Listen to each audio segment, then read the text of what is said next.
for high-level drug standardization. So very warm welcome, ma'am, and look forward to listening to your views.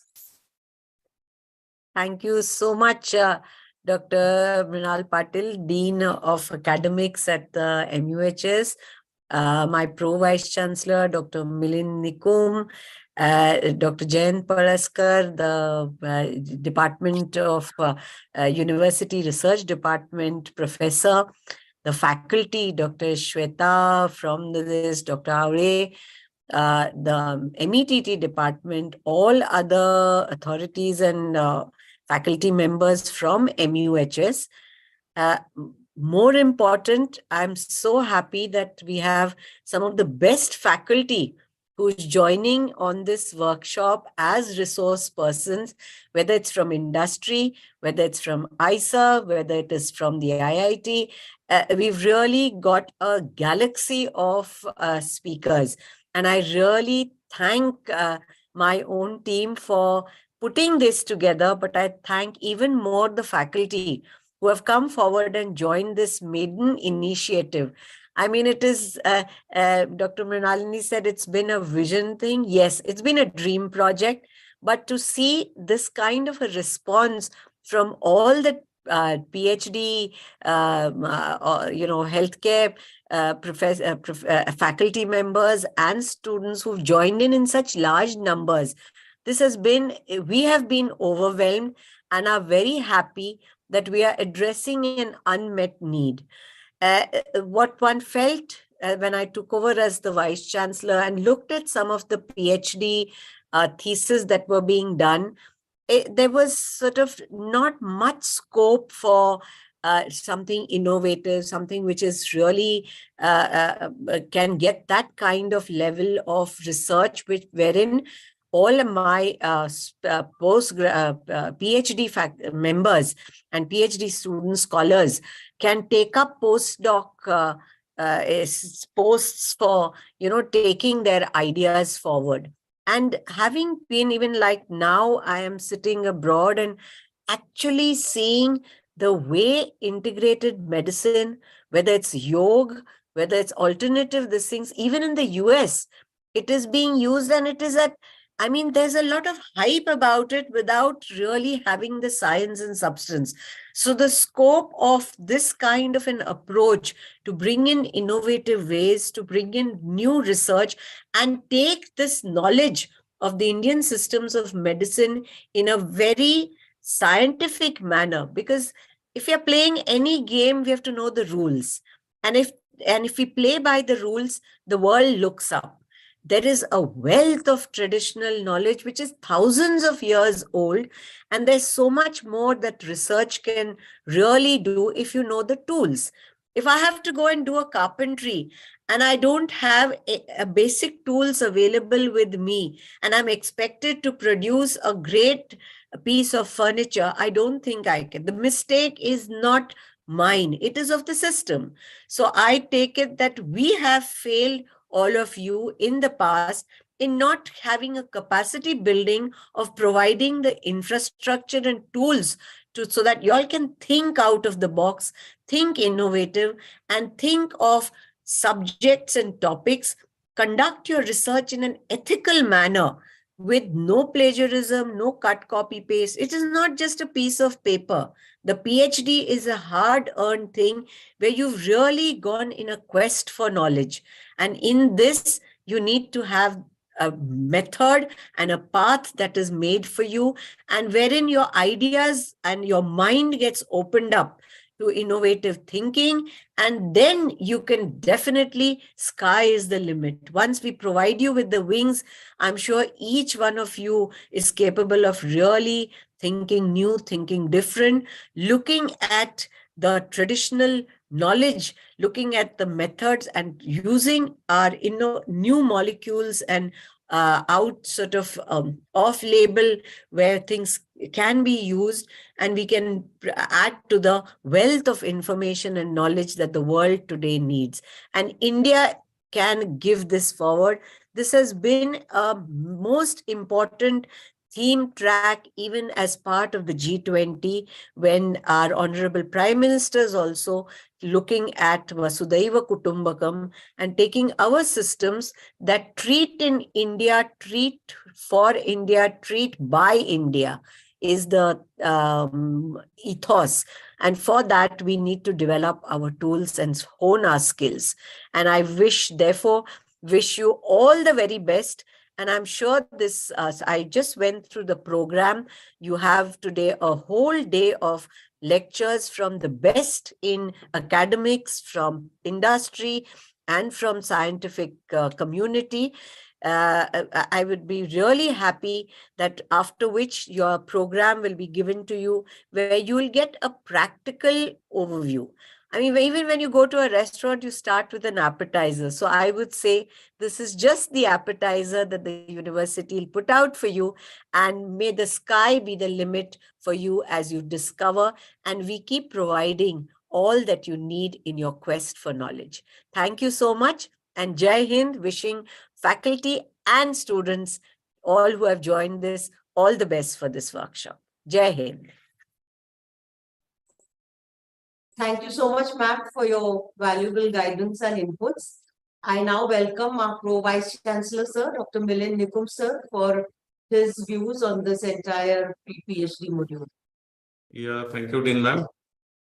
First of all, I welcome Kanitkar ma'am. So from his busy schedule, she joined from US, and all the PhD holders and all the faculty members also. So I welcome to join this drug testing workshop, because the numbers suggest the need. The 470 students right now, we know that why there is a need of a drug testing lab. Now we know that our science, that is, says in Matra Shiti Adhyay of Charaka, Dushyam Desham Balam Kalam Analam Prakriti Vayaha Satvasa Atvam Tata Aharam Avastacha Prutakvita. So that suggests Dwadasha Ayatana of Ahar and Aushad also. So Matra has been defined, but the drugs standardization has not been defined in our sciences. So for that we have to collaborate with the modern sciences, where we can standardize our drugs, and also the most of the Ayurvedician prepare their medicine at home, but the size of the sample, the drug components which are utilized, they are not standardized. For example, suppose I am working on an Suvarnamakshik Bhasma, which works on Netra. So when after completion of my thesis, I don't know that which ore I has utilized. Also, the Suvarnamakshik means copper pyrite and iron pyrite is standardized or not. After completion of thesis, we conclude Suvarnamakshik works on Netra, but does the Suvarnamakshik was the drug? So for this standardization, we need the drug testing and standardization workshop. I congratulate all for organizing such a workshop, which is a need of society, and I hand it over to Dean Madam again. Thank you, ma'am.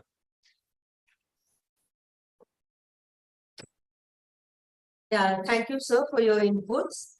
I now request Dr. Nirmala Rege, Professor Emeritus Pharmacology and Therapeutics, State GS Medical College and KM Hospital, Mumbai, to deliver her talk on quality parameters and drug standardization, need of the hour, and relevance to academic research. Thank you, madam.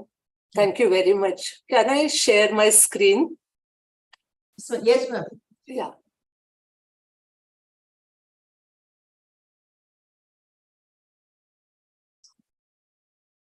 Is it visible? Yes, ma'am. Oh.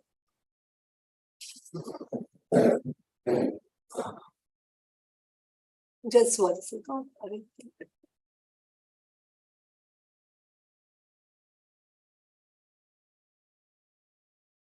Oh. You can see it, no? Okay. Now at the outset, let me thank MUHS for inviting me, and I congratulate Vice Chancellor Madam, Pro Vice Chancellor Sir, Dean Academics, and others who are involved in shaping this particular workshop. It is very, very essential to have such type of program before you start your PhD work. And I request all the participants, though, I have joined at 9 o'clock and the program was supposed to start at 9 o'clock. So please join on time, because that will help the organizers. I've seen that some people had joined and they started the pre-test, but the others have joined late. And when the people were, the other participants were trying their pre-test, it was coming that it is not audible, but no one was talking that time. If you join on time, you will not miss anything. And you have to have this discipline when you are doing your work. Now, the most important thing about this is that when you are doing any sort of research, your research should be credible. And they should not only accurate, I'm using the word credible. Because if you, as Sir rightly said, if you do something not correct, or if you are starting material, the drug itself is not a standardized one, it is not tested earlier for its quality, then how you are going to get the correct results? And then you will write a publication which will say that our traditional medicine agents are not working, or something is wrong with them. And that is giving a wrong message. Or you will say, if the drug is not working, you will say it is working. So to have that thing, this becomes a very important stage. So in my talk, I've decided to divide it into two. That first part will be having the quality parameters and standardization, and it is a sensitization one. Whatever I will be speaking, you will be having individual sessions on these aspects. So this is just to give you, in a nutshell, the idea and some of our experiences that what can happen. So this I will, whatever the traditional medicines you want to investigate related to that. And the secondly, your research area itself could be quality control of traditional medicine. I don't know what projects you have submitted to MUHS, but both the things you will be able to do. So when we are talking about this plant drug research, you have to clearly understand the two terminologies. One is herbs, and the second is the herbal medicine. Herbs could be any part of the plant. It could be leaves, flowers, fruits, etc., which may be entire, which may be fragmented, or even powdered. But when we say herbal medicine, it has some therapeutic or human health benefits. It is expected from that, and that's why you are going to do the research.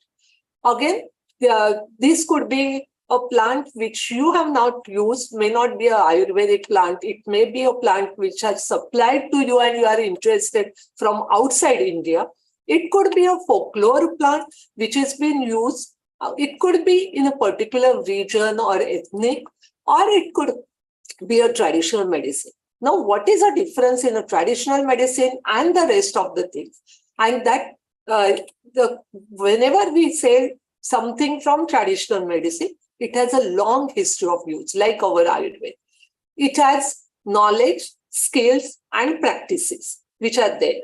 And there are theories, there are beliefs, and there are experiences. And most important thing, they have written down textbooks. Like, again, I will give the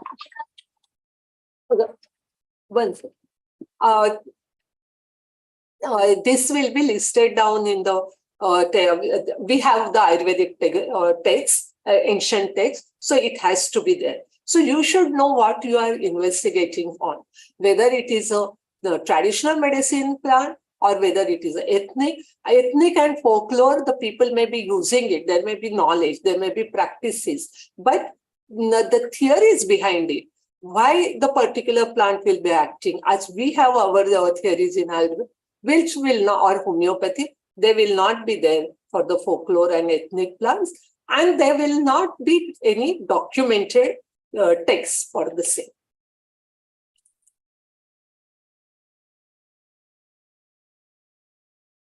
Now, Ayush department, and this has been listed in the Drugs and Cosmetic Acts as all these therapies they have taken as a ASU and H drugs. So Ayurveda, Unani, Siddha, homeopathy, naturopathy, yoga. Now yoga, it will not come as a control of drugs, the topic which we are using, but Swoparikpa, which is a practice at the Trans-Himalayan region. All these are considered as the Ayush drugs and the whatever the plants which come under them. Whereas the acupuncture and other electromagnetic therapies, etc., are the complementary medicine. This is a definition as per our India textbook. But you may find in the literature something written as complementary medicine, and that particular journal lists the Ayurvedic drugs, that apart. So in our therapy, it could be herbs and plants. It could be animals, minerals, and their combination. So whenever we say particular bhasma, you must be knowing that it is not only the metal. The various herbs they come into, or the plants come whenever they are getting processed. So now what is our Indian scenario? You will find when you start working, there are branded herbal medicines. So they are made as per the traditional medicine, that is a classical Ayurvedic formulation. And I think Shweta is only going to talk about them. So they will be marketed as branded by some companies, pharmaceutical companies, which manufacture them. Or even the Indian physicians can prepare, and some of you must be preparing Chawanprash at home when those amla fruits are available. So if they are processed as per the ancient textbook as given in the literature, then it becomes a classical formulation. But there are many, many proprietary formulations, which are usually multi-ingredient. Individual plants you will find they have been listed in those traditional medicine textbooks, but their combination or their extraction procedures are usually different and novel, and they may not be listed. So you can have a research on the proprietary medicine, no harm in it, because we are trying to investigate or trying to find out the answer to the question which you have in your mind. And if that question has not been answered systematically earlier, you have every right to go ahead with the proprietary medicine. But you should know the difference between a classical medicine and the proprietary. And these proprietary medicines are also naturally branded because different companies produce different medicines and the combinations may differ. In addition to that, there may be something which have been prescribed by the individuals, which are prepared by them, or they are purchased by the traders. So they may be the Vaidyas, the graduates of traditional medicine, and they may be the not have taken the they don't have the qualification as BAMS, MD in Ayurveda or homeopathy and all, but they are Vaidyas and Hakims, and by tradition it comes in their family. And they are doing what their forefathers have done. There may be some non-experts, and we have seen such cases in because I used to work in KEM hospital and I'm still attached with it. But these we used to admit patients, and then on inquiry, we used to learn that they have taken some herbal medicine. And who has prescribed them that herbal medicine? Someone who is selling vegetable in the market. So those people could be there who are non-experts. Traders also bring various powders, and you may purchase your drugs from the traders. But remember, traders are non-experts, and they will use only the local colloquial name. They will not tell you what is a Latin name for the plant, as all the botanical name for the plant. And there are non-indigenous medicine, as I told you, which we have not seen, but they may be available. Someone may like, to give you an example, the Silimarin. Silimarin was not Indian medicine. It came from Germany. But there are a lot of work which was done in India on Silimarin.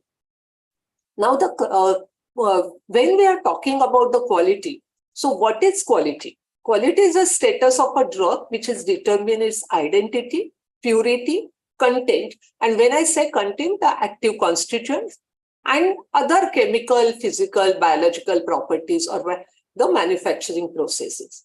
So here we have to differentiate between the two terminologies, quality control and quality assurance. Now, quality control is a product oriented. So it is ultimately, we will say that product, whatever you are using, whether it is a good product or quality product or not a quality product. It may be not pure or it may not be identifiable, its content, something. Quality assurance is a term which is usually the operations oriented. So during that process of that entire drug, whatever goes on at different steps, one can check it and decide whether it is of quality or not. So the purpose of the quality control when we use this term is to either approve or reject. You check it and you say that this is not as per file. But when we are doing or running the quality assurance, we are checking at each and every step. And the purpose is mainly to find out how we can maintain the quality of the product and how final product and what is going wrong at the individual stages. So it is mainly for the system management to seek the parameters of the whole operation and not just the final one, and to prevent the lacunae. Whereas in quality control, you just detect the lacunae and you say that I will like to reject it. So quality control is usually the infrastructure-based regulatory outreach. But when we are doing the quality assurance, and that is what is needed for us when we are doing this, it is an involvement of different personnel, and there has to be some consensus approach that how we can rectify and how can we maintain the quality of our final product. So what are the learning points will be for this today's presentation? This was just the background to just ensure that all of you are on the same page as I'm talking about. So why it's important to use the quality product for the research? And what are the tests when we are saying the quality is determined by the identity, purity, and content? Why? What can be done? I have borrowed this slide from Dr. Ashok Vaidya, and I think you must be knowing Dr. Ashok Vaidya if you are working in the area of traditional medicine. So if not, Google and find out. I'm not going to tell you that. But he's my guru. And you have to remember that when we are talking, if you see my cursor and that central thing, that TM therapeutics, that is traditional medicine therapeutics, usually I'm a person from a modern pharmacology background. So we go by this way. There are many drugs in the modern medicine have come from the plant. So what we do for the extract screening, then we isolate the active principle and we bring them in the modern. But that is not the only thing one should follow. As a researcher, you may like to work on the traditional medicine or ethnomedicine, standardize that, and I will come to that later, what is meant by standardize, and then test it in the field. Or you use the whole formulation and then find out what is the traditional usage of that traditional medicine in the society. You may standardize that formulation, and then if you standardize it, you can go by the reverse pharmacological approach, which has been, this term was coined by Dr. A.B. Vaidya for the work, for the products which are, or the drugs which are from Ayurveda. So usually there is an experiential documentation, but you have to gather it. It is based on several observations. You have to talk to Vaidya, you have to talk to other people who are in the field, patients, and gather as much as information you get from the literature as well as by verbal communication. Do some exploratory studies for that, and then you can do the experimental research perhaps if required, that is in animals, and just do the clinical phase 3 study. It is not needed that you should go like modern medicine phase 1, phase 2 studies and go into the phase 3. You can go in this direction as well, and then use it as a natural drug. The other way to use it, the traditional medicine, if you can see the screening of extract from the medicinal plant, you can have a standard extract. So rather than having that entire drug, you can standardize that particular extract which you want to use, do the clinical trials, and use it as a herbal remedy. So whichever approach which suits you, which you think is fine to answer your question, research question, you can select that. There is no hard and fast rule that you have to go by a particular approach. But once you decide the approach, you have to go in a systematic manner. Now, let's see when I'm talking about the identity, what it means. That what is your source material from? It may be a plant, it may be a plant product, it may be a powder plant. So you have to first think about the availability of the raw material, whether that will last for your entire experiments, what you are going to do. If it is not going to last, or if you have to change it frequently or get it frequently, think over it. Also, you have to be futuristic. It is not just the PhD thesis. What is the, when you are doing that research, who will be the end user? If they are going to be your patients, you want to do a generalization, bring something in the market later on, you want to find out that, okay, people should use it, whatever the findings of your research, then your raw material has to be available. And I will give you an example later on of a drug which was studied by ICMR, but we couldn't go ahead later on. Second thing is the authentication, finding out that whatever you are using is that particular plant, confirming it that it is that particular plant which you are taking. There are various batch-to-batch variations can occur, and there is a stability and study data and shelf life. You have to keep it in mind. So these are the 4 things which are usually taken into consideration when you are looking at the identity. Now, when you are using this raw material, see whether it is a cultivated one or whether it is a wild one.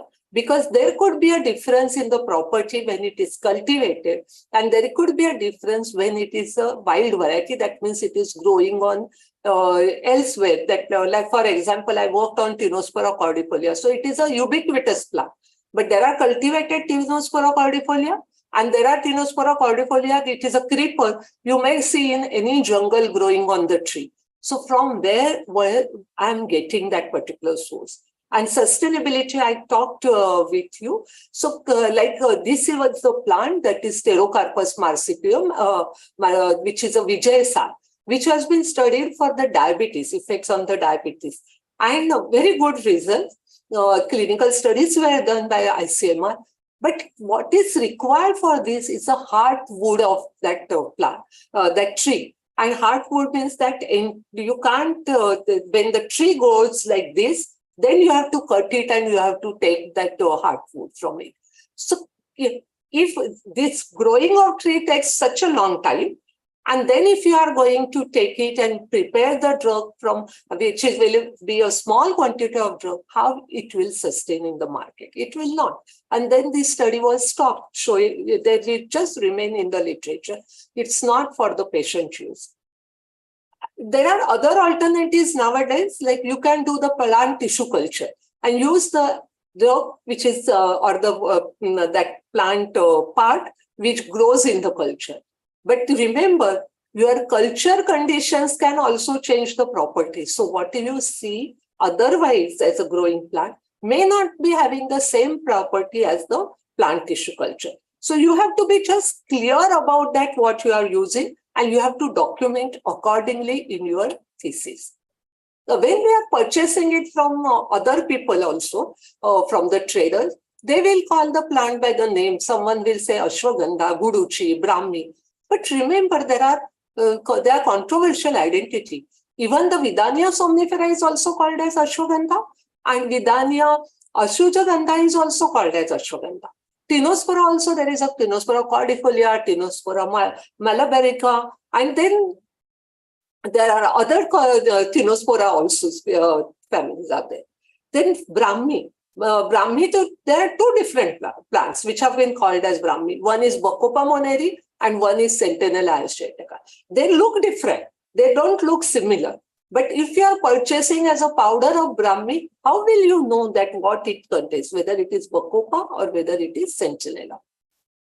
Secondly, this is a paper which was there that when you collect that plant is also very important. So there is an effect of seasons, root thickness, dosage form on the plant. Whatever the activity, I'm giving you an example from the literature. It is a Borrelia diffusa, that is Punarnava, which is claimed to have the hepatoprotective activity. But they have collected different time periods and different seasons and root thickness, and they found Only if it is an aqueous extract of the roots, having a diameter of 1 to 3 centimeter, collected in the summer, then only Punarnava is showing the more effective thing. Same thing can happen with this beetle leaf, that is the what we eat, piper beetle, or Khaitsopan, Maghai, and all those pan.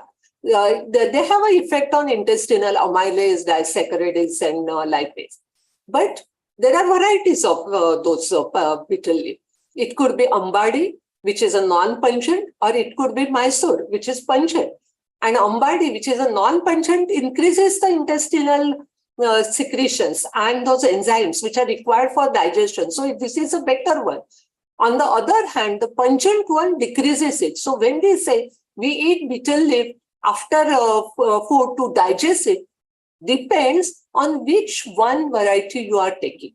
And for the research also, which one you are going to collect for the research. So how will you know this, all these things? You have to do whatever the plant you have selected, you have to do extensive literature search to find out the property about that particular plant.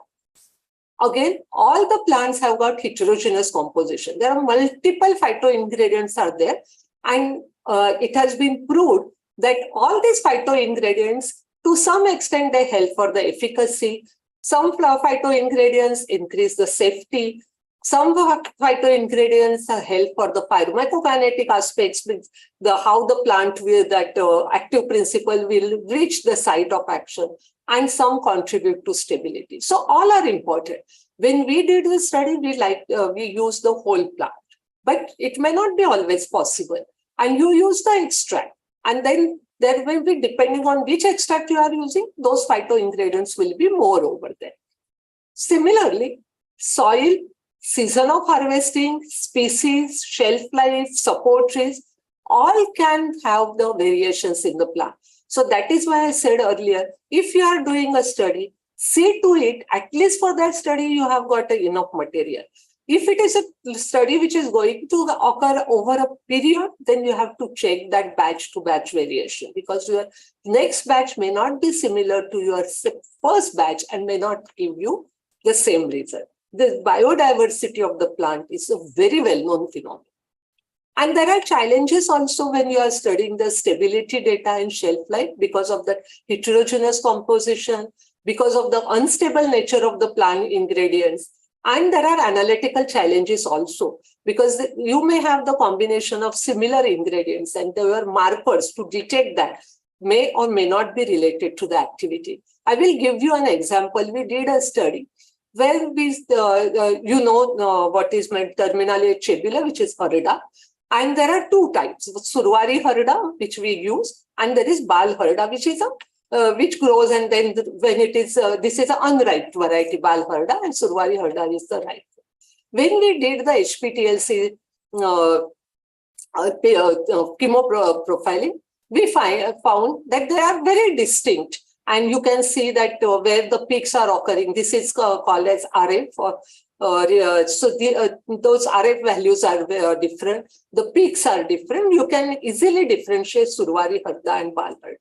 Now we use Trifoya, which contains Terminalia cebula, Terminalia that Beheda, or Terminalia belericana, and Amla. Now, when we have used Trifoya, with one Trifoya made from Survari Harda and one Trifoya which was made as Bal Harda. Now, what happened over here? Can you see how similar they are now looking? How can I differentiate between these? There is some change in that area under the curve, area under these particular peaks. But see that how much is the difference SD. So you can't 100% sure that the Trifoya what you are getting, you can differentiate, or you have to do a lot of research to find out what should be the proportion of these. These are the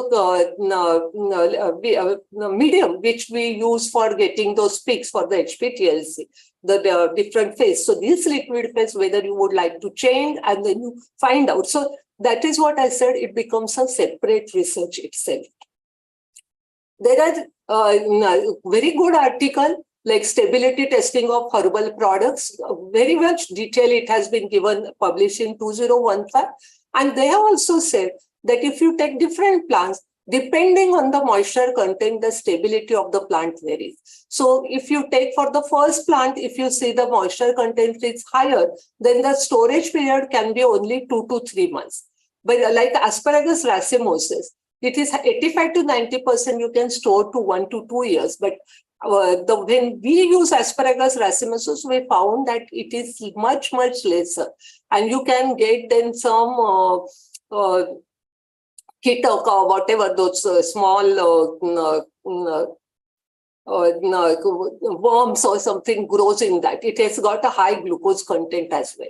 Whereas Comifera, which is mukul, you can have it for the 3 to 4 years, where the moisture content is less.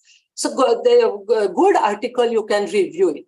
And more than that, I wish this is one which is published by CCRS. So where I will show you how that document looks like, available freely on the net. And there are 3 actually for animal studies, clinical studies, and this one. Please download and use this document. It has shown for the different dosage form what could be the shelf life from the date of manufacture. Some help for you to when you start it. They have given for the Ayurvedic drug, they have given for the Unani and Siddha drugs. Another thing for the is apart from the identity is purity. And there could be adulteration, which is purposely done, or as well as substitution, which can be also purposely done. And this concept actually started early in 1993 because where women ingested these slimming pills which contained Chinese form. And then there was an increasing cases of progressive kidney failure, almost that led to the end stage renal disease.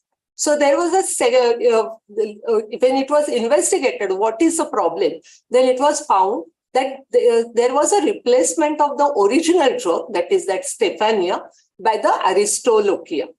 And then when it was found, then initially it was called Chinese herb nephropathy, but when it was boiled down to that aristolochic acid nephropathy, people said, okay, now this has been called as the aristolochic acid nephropathy. Now this is not only the problem abroad, it can happen in India also. And Dr. S.S. Handa, he was a person from pharmacy. He was a RRL Jammu director, and he has contributed a lot towards the standardization and how to maintain the quality of the. When he was working on the hepatoprotective formulation, he found that many of the hepatoprotective formulation, they contain this calme or Andrographis paniculata.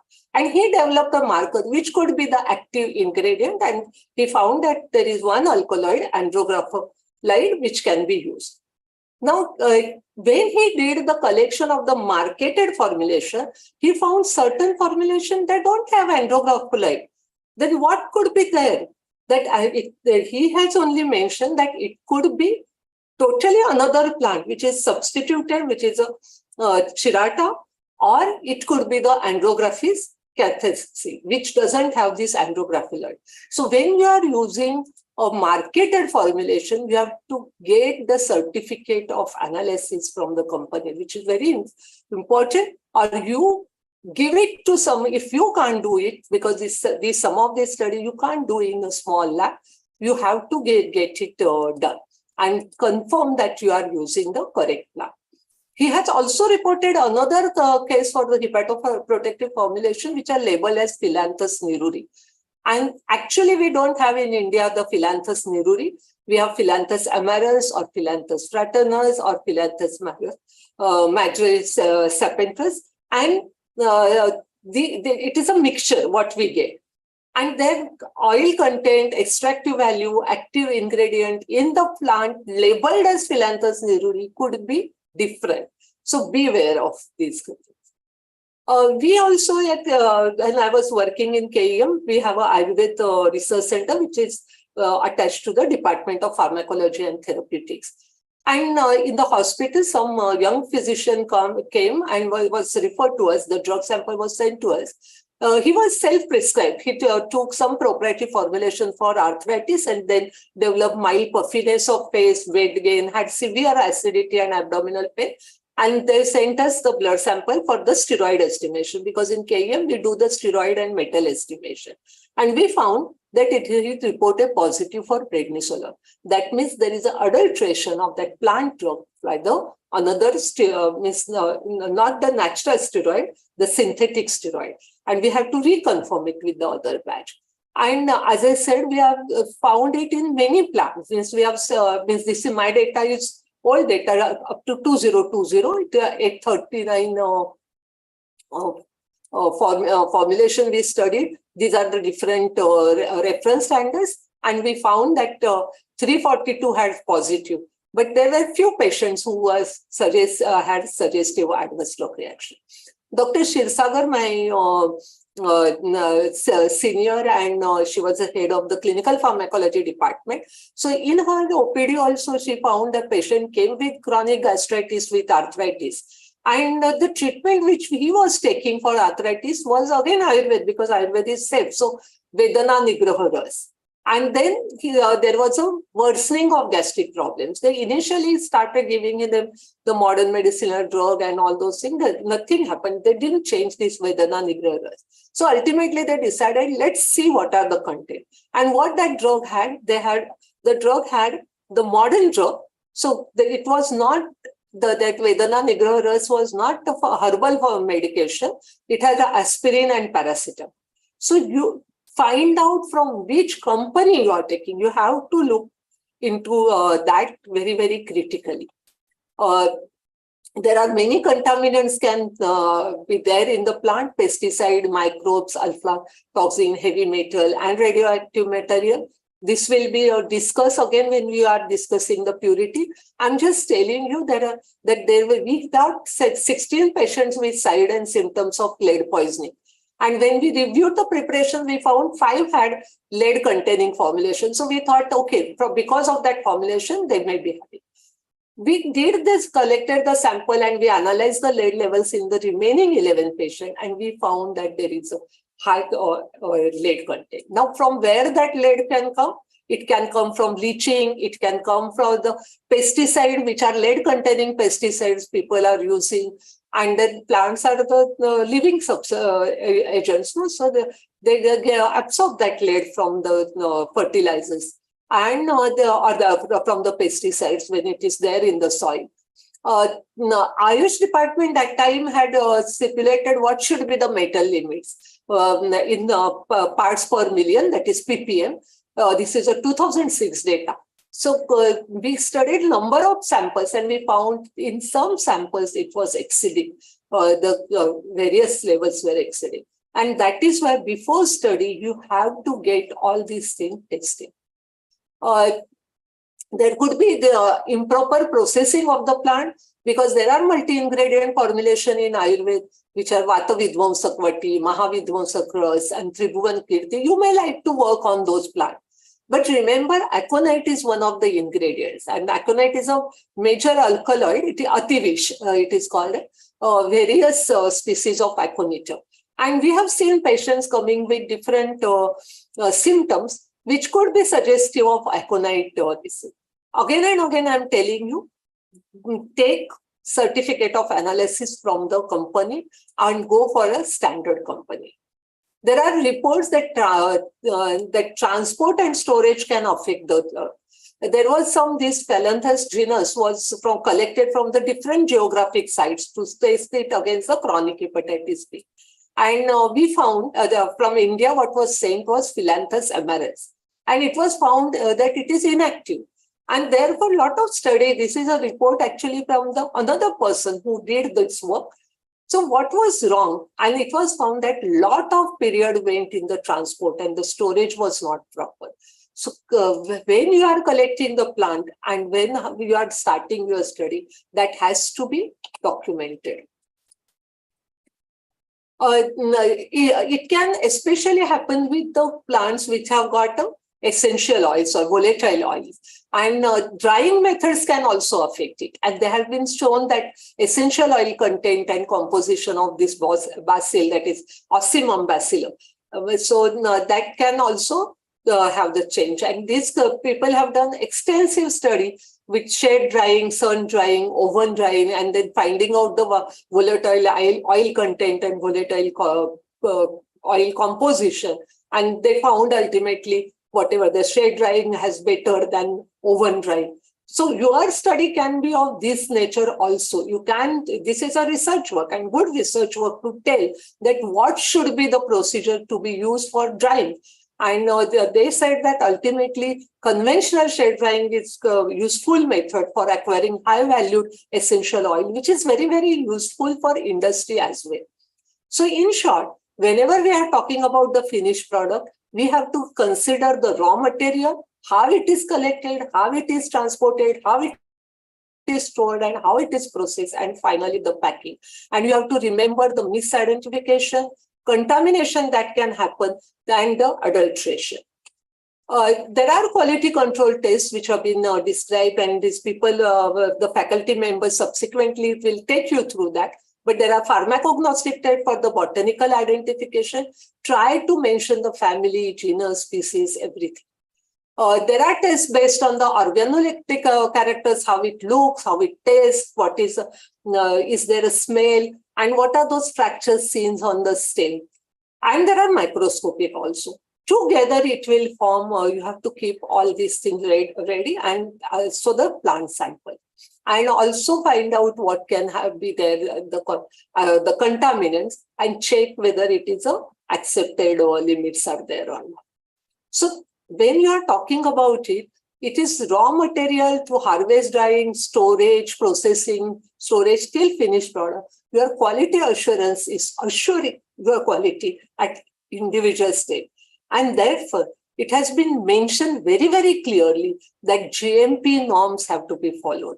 And we assume that the products which are in the market have been allowed to enter the market following the GMP norms. But unfortunately, that is not true for all the products. And that's why it is essential to go from the reputed companies and still ask for the certificate of analysis and still get it tested from the others.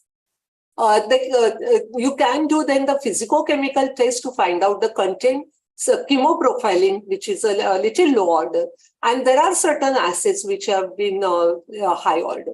So this will be also covered for you. Remember the physicochemical test, what are to be done has been mentioned in the CCRS booklet. These are the tests which are mentioned. But what I want you to remember is think about the how you are going to express the material you are going to use. Are you going to talk about it as a dry, means the powdered raw material, or you are going to talk in terms of the extract? How you are going to do the dosage calculation for your various studies? Because whenever you get the crude raw, you go take the prepare an extract, which may be aqueous extract, alcoholic extract, hydroalcoholic extract, or sometimes people use the other extracts also for their study. But they are chloroform extract, for example, or petroleum ether, but they are not mentioned in Ayurveda. Usually the Ayush department goes for two extracts. One is aqueous and the second is hydroalcoholic. So the extract concentration, what is that extractive yield? When you are doing some in vitro study, what will be the amount which you are adding and what will be the final concentration? I will give you a simple example. If I'm taking the powdered drug, crude drug in a study, which is an in vitro study, usually we go up to 1,000, but for simplicity, I've taken it maximum concentration of 2,400. So in that assay system, we will put that drug in different concentrations. So my crude drug microgram per ml, we can go from 200 to 2,400. But I'm not going to use this particular crude drug. I can't just put the powder. So I have to use the aqueous extract. And I have to find out what is the extractive value. So now I'm concentrating it when I'm making the extract. So wherever it could be the 4:1. So whenever I'm taking 4 of crude drug, I have to take only one part of the aqueous extract. So naturally, my microgram per ml will be different, depending on what extract I'm using.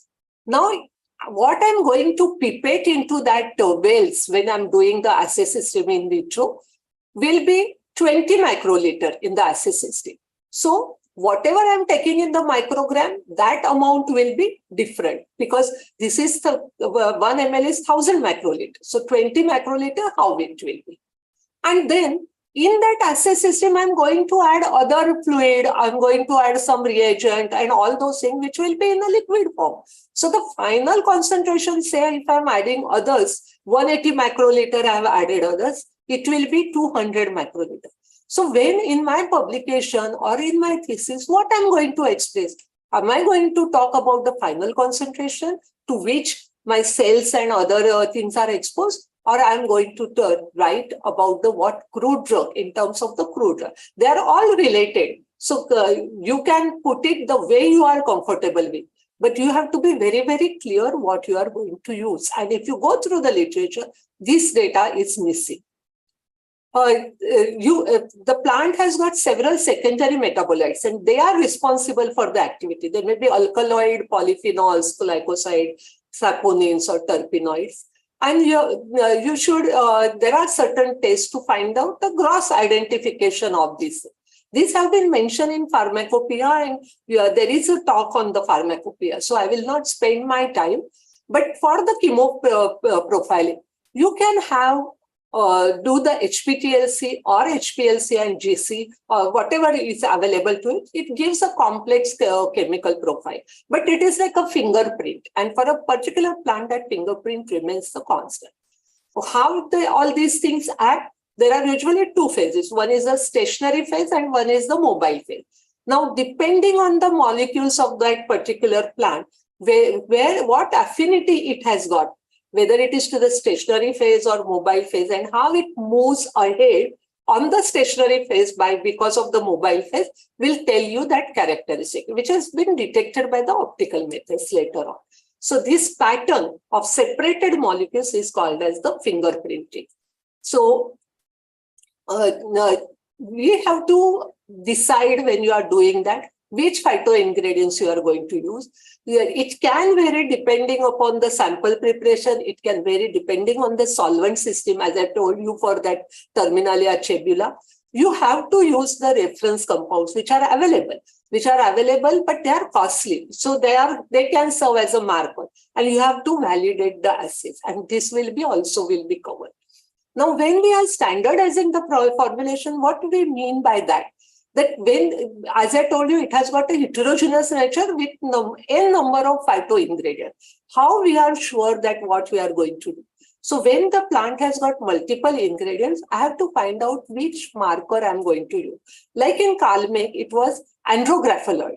So what I can do, I can isolate the andrographoloid, but if I don't want to do that, because that requires a lot of plant material, at least I want to see that it is standardized. That means whatever the quantity of andrographoloid is there, that remains the same if I'm using different raw material at different time period. So and for the individual one also, I have to use the andrographoloid available in the by Sigma and test it and show that, okay, my plant product, whatever I am using, also has got the andrographoloid, and the peaks of that andrographoloid which I have taken purchase as a purest form from the Sigma is matching with this particular one.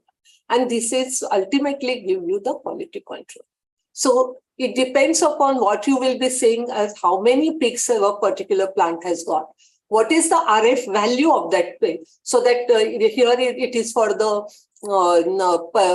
this thing for amla, this extract is, but you can have anything. Suppose I've said it is a andrographoloid peak, and this is occurring at RF value of 0.53.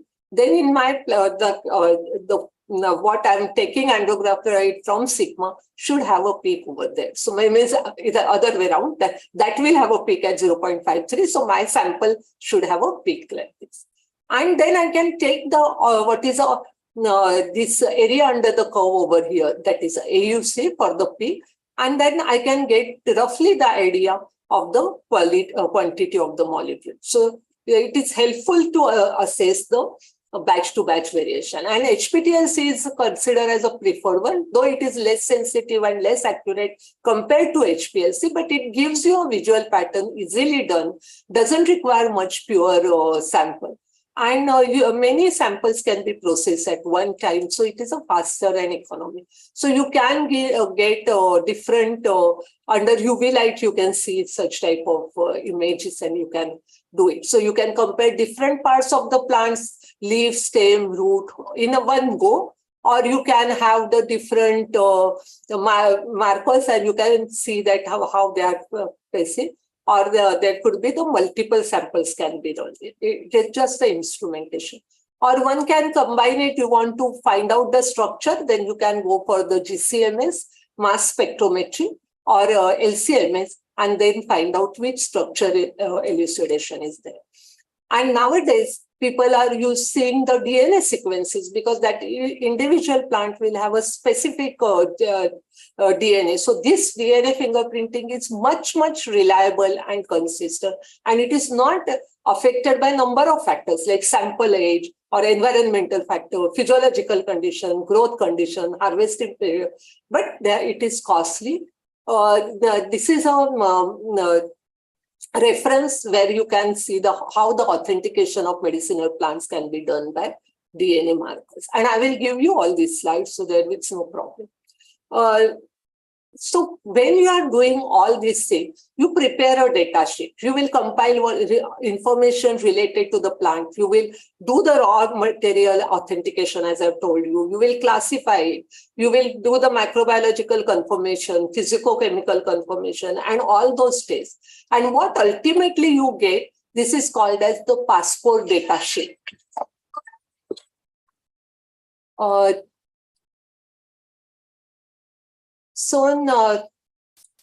This is on one where you must have realized research is not something you can do alone. Try to get the collaborators for you. It may be, depending on the study, you can have pharmacologists, clinicians, biochemists, but you require molecular biologists, botanists, phytochemists, pharmacists, and of course, if you are Ayurvedic physician, homeopathic physician, you will be doing it. Let me take this from Pallavi, the lecture, there could be, and you may have to do the partnership. So there is no, you should not say that we will not collaborate. You have to do the collaboration nowadays when you are doing the research. Just go ahead and find out who will collaborate with you. And these are the two booklets which I want to show you. One is the quality control methods, which is by WHO for herbal material. But this is also available, I think, online. But the general guidelines of drug development, Ayurvedic formulations. And though it is mentioned in Ayurvedic formulations, I've told you that inside you will get information about Unani and Siddha drugs as well. This is by our Central Council of Research in Ayurveda, from the publisher New Delhi, available at their site, Ayush site. So please download and go through that. And if you still want to read furthermore, then this is a book by Dr. Pulok Mukherjee, which is published recently in 2019 for the quality control and evaluation. Go through these books. I think I don't know whether it is available online or as such, you may have to purchase. But you may have, depending on what you are looking for, you may have to go for the plant databases, Ayurvedic pharmacopoeia. There will be a talk on that. There is an Indian herbal pharmacopoeia by IDMA and RRL Jammu. About monographs of 40 plants are there. You may look at the plants, especially when you are doing those HPTLC study for the British, Chinese and Japanese or the American pharmacopoeia. Look at the Indian drugs, which is a journal, this thing, and the journal of Ayurveda and Indian medicine, that is Jain. So go through this, visit this. And this is the one last perhaps example I'm going to give you. We got a drug from a pharmaceutical company, which was a tablet for plant drug, and they have prepared the placebo. And then, as usual, we decided that we will do HPTLC in our own department to see what it could. To our surprise, we found that the placebo had a fingerprinting similar to that of the drug. And then we did some, for the drug, we had some animal models available to see its efficacy. So we tested in that. And we found that the placebo also, this came for the clinical trial actually, not for the animal study, but we used that material for the animal study. And we found that the bioefficacy, that the placebo itself is active. And you can see that how that two things of fingerprinting look like, and how this is that Indian medicinal plant which we got, and this is a placebo. Almost similar activity you can see in that this is a control which was there. So then we had to talk to that company that what was the reason for that. And what we realized that they extracted the plant material by whatever the method they had, they separated out the active drug, and whatever the mark was there remaining, they compressed it, and that they use as a placebo. Because the main problem when we are doing studies in Ayurvedic medicine for the clinical studies, that you can't differentiate. Means it is easy, in fact, compared to the modern drug, to identify which one is placebo and which one is drug. You can't always have the similar looking drugs, because we say that placebo should not look exactly like the active drug, but should be devoid of the efficacy. But it doesn't happen, because there may be a peculiar smell, peculiar color, and then it is. So they thought that they will use that compressed mark, so it is very difficult. But what has happened, that extraction procedure was incomplete, and therefore the placebo also contained the active drug. And now it saved us, because otherwise we would have rejected the drug. If we would not have tested, we would have said the drug doesn't have the effect, because it is almost giving effect like a placebo. And it would have been a waste of money, time, that man-hour, whatever money you are putting in. So the resources will get wasted. So always you taste for the quality and the standard, use the standardized preparation. Now, a little bit in 5 minutes, I will tell you that what are the research areas if we want to do it. Like we worked on Tinospora cordifolia, and that time it was marketed by the Mary, which was taken over by the Vocard as Immumod was there. And we did the study harvesting this from different stems, different thumb size, some are, and growing on the neem tree and mango tree. So we got the samples from different places. We processed in a different way, wet and dried one. We extracted also, prepared different extract, and then we tested as a bioassay, did HPA-TLC as well as the PMN function. And we found that the Ayurvedic principle stands true. That it should be, to get that maximum activity, it should be summer, it should be a size of stem should be more than 1 centimeter. Best activity was seen when it was growing on neem, dried powder stem and aqueous. So we could correlate it with the Ayurvedic information. So this is a research one can do. And we also saw that the PMN function for them. You can do on the Bhasma the process validation. There are studies which people have done for the process validation, that there are elaborate processes have been mentioned, and there are different processes have been mentioned for the same Bhasma. So whether you can curtail some of the processes, somewhere whether you can use the modern technology and see whether you get the similar effect or not. You can do the quality control study, especially to find out you can develop your modern correlates. These studies have been done earlier by Sivarna Bhasma, Parad Bhasma versus Shuddha Paran, and then Jasak Bhasma. It can be a Paragandhit Marit or it is a Vanaspati Marit, and then there are different procedures. So our PhD students had worked on that. We did long back the quality control study, because there are quality control parameters which have been mentioned in Ayurveda, which are as per those times, they were looking at the Bhasma, seeing the Rekha Purnatva, that spreading it on the hand.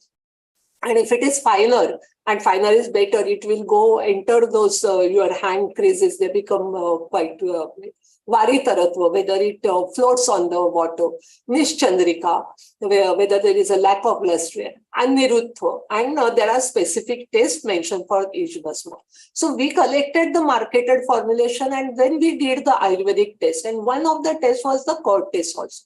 And can you see not a single Bhasma was satisfying all the tests. This the one which are bold, A, C, F, they were having at least 3 parameters were missing. And then we decided, okay, let's go ahead and do the modern correlates. And I'm very happy that this we first did the copper content. And when we studied the copper content, we found that the copper content, this Bhasma had some copper content, and we did that. But there was one, E, which passed the Curd test, which is mentioned in Ayurveda. But it didn't have the copper. So it was a copper Bhasma marketed, which was devoid of copper. And then we had to we did some additional testing to find out the XRD pattern and all. And I saw the lecture, which will have many more tests, which are available nowadays. You can see there is a wide variety variation in the structure. They are very, very complex structure. It's not a very simple. I don't know how to read them out. But you can see that there was lead, there was arsenic over here, there was mercury, and all those things available. So there are, as I said, I will not go through this slide, but there are many techniques, and make use of this. And this is a need of today to find out. So if you have to do this study and plant material standardization, you have to follow the good laboratory practices. If you are doing the animal studies, then good animal house conditions, because for some of these studies, you have to see the efficacy also. What is the effect on the efficacy? Then you will do the animal study. And you have to look at the international national guideline. But some the minimal acceptability level you have to decide, because as I said, for PhD, you can't do, will not be able to do a research. There is no funding for that. So, and apply for funding. No funding means apply to MHS for funding, apply to ICMR for funding. But if you don't get it, then at least do the source documentation, microscopic authentication, and HPTLC or TLC fingerprint in the laboratory. See that whatever equipments you are using are calibrated. Quality assurance methods and their documentation is important. And how the animal, you only do the study where the animal house is recognized by the CPC-SCA for, if not breeding, for maintaining the animals at least. So actually, I feel this is my this is not given anywhere.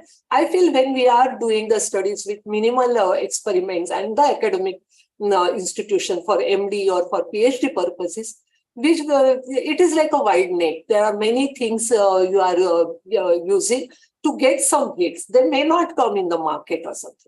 The next thing is to go for the screening for that leads from those hits. That hits means that these are the likely compounds which will show the promising compound.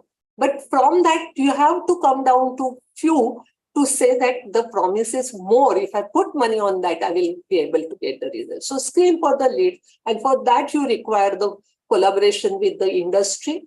And you at a later this thing, at the national levels, those who have seen that there are good leaders out there, that has to be taken as to develop a drug candidate, which will be interdisciplinary national level project, where research organization come into play, academia will come into play, and the industry. So there has to be a vertical investigation. You are making a start at a lower level, but still it is very important according to me, because you are going to have the data, and it has to be, again I am repeating, has to be accurate, reliable, credible results.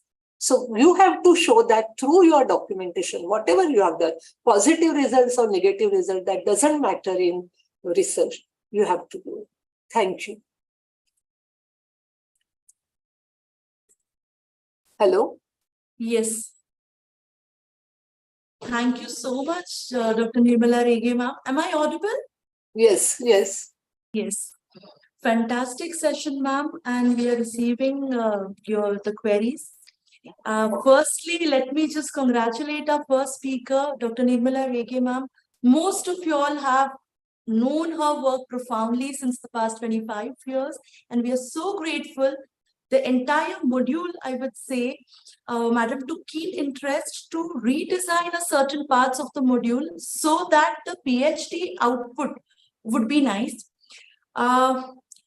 In the interest of time, we had immediately invited ma'am's session, but we had to give madam's introduction, but she has taken the session so well and she has displayed her profound knowledge here. So give me a quick second.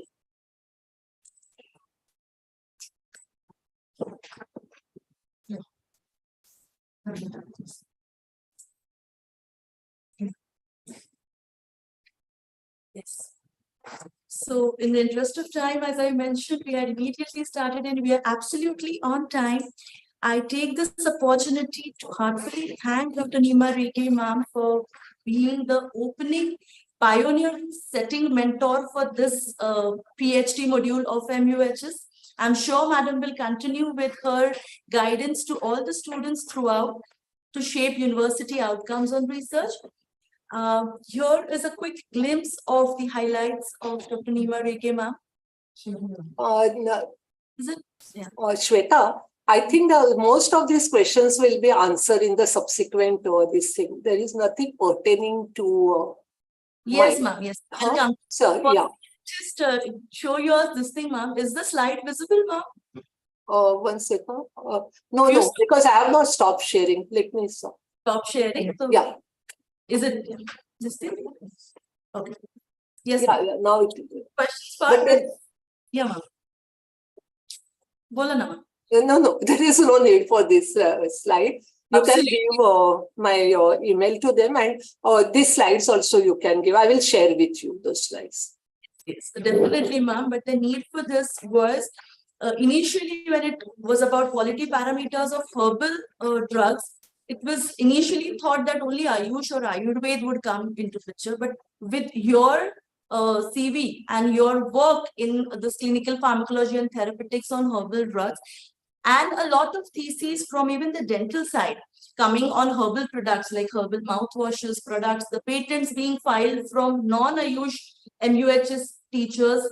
This is not just limited to Ayurveda, and that's why your CV is important. That our first speaker was from clinical pharmacology, who has done profound work in clinical trials and standardization related to herbal and herbometallic Ayurvedic PNP drugs. I quickly take this opportunity. Dr. Nima Rege ma'am, Professor Emeritus, Department of Pharmacology and Therapeutics at GS Medical College and KM Hospital, Mumbai. Professional achievements are, madam is an MD in pharmacology, DNB in clinical pharmacology, PhD in pharmacology. She has done her FAMO from Philadelphia. Principal investigator for majority of the CSIR, NIMITLI, DST, ICMR, and Ayush Pharma projects. She's been a co-investigator for DBT and ICM. Both these things are absolute honor to be having a person like her as a speaker. She has received more than 40 research awards, 142 publications, and she's still continuing her work as a mentor to a lot of university, academic, and research initiatives. So thank you, ma'am. Thank you so much for making this. My pleasure. Any of the questions, yeah, as you mentioned, ma'am, would you like to address any of the questions? No, because I'm saying that they are all related to the subsequent talk. So, analysis of traditional and focal of the standardization. I think all your entire seminar will be related to that. So they will be answered, and if not, then you can write to me. I will send my answers. Would be sharing the PPTs also? Later? Yeah, I will share PPTs by afternoon because I have another meeting to attend at KM. So I will rush. Yes. Okay. Okay. Yeah. Bye. And best wishes. Thank you, ma'am. Thank you so much.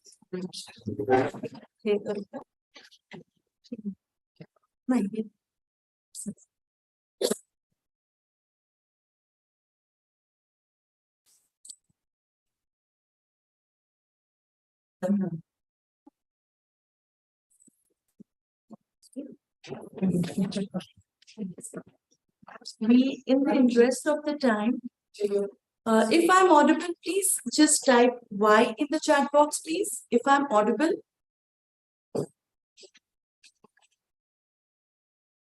Perfect. If I'm visible, please type yes, YES in the chat box, please. Perfect. Yes. So, in the interest of the time and to be punctual to our timelines, as guided by Honorable Vice Chancellor Madam, we had immediately stuck to the timelines and started with the first session. It's an honor that we are on time, but I will take this 2 minutes quickly to give you an orientation why this module was designed by our Honorable Vice Chancellor Madam with the core experts of all sciences, not just homeopathy or Ayurveda, all sciences.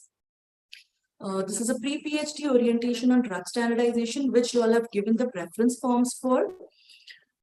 It is organized by the Drishti Research Unit. Drishti is Division of Research in Interdisciplinary Sciences, Healthcare and Translational Innovations.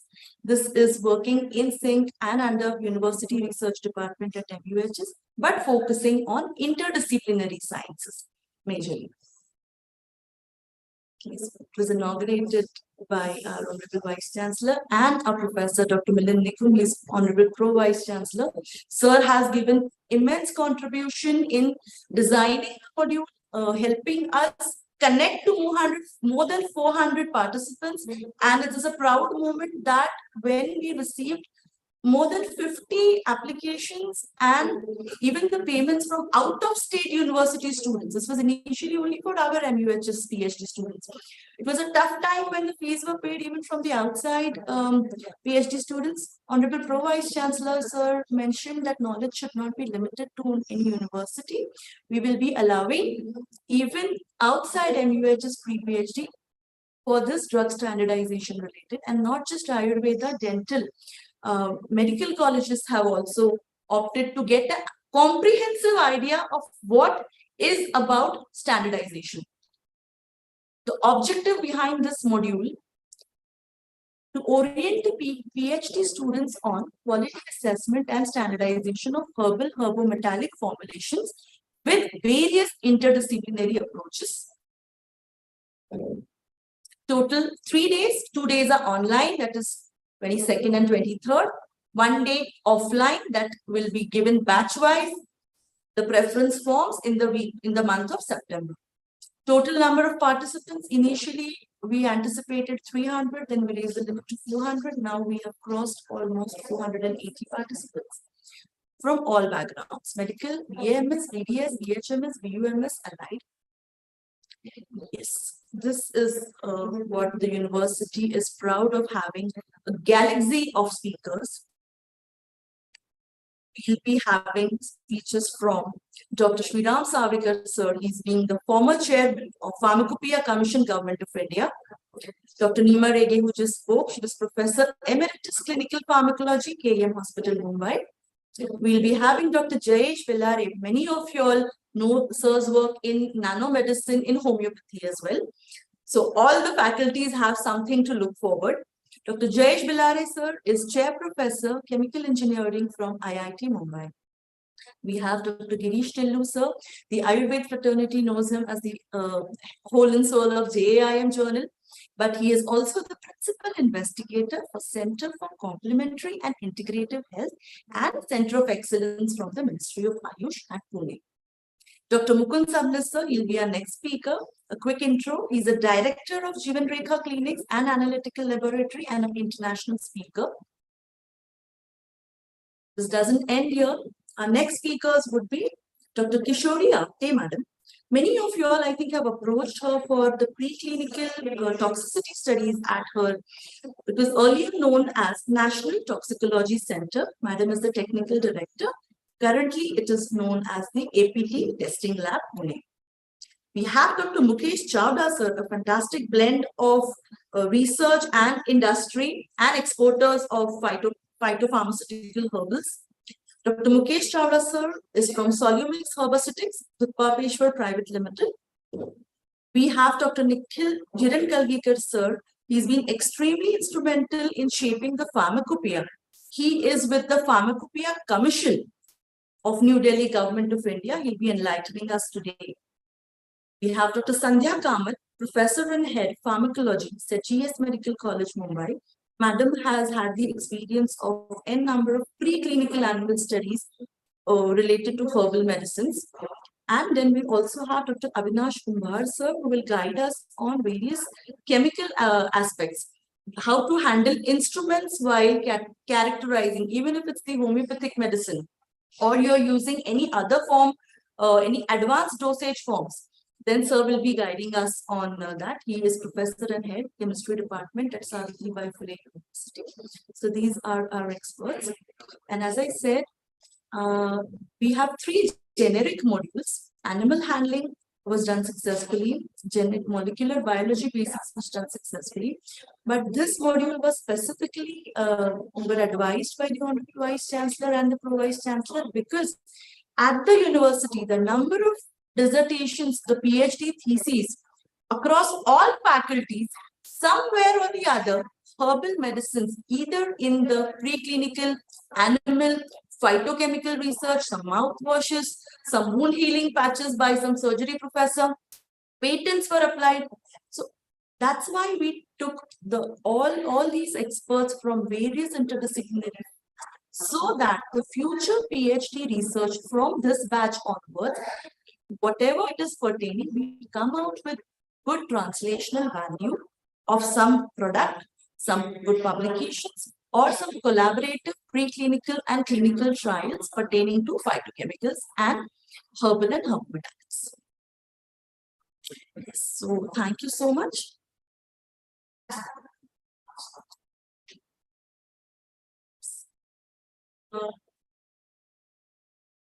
With that in mind, okay, have you all submitted the pre-test? Can you put pre-test in the chat box, please?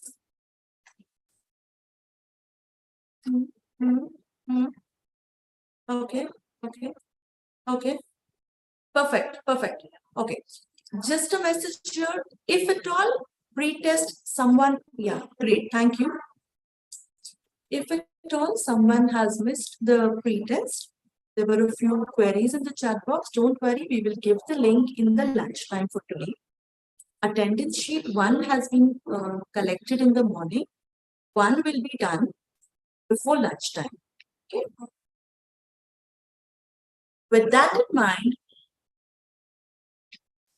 please allow me to now welcome our next speaker, Dr. Mukund Sabnis sir.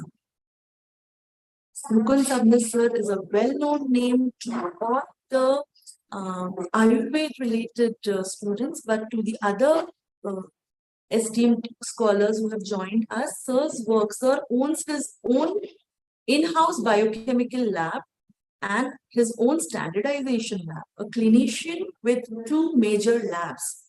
That is where he stands out. Dr. Mukund Sabnis sir, it's a pleasure having you here. Designation, founder and president of Jeevan Rekha Ayurveda Chikitsalaya and Research Center. He's a well-known international speaker for phytochemical drug development based on receptor theory. He has published n number of books on the receptor theory, how herbal phytochemicals work on the body receptors. Accomplishment, sir has developed a unique management for obesity benefiting over 48,000 patients, and he has a data of all these right from 1996. He has established 85 plus treatment centers for obesity in India and abroad. Extensive work on standardization and stability of Ayurvedic medicine. He's also working with the Ministry of Ayush for a few projects wherein endocrinologists are also involved, and sir is guiding how to have herbal adjunct therapies for newly detected diabetes. So that is where the interdisciplinary aspect comes in. Fields of expertise of our speaker, he has, as I said, own in-house biochem lab for the metabolic disorder testings. Sir owns a standardization and research lab for students. Now, this is important. He'll let us know in the end of the session that his lab, students are welcome to perform their standardizations. It is equipped with advanced instruments like XRD, particle size analyzer, and many others. He has delivered over 100 speeches on Ayurveda in 20 countries. but he's an extremely humble person of great knowledge, and it's a pleasure having you here, sir. Over to our speaker, we welcome you on behalf of Maharashtra University of Health Sciences, University Research Department, Drishti Unit.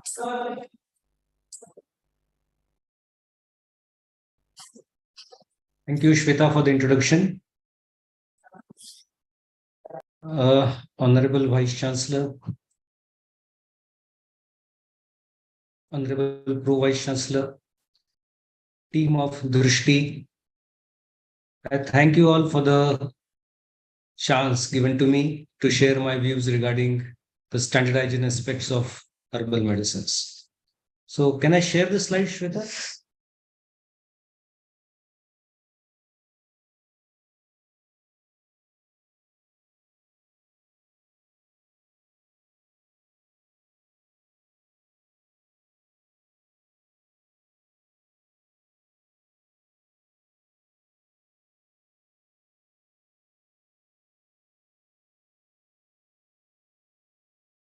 Can you see the slides?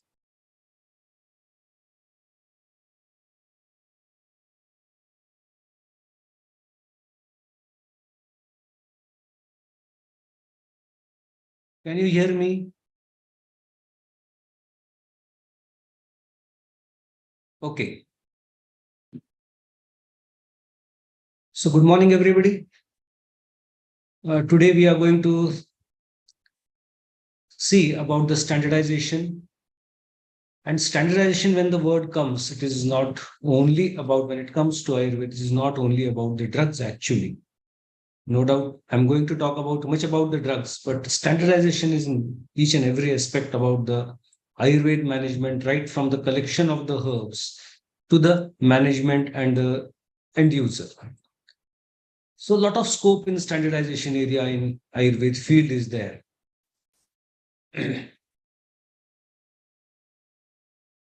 So quality control and standardization of herbal medicine, their concept and scope. Generally, all medicines, whether they are synthetic or of plant origin, should be fulfill the basic requirement of being safe and effective. So no doubt when the word standardization it comes, normally this word standardization is meant only for medications, that medicines should be standardized. Herbal drugs should be standardized, as we have seen a very good lecture before this from Rege Madam. So most important thing, there is a lot of difference between the standardization of modern medicines and standardization of the herbal drugs, because herbal drugs, they are processed, they are harvested, they are dried, they are stored, and after bringing it to the lab of Ayurveda pharmacy, they are highly processed. So there is one concept that is samskaro hi gunantaradhanam. So as there is a change in the dosage forms, when we are making a powder or when we are making a decoction, when we are making a juice, lot of pharmacological changes occurs into that material. And this should be correlated with whatever the standard parameters we are looking into. So if the standard parameters are not getting matched with the pharmacological impact, there is no point in going for standardization. So this standardization means process standardization, raw material standardization, all these type of standardization are most important things. And standardization of herbal plants, process of prescribed of standards of inherent characteristics, constant parameters, definitive qualitative and quantitative values that carry an assurance of quality, efficacy, safety, and reproducibility. If I'm bringing Arogyavardhini or taking Tribhuvan Kirti of one company, the same effect is not elected by the Arogyavardhini or Tribhuvan Kirti of other company. And that becomes a big issue. We are taking paracetamol of any company and we are getting a same antibiotic activity, which is not seen even today in Ayurveda pharma. And that is the reproducibility of the results, efficacy of the results. They vary from one pharma to another, one drug to another. And there, what is the main issue of these things? So specific standards are worked out by experimentation and observation, which would lead to the process of describing a set of characteristics exhibited by a particular herbal medicine. Hence, standardization is a tool in the quality control process. So whatever we are doing, we are preparing Google.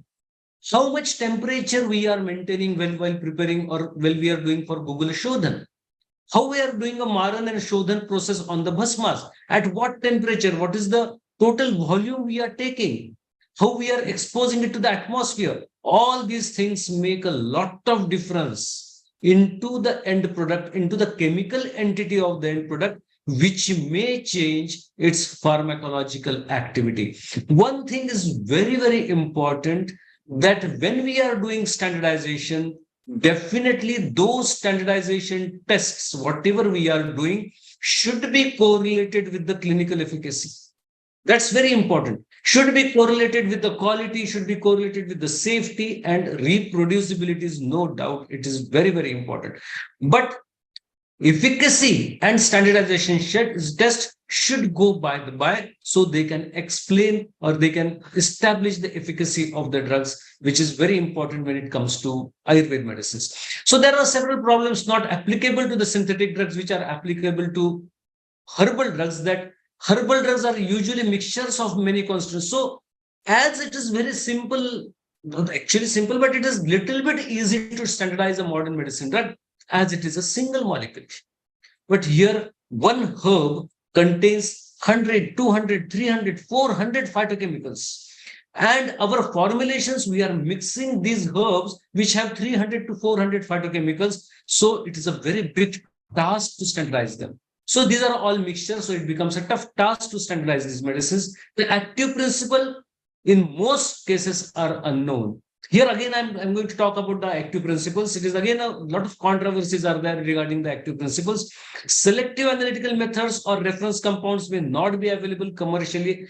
That is a big issue regarding the markers, highly costly markers, and the availability is very rare. If I want to see that whether my ashwagandha has a bithanolide and I have to bring a standard bithanolide, its availability is very difficult. If it is available, it is highly costly. So that becomes a very big issue when you are standardizing something. Plant materials are chemically and naturally variable. That is again a ashwagandha coming from Maharashtra, ashwagandha coming from Madhya Pradesh, ashwagandha coming from Kerala. There are a lot of phytochemical differences. Not only phytochemical, the percentage of phytochemicals, they vary a lot. Even there can be some new phytochemical introduced due to the difference in the soil and difference in the environment. So there is a wide range of normalcy. We can't say that, okay, you have some percentage of pithanolide in ashwagandha, so this is good. No, ashwagandha coming from MP or Kerala or Maharashtra, so there may be a wide range which can be normal for that plant. And that we have to see very correctly. Chemo varieties and chemo cultivators exist, and the source and quality of the raw materials are variable. So basically, when we are standardizing, we have to first look about the raw material itself. What is the source of that raw material? That is the most important, which is usually neglected. What we do, we buy the medicines, the raw material from the wholesalers. Even they don't know the source of the material. As explained well by the previous speaker, that whether the raw material is cultivated or whether it is brought from the jungles where it is grown by its own, there it is a lot of difference, because the stress on the plant, it changes the phytochemistry, changes the phytochemicals, it changes the secondary metabolites. So these things are very important. So when you are going for standardization, specifically from the pharmacology part of PhD, students, maybe Rashashastra, maybe Vaishajya Kalpana, or Aushadhi Nirman, here the source, maybe the source of minerals, maybe the source of plants, those sources should be identified very well, that can make you helpful for the further reproducibility and efficacy of the results. So I have taken this slide from one of the journal. So there is a change in the biotic stress and abiotic stress. So natural stresses are there. Attack by the pathogenic microorganisms, then consumption of herbivores, parasites, symbiosis, adaptation to the environment, competition of the soil, competition for the nutrients, impact of the insects of the plants. So that is the way That is the things I know. I have gone through one paper where more resveratrol is produced in the leaves of the grapes where they are subject to the fungal infection. So these infection increases the secondary metabolites into the plant. And similarly, abiotic stresses, there may be temperature variation, more cold or more hot, mechanical stresses, that is soil movement, submarines, wind, radiation, chemical stresses are there. So both the stresses, maybe a biotic or biotic stress, both they have an impact on the secondary metabolites of the plant. And whatever we people are expecting, maybe from Ayurveda or maybe from herbal industry, that we are interested into the secondary metabolites of the plants, how they develop, because the secondary metabolites are developed by the plant either for the protection of themselves or the protection of the plant or for the survival of the plant. They are not developing secondary metabolites that we are serving secondary metabolites for the humans and humans should use as a medicine. Plants don't know that. Plants, they develop secondary metabolites for either for their own protection or either for their survival. So these abiotic and biotic stresses, these are very, very important to understand when we are going for the raw material and the sources, finding the sources of the material.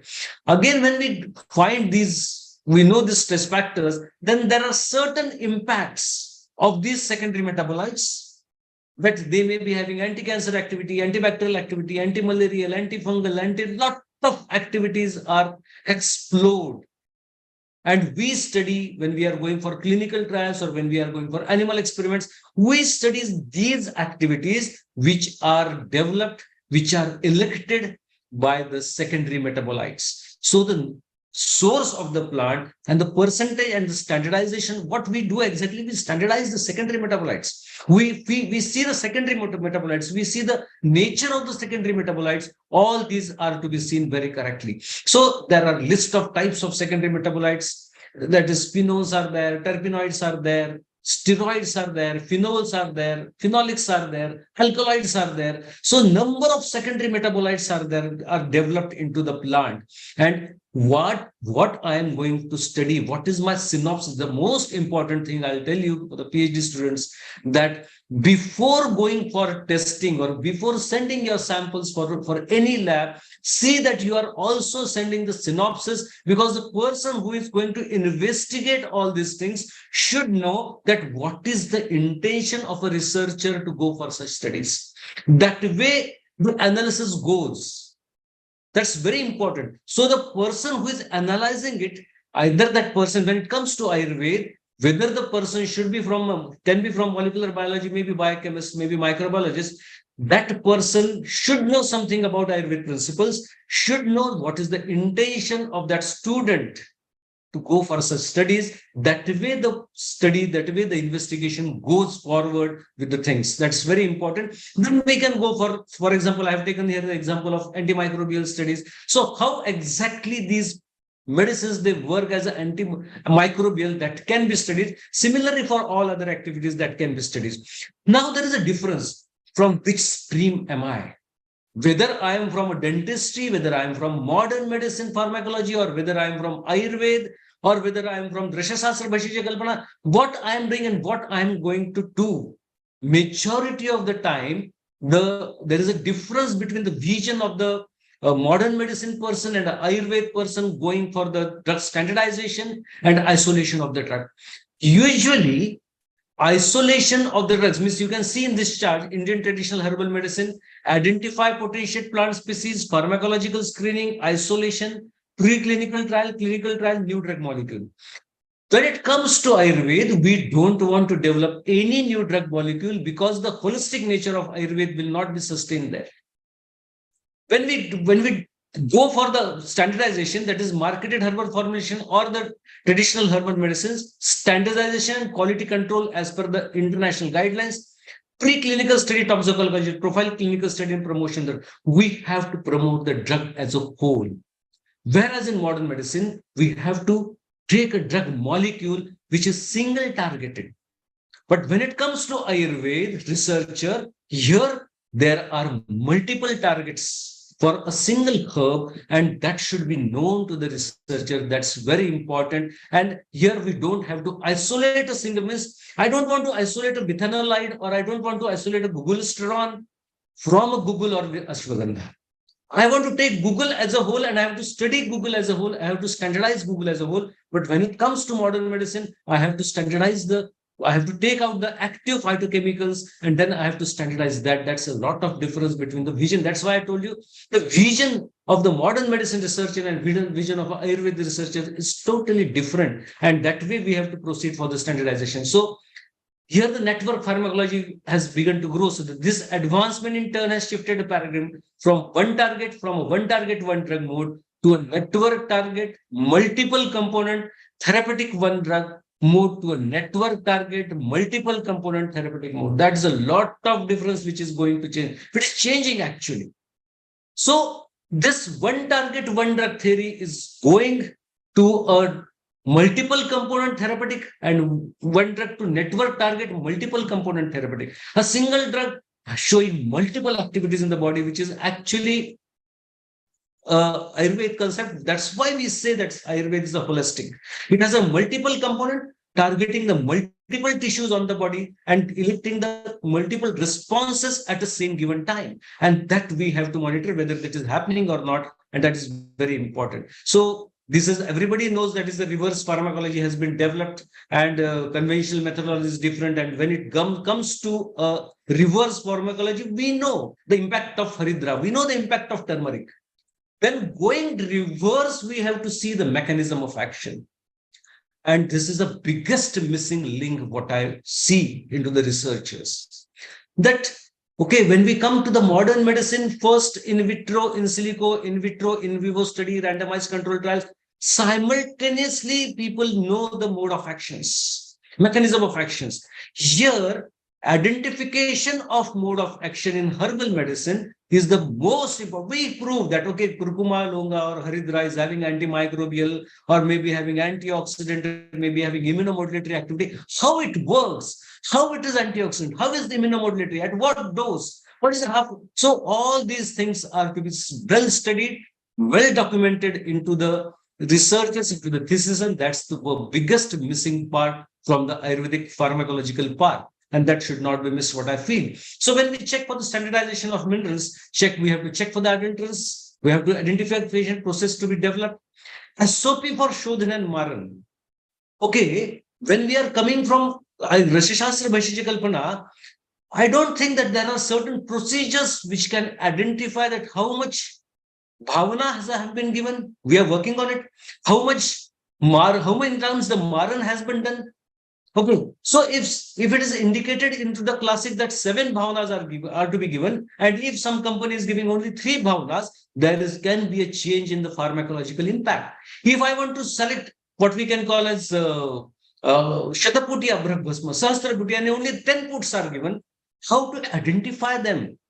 We have to go for reverse engineering. We have to study the reverse engineering, and these methods are to be developed. And there are again a very good instrumentation now. We can develop these methods very nicely, going with many different type of. So this topic should be taken that, okay, preparation of Suvarna Bhasma or preparation of Tamra Bhasma and its effects. But what about how much putas and how much bhavanas which have been mentioned in text, whether they are given or not, these things are to be focused. This should be focused very nicely. Effect of temperature, variation over the minerals, standardization of Shodhan and Maran Dravya is very, very necessary, and standardization of putas are very necessary. Unless and until these basic things are standardized, it's no point in going further in the standardization of the house, because our machines are not standardized, our tools are not standardized. And unless and until these tools are standardized, there is no point in further going with the standardization of the finished products. So for medicine standardization, raw material standardization, process standardization, and finished product standardization are the 3 parts where what I feel going about that, even the agriculture standards are to be developed if the plants are coming from the cultivated area. What are the agricultural standards? How much temperature was maintained? So these are because all these things, as we have seen in the previous slide, because more exposure to sunlight, more exposure to water, more exposure to pesticides, Okay, all these things can change the phytochemistry of that herb. And even we have to start with the standardization of the good agricultural practices also, then coming to the raw material, then coming to the even storage conditions are to be standardized. We are not working on storage conditions. Storage conditions of the raw material, storage conditions of the finished products. And process standardization is a very, very big issue where we don't focus on. So these are the areas actually before going for any finished drug standardization, these are the areas which we have to standard. These are the fundamental things. And until and unless the fundamental things are standardized, actually we should not go for the finished good standardization. And here, these are the things so the herbal product which have come increasingly popular, and one of the impediments in its acceptance is the lack of standards. So the quality of herbal medicine, that is the profile of the constituent, the final product, we have to think about the efficacy and safety. We have to think about the constituents, phytochemical constituents, and this is further complicated by the use of combination of further ingredients. Means, for example, again, a very different thing.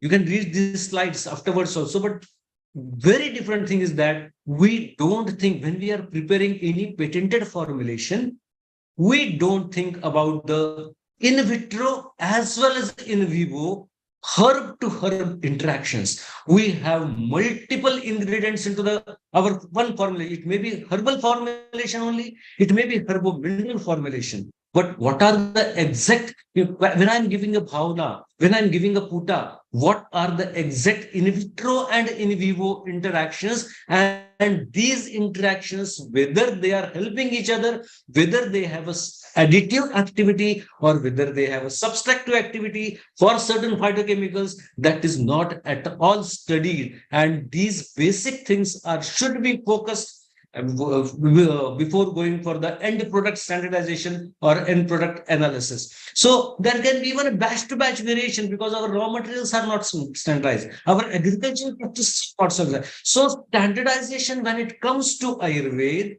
it's the most complicated thing. We have taken this word standardization as it is from the modern standardization, but it is really today also, with the help of very sensitive and high-end machines, it becomes a tough task to standardize all Ayurvedic medicines, because we have to standardize the agriculture. Since the agricultural practices are to be standardized. When it comes to modern medicine, the modern medicines are developed in the lab. They are developed in the industry and under controlled conditions. Everything is developed under controlled conditions, and the herbs are cultivated under uncontrolled conditions, which can change their phytochemical ingredients. That's very important. So for herbal drug and products, standardization would encourage the entire field of study from cultivation of medicinal plants to its clinical applications.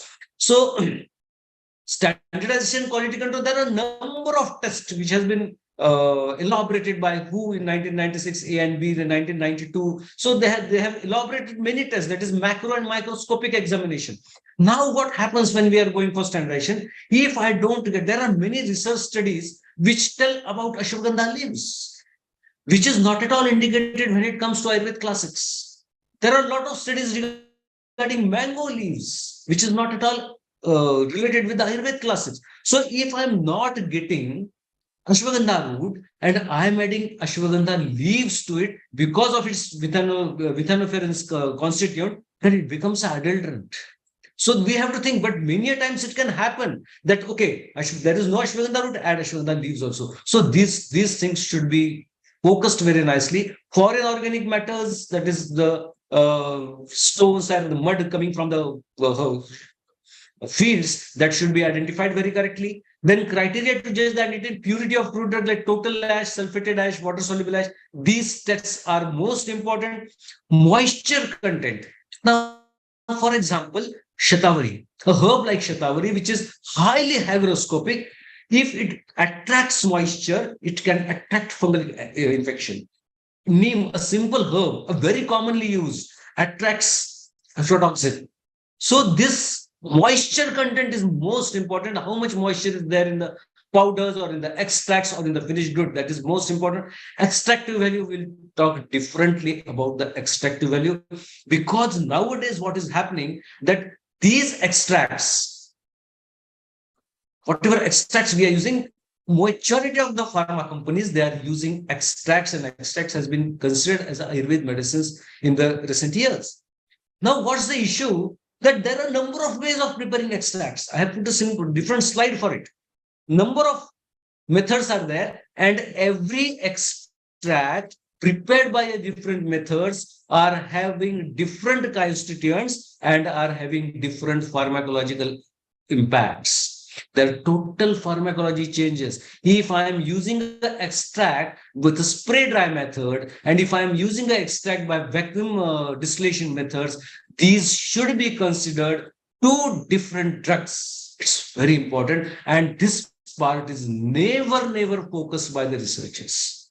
Never focused. Last 3-4 months, we have done one study, and that study was there are many minerals into the herbs. When we are preparing extract by the vacuum distillation methods, the vacuum distillation method doesn't bring the trace elements into the extracts. The trace elements lie somewhere else. And again, those trace elements should be mixed separately into the extract, which is not at all done. So the pharmacology changes.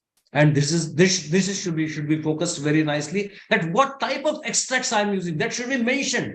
Even the students don't know that what is the source and what is the method of preparing. We buy the extracts, but unfortunately, we don't even we get a COA, that the certificate of analysis we get, but on the certificate of analysis not mentioned that in which method that extract has been prepared. And depending on the method, total pharmacology changes what we experience nowadays in the clinics. So there can be this crude fiber estimation, qualitative chemical evaluation, chromatographic, because all of you know these things. Chromatographic examinations are there with the crude drugs that we can use with HPLC, we can use TLC. TLC is very preliminary, but HPLC or HPTLC can be used for the exact major chemical constituent as markers, and quantitative chemical evaluation to estimate the amount of major classes of constituents, and then toxicological studies. So these are the ways how we should proceed for the things. Then there are impacts on the environmental factors, as we have discussed. Time of harvesting, very important.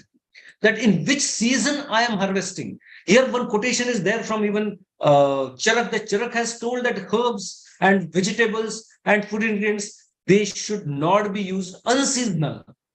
A very important quotation. So what is the time of harvesting? Whether it is a seasonal harvesting or whether there is not a seasonal harvesting, it will change as part of consideration. For some herbs, the optimum time of harvesting should be specified. It is known that the concentration of constituents in a plant can vary during the growing cycle or even during the course of the day. In the last slide, you have seen the Bal Hirida and Survari Hirida. Lot of changes in the activity, lot of changes in the efficacy. Similarly with Aula, what time you are harvesting amla, and with every herb the same thing happens, whether the herb is matured or not, or whether we are harvesting it prematurely, it changes the phytochemistry. So that is most important. Then post-harvesting factors, storage condition, processing treatments greatly affect the quality of herbal. I'll tell you one important thing. We know Jetamonsi. When we bring Jetamonsi, majority of the Jetamonsi sellers, they extract the oil, which is high sold differently. And these processing treatments, we don't know, we take Jetamonsi as it is. So there are a number of examples like this, that what are the storage conditions, what are the processings done on the raw material before we buy it. So these things are very important. Inappropriate storage condition, harvesting result may be microbial contamination, maybe process such as drying, may result in loss of thermolabile active compounds. So that there are the critical factors which can control the things. That is, microscopic evaluation should be there, foreign matter should be there, ash content, heavy metals. Now, considering very important, just 2-3 months we have received a sample of cow's urine, cow dung, and zawa, which was given to the cow. Cow ingested the zawa, and then we took the sample of zawa from the cow dung and we analyzed it. And for your surprise, the cow's urine and cow dung were high in aluminium. And we were wondering that how aluminium came into cow's urine and cow dung.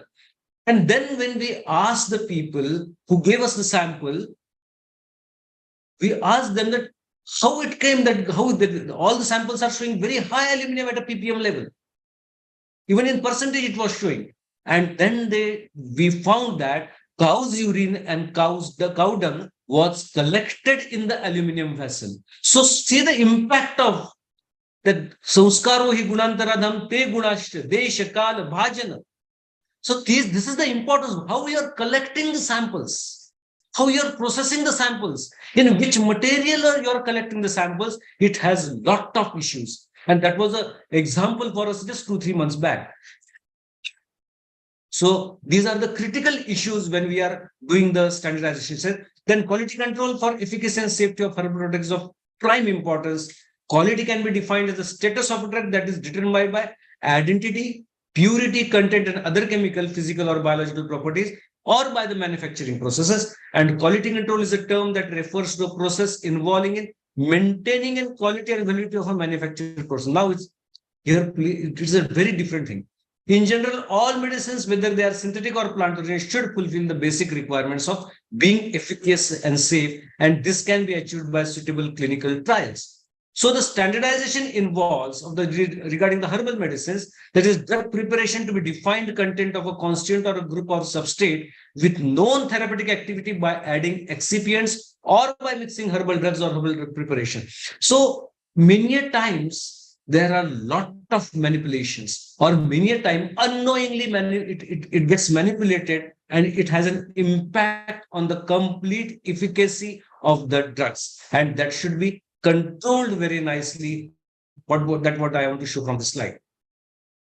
So there are two types of standardization. In the first category, true standard definite phytochemical or group of constituents is known to have a activity. For example, you take example of ashwagandha with number of phthalates and other important phytochemical is a classic example. Now, when it comes to that, okay, I'm selling ashwagandha, I have taken the raw material and they have a certificate of analysis that we have such much percentage of phenolides. Okay. But whether we are expecting the impact of phenolides or whether we are expecting the impact of a whole ashwagandha, that is a big issue. So the marker is not essentially a bioactive compound. That should be identified very correctly. So these products are highly considered, no longer represent the whole herb, and are now considered as phytopharmaceuticals. In many cases, they are vastly more effective than the whole herb.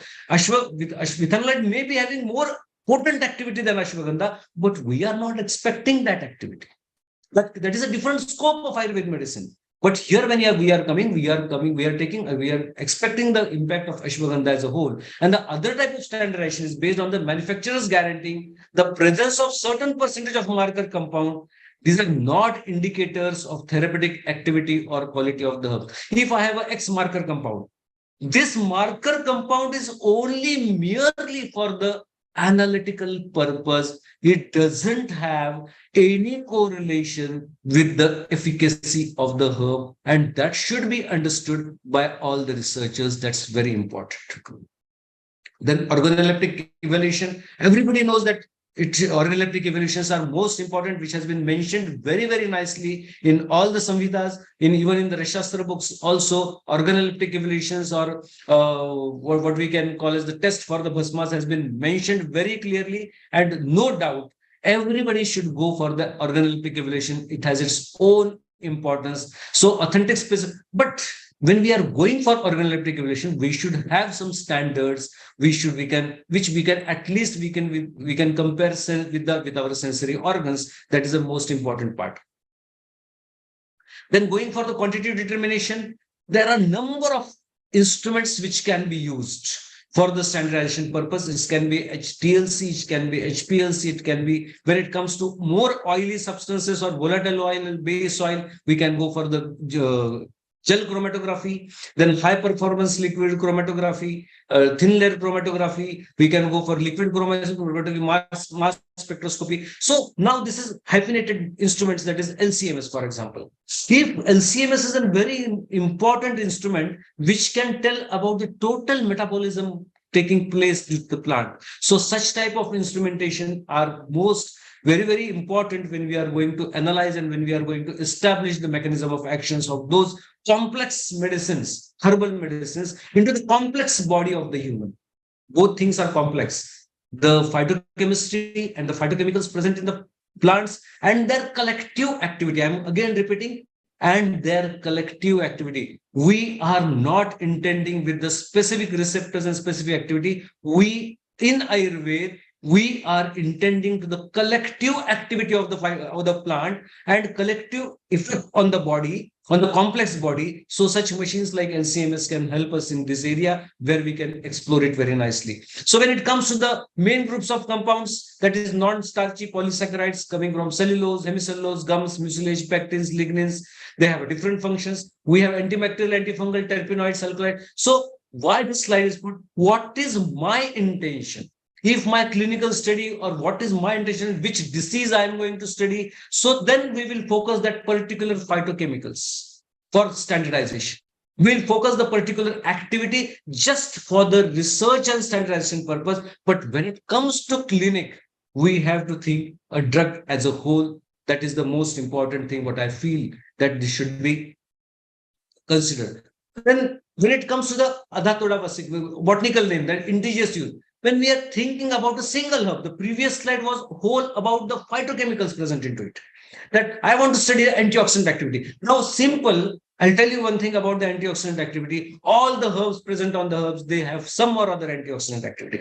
How we are analyzing it, which method I am using it for the analysis of antioxidant activity, exactly which antioxidants, maybe superoxide dimustase or maybe catalase, maybe glutathione peroxidase, which antioxidant I am focusing, and what will be the impact of these antioxidants and how will they impact the electron transport chain in the body, that should be correctly identified. Just, okay, whatever the drug I am taken that have antioxidant activity doesn't indicate anything. Doesn't indicate anything when we are in the clinics.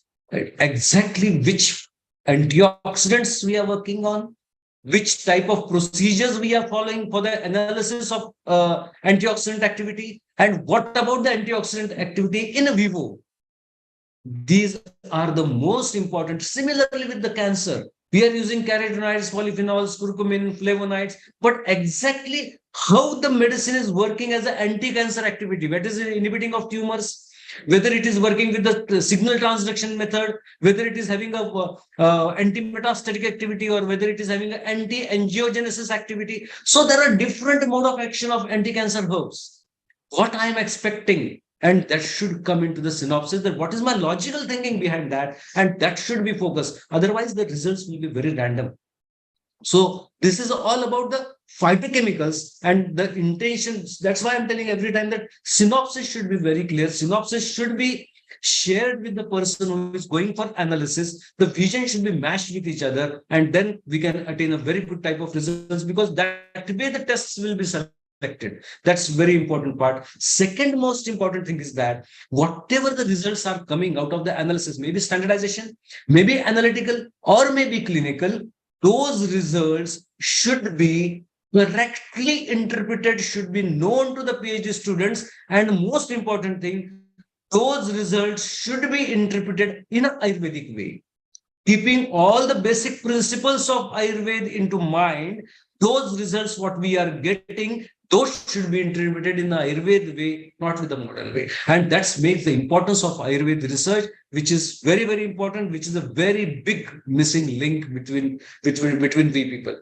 And coming for the herbs, that if I want to study Adhatoda vesicasa, that is indigenous uses antispasmodic, antiseptic, insecticide, then oxytocic effect is there, antispasmodic effect there, cups. What I want to study, then according to that, phytochemicals will be analyzed. According to that, analytical test will be designed. According to that, the clinical test will be designed. So what is my subject and what I am intending, depending on that, it works. So there are different types of standardized parameters. So you can see on the slides that physiochemical evaluation is there. Residual analysis, that heavy metals, toxins, pathogen, pesticide residues. Then phytochemical evaluations are there. Extractive values, chemical profiles, marker compounds. So different type of standardization parameters are there. Student no need to go for each and every parameters.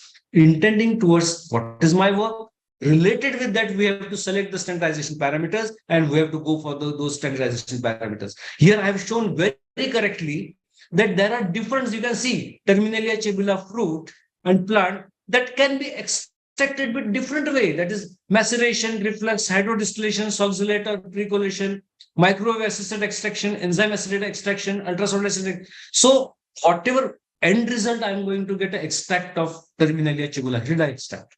But the phytochemistry of this extract will change completely depending on the method of extraction I am using.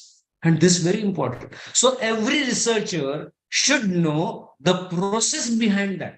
But which process I am using, and that process is to be standardized, and that standardization process will be only pertaining to that research only. It can be common, it can't be if you publish a paper, so anybody can't take that process. Okay, that researcher has taken, use that process, I will use. No, my intention of using that herb will be different. So I have to identify my own process. And these things are very, very important. And these are not focused actually when we are going for the clinical trials. So the most important concept is there. The change in the physiochemical property of the medicine will bring a change in its pharmacological property. And that should be fixed in the mind of each and every researcher.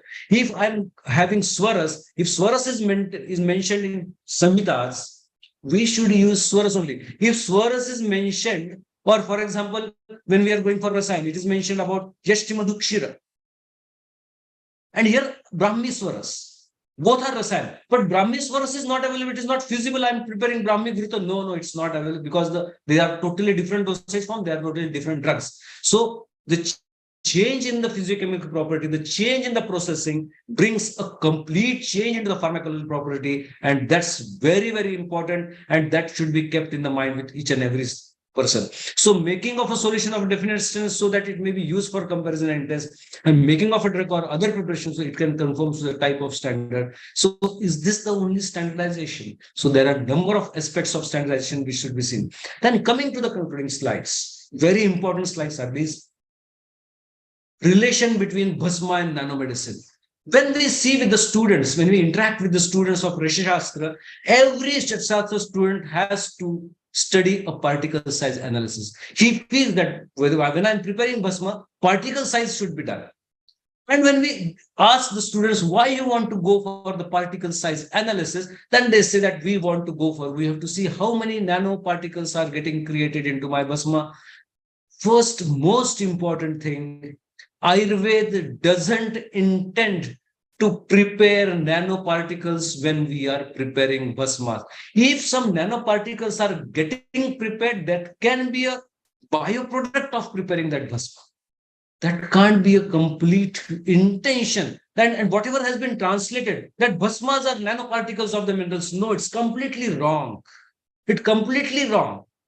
Many people, they use scanning, SEM, that is scanning electron microscopy, transmission electron, fast phase fracture fluorescence. So many things are utilized. Many analytical machines are utilized for this.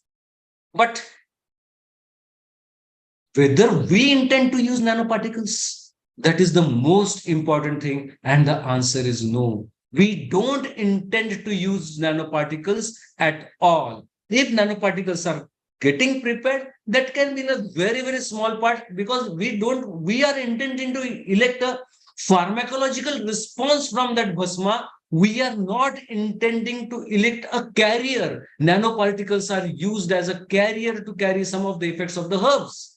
And we are not intending it. So there are certain steps involved in the Bhasma, that is to establish the presence of nanoparticle in test samples, to ascertain whether chemical compound is homogeneous, whether nanoparticles are crystalline or amorphous, nature of defects in the sample. So number of issues are there when we are studying with the nanoparticles in the Bhasmas or maybe nanoparticles of the herbs. If you go to this slide, this slide can indicate very important things in the nanoparticles. So different type of nanoparticles are being used in the medicine field.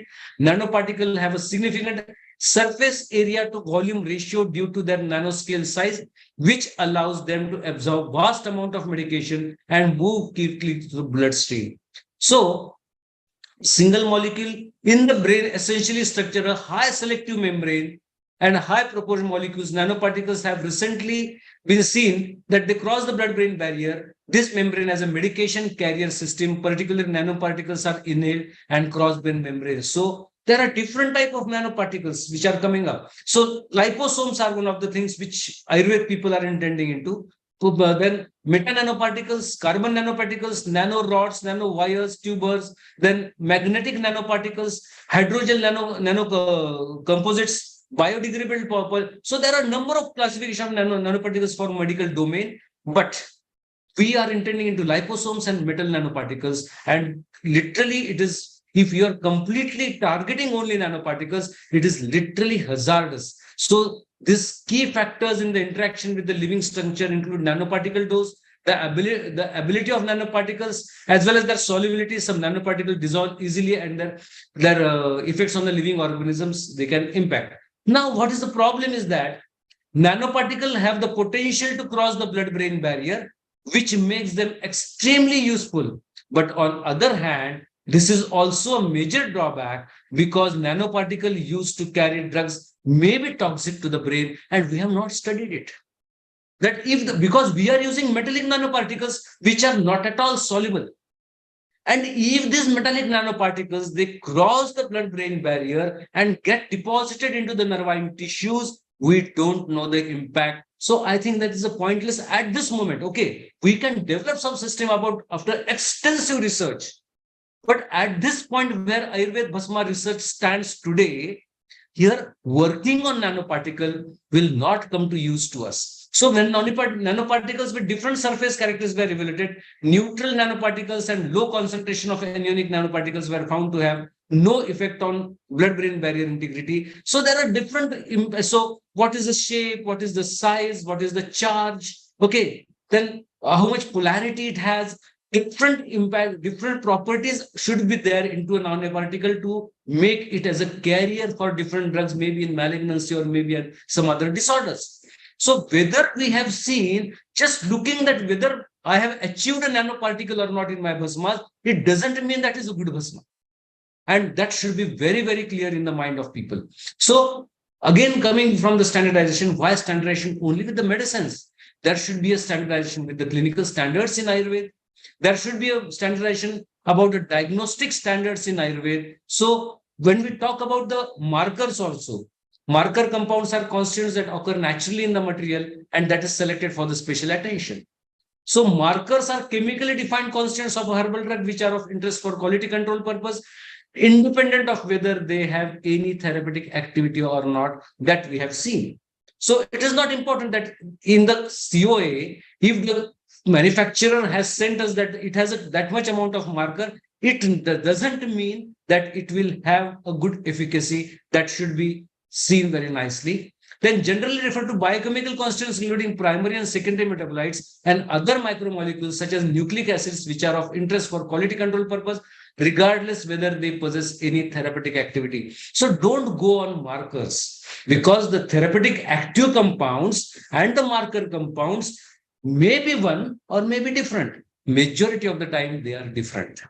Whatever the markers are there, they are only for the analysis, and the active components in the herbs, actually looking to the active compounds in the herb is not coming from the Ayurvedic theories. We have to go by the network pharmacology. We have to see that the whole impact of that plant, the complete impact of the plant on that tissue should be seen, not the effect of the markers. And if we are seeing the effect of only the marker or the effect of a single phytochemicals, then we are isolating, we are in a reductionist way, which is not an approach of Ayurveda. Reductionist is the approach of modern medicine, which they have proven it. But when it comes to Ayurveda, it is a holistic way we have to go for, and that's very important. So types of markers that are active principles, there are active markers, there are analytical markers, there are negative markers, and we have to think about negative markers that some herbs, as I said you regarding neem attracts aflatoxins, and aflatoxin can be a negative marker for neem. So negative markers are to be seen if the herb or if the formulation is highly hygroscopic, whether it has developed some bacterial infections, some fungal infections, or some toxic infections, and that can be a negative marker. Very important. We ignore negative markers, and that should be focused very nicely, what I feel. Then there are chemical markers which can be applied for the identification of adulterants, differentiation of herbal medicine with the multiple sources.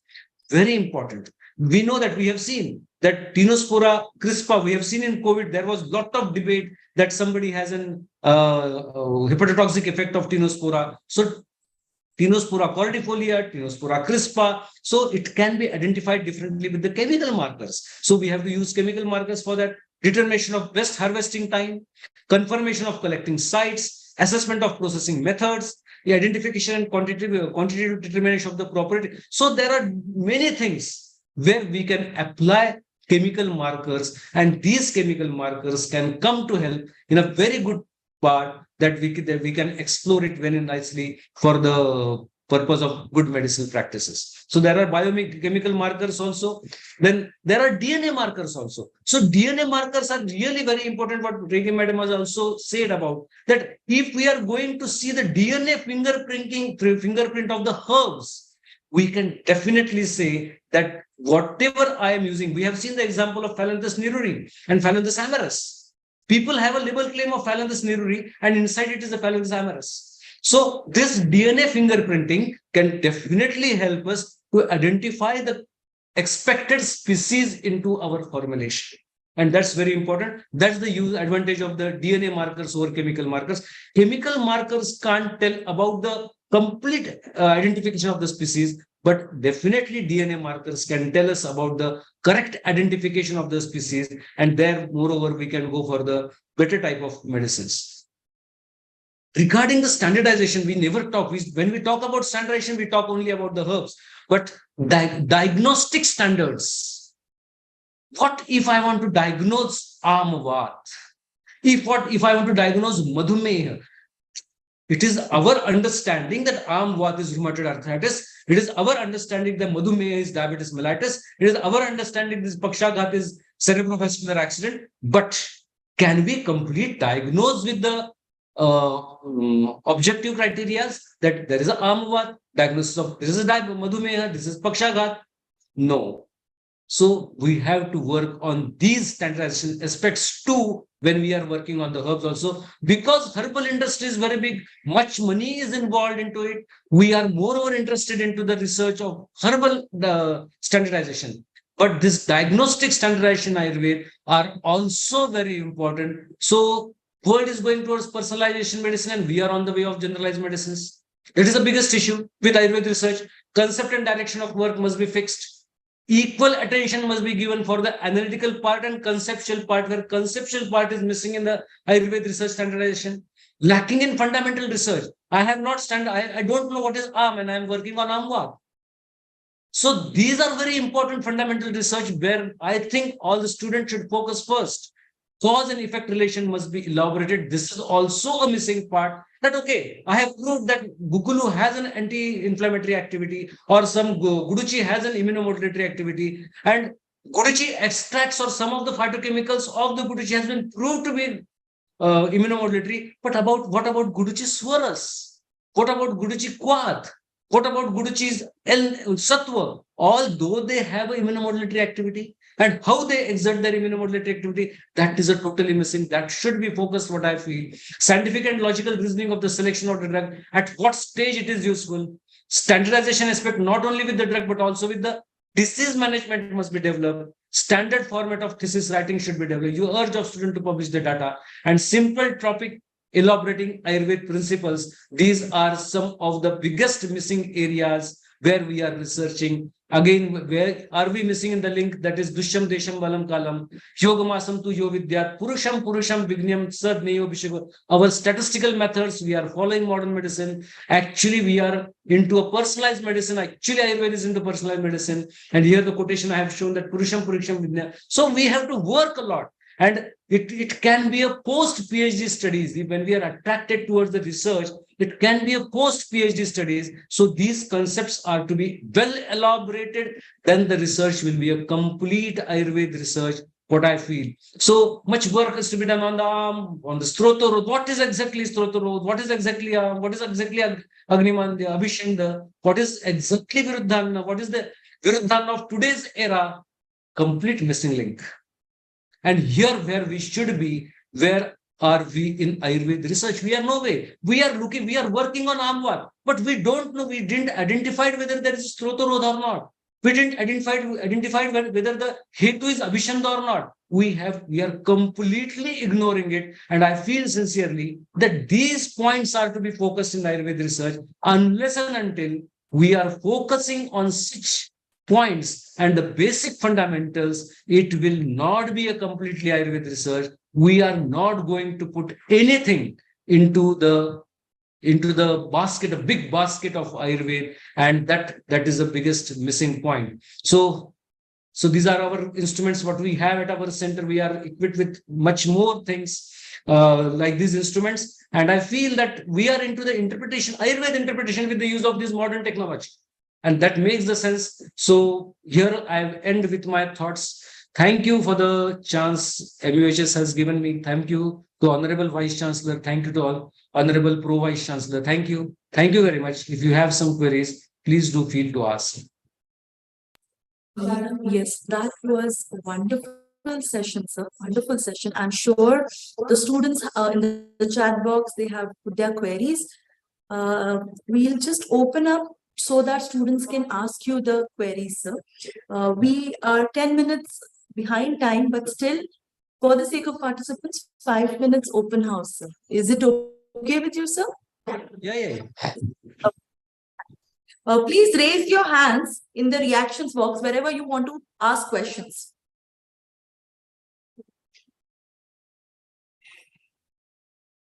There is a very interesting question, Shweta madam. Hmm. That is difference between a phytochemicals and active principles. So Okay. phytochemicals that should be addressed actually. So phytochemicals are secondary metabolites. Phytochemicals are essentially secondary metabolites, but the phytochemicals are not essentially active compounds. That difference should be known to everybody.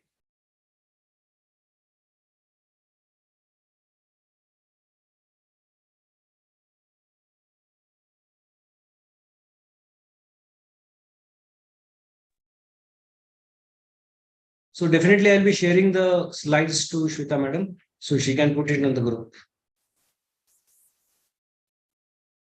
Yeah, Dr. Dipti Nene has a question. Yes, Dr. Dipti. Hello. Yes. You unmute Audible? yourself. Yeah, you're audible. Yes. Thank you, sir, for such a nice lecture. And I just wanted to ask, there are two ways of medicine, or two or more ways of medicine administration in Ayurveda. When we talk about Rasavirya Vipak, it is all through the oral route of drug administration. But when we think of local applications, then the pharmacokinetics and dynamics will change. Then how we can do a research on this topic? Like if we apply Yes. a lap, the drug will act in a different way. Yeah, it's a very good question. And the answer is very important, that Ayurveda has explored its pharmacology in the terms of Rasavirya Vipak, correct? Yes. But when we talk about Rasavirya Vipak, we have to taste the medicine. Then the Rasavirya Vipak, then the activity will start of the drugs. That is the concept. Yeah. But there are different other ways where we are not giving medicine orally and explore the pharmacological activity. So what are these ways? There are two ways. Either we can go for the secondary metabolites pharmacology. Every secondary metabolites, maybe alkaloids, maybe tannins, maybe flavones, maybe flavonoids. These are the groups of phytochemicals, maybe cardiac glycosides. So these are the group of phytochemicals where on a measure broadly the pharmacology has been explored. So this is the way how we can explore the pharmacology with the help of secondary metabolites when we are not giving it orally. First thing. There is again third way that we are in administrating medicine anally, through anal route. This is also mode of okay, through Basti. Secondly, there is another way that whenever we are using the herbs, we have only seen the gustatory receptors. That the taste is received by the gustatory taste receptors in the mouth, but there are extra gustatory taste receptors which work through majority of the time GPCR receptors, G protein coupled receptors, and the tissues receives this taste through GPCR receptors when we are going for applications. And through GPCR receptors also, we can explore the pharmacology. Second. Third, whatever the pharmacology we are exploring, maybe given through the anal route, they are not going through the first pass metabolism. They are exactly jumping into second pass metabolism. And here, one enzyme, that is cytochrome P450 enzyme, CYP450 enzymatic system works, and that changes the metabolites of the means whatever ashwagandha we are using. Ashwagandha is not uptaken as it is as ashwagandha by the tissues. No. Then the secondary, third, tertiary metabolites are generated, and that have a impact or the pharmacological effect. So all these things should be collectively studied, and then a pharmacology should be put forth that this is the pharmacology of the herbs. I think you got the answer. Yeah. I had asked this because I wanted to study on bidalak, that is lepa over the eyelids. So that is the transdermal route of administration. Yes, yes. So that can be studied with the phytochemistry, phytochemicals and secondary metabolites which you are using in your formulation. Okay. Okay, sir. Thank you, sir.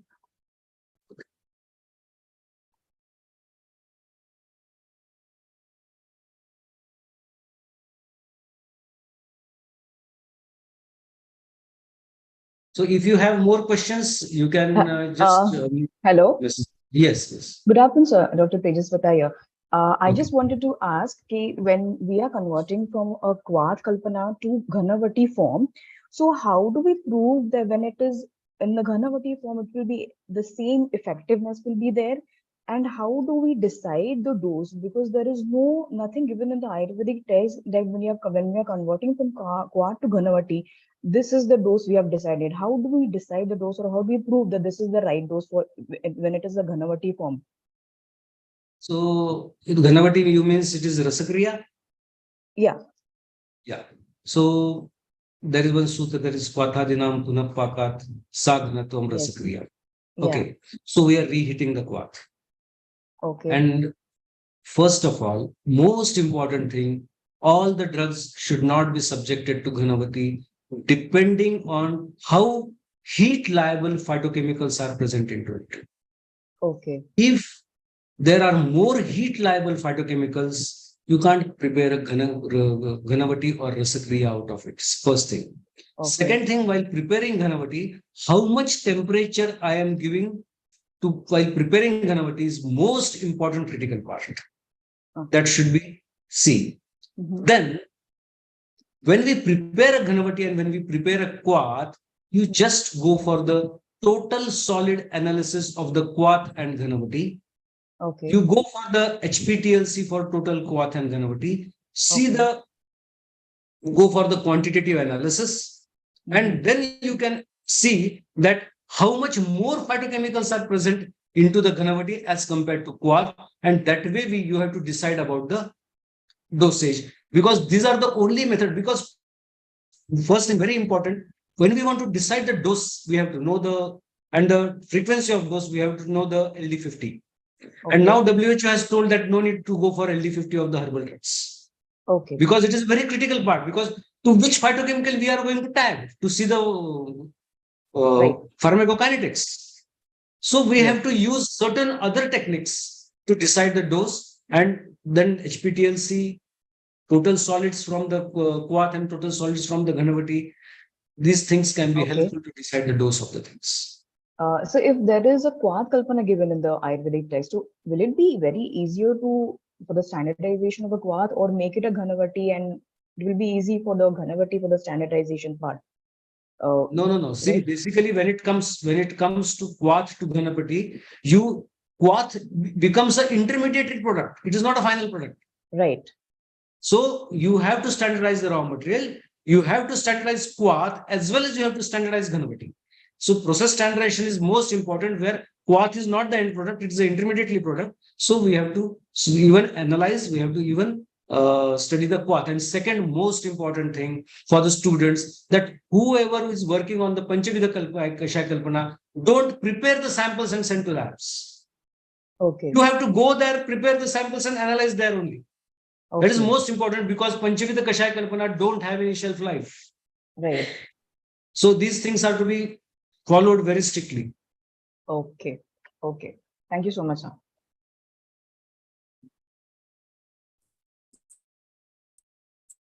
Yes, the questions are pouring in, and I think Sir has a lot of things to offer. Sir, in fact, we won't be leaving you just at the end of this session.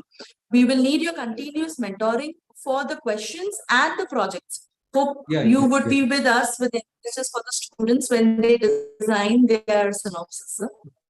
Yeah, A lot of definitely. questions are coming in, but thank you so much. And I request the questions, put it in the chat box so and we're able to get back to you. Okay. In the interest of time, now we would like to invite the next speaker. Before that, thank you so much, Dr. Samnis, sir. It was a pleasure having you. Thank you very much. Thank you. We will now upload the attendance sheet. Those of you who have missed the morning sheet, that will be given in the lunchtime. This is a fresh sheet. Okay, so all of you who are attending this time, this is a fresh sheet for this time. Please fill in, even if you all have filled in the morning. I hope I'm clear. All of you have to fill the attendance right now.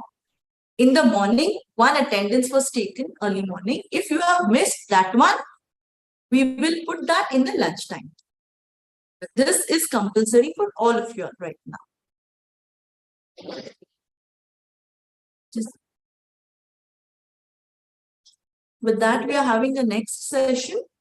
Once you put in your attendance, please give yes, Y in the chat box. If when you're submitted, please put yes in the chat box or Y in the chat box.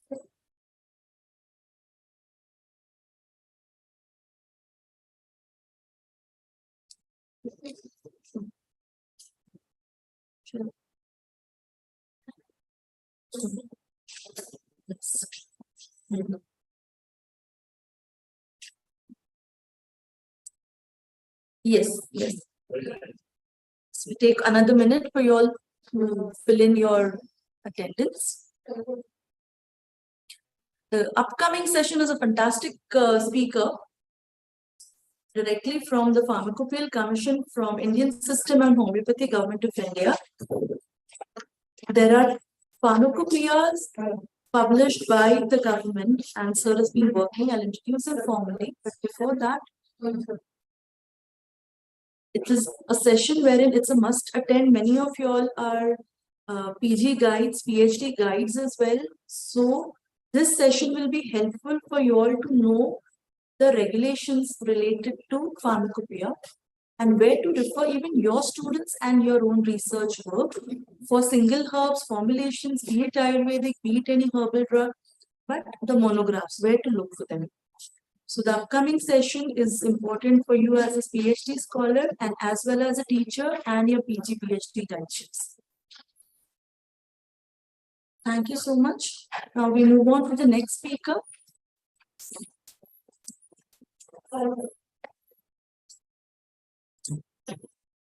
Is my screen visible? Just put yes in the chat box. On behalf of Maharashtra University of Health Sciences, we welcome Dr. Nikhil Jirankalgikar sir. He is a scientific officer at the Pharmacopoeia Commission for Indian Medicine and Homeopathy at the Government of India. Specific work areas: harmonization of ASU and H pharmacopoeial monographs and appendices. ASU is Ayurveda, Siddha, Unani and Homeopathy pharmacopoeial monographs. Development of pharmacopoeial standards and formulary specifications for Indian system of medicine and homeopathy. Establishing and implementing Ayush drug policy and regulatory mechanism. Analytical method development and quality control using sophisticated instruments. He's also into planning research projects, literature research with technical editing and translational of books. He's a contributor to more than 10 pharmacopoeial publications. He's the author of 13 research articles in reputed journals. His own monographs are published, and he's a contributor to 11 books and monographs published through his institute. Yes, it's a pleasure having you here, sir. Over to you, sir. Thank you, Dr. Shweta. Am I audible? Yes, sir. Okay. So, should we start? Absolutely, sir. Okay. भवति यदनुभावादेडमोकोऽपि वाग्मी जडमतिरपि जन्तुर्जायते प्राज्ञमौलिः सकलवचनचेतो देवता भारती सा मम वचसि न दद्यात् सन्निधिं मानसे च. First of all, I express my gratitude to MUHS, specifically Honorable VC, Pro VC, and all the staff who have given me this opportunity. And thanking to all the participants also. Let's start with my presentation.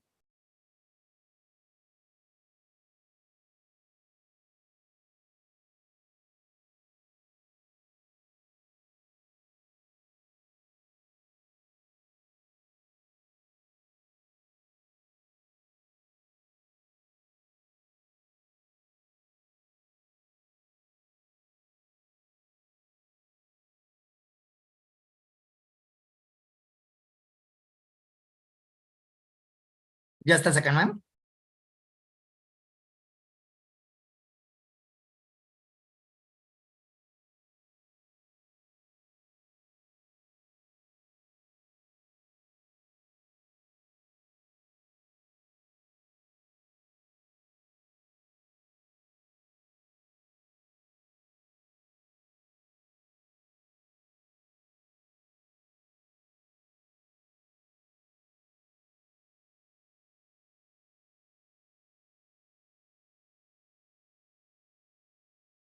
Yeah, whether the screen is visible? Hello?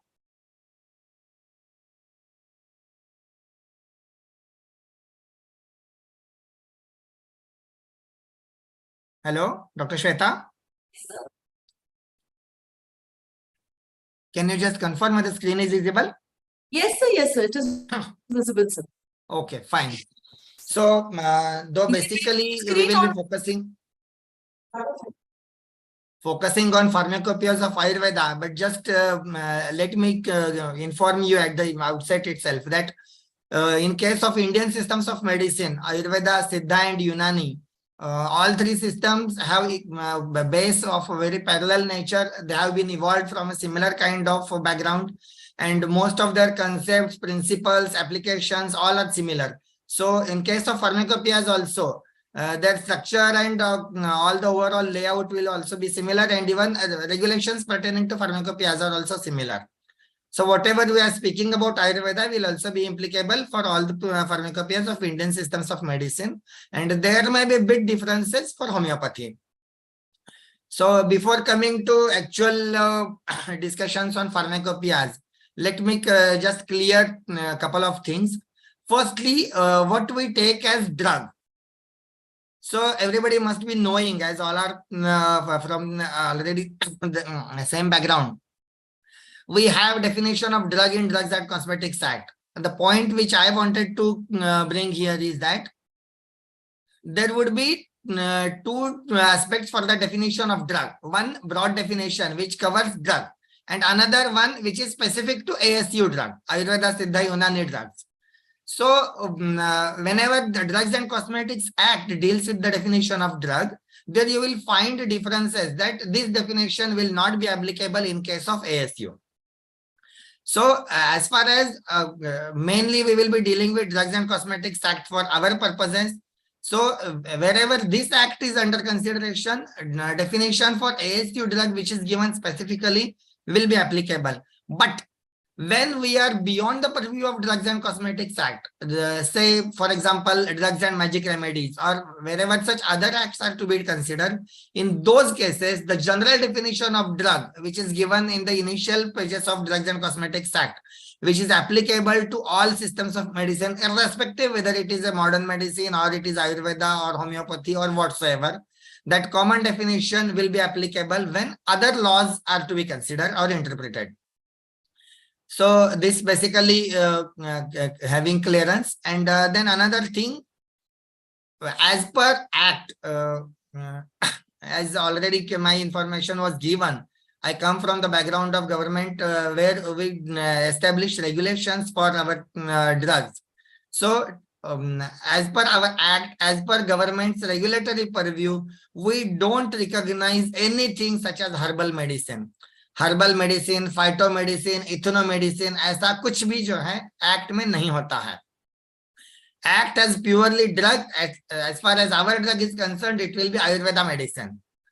Even the word patent medicine is used in many cases, but that word is a loose term. We don't use patent medicines. As per the definitions given in our drug act, there are two types of drugs. One is the classical drug, which is as such from the formulae, and another is by different combinations, which we can call it as proprietary medicine, but it will be only proprietary. There are hardly any patents. Patent is a totally different issue, which has its intellectual property and related purviews. So let's not go in that confusion. So after having these things, let's go to actual pharmacopoeias. But that is our prime concern for today.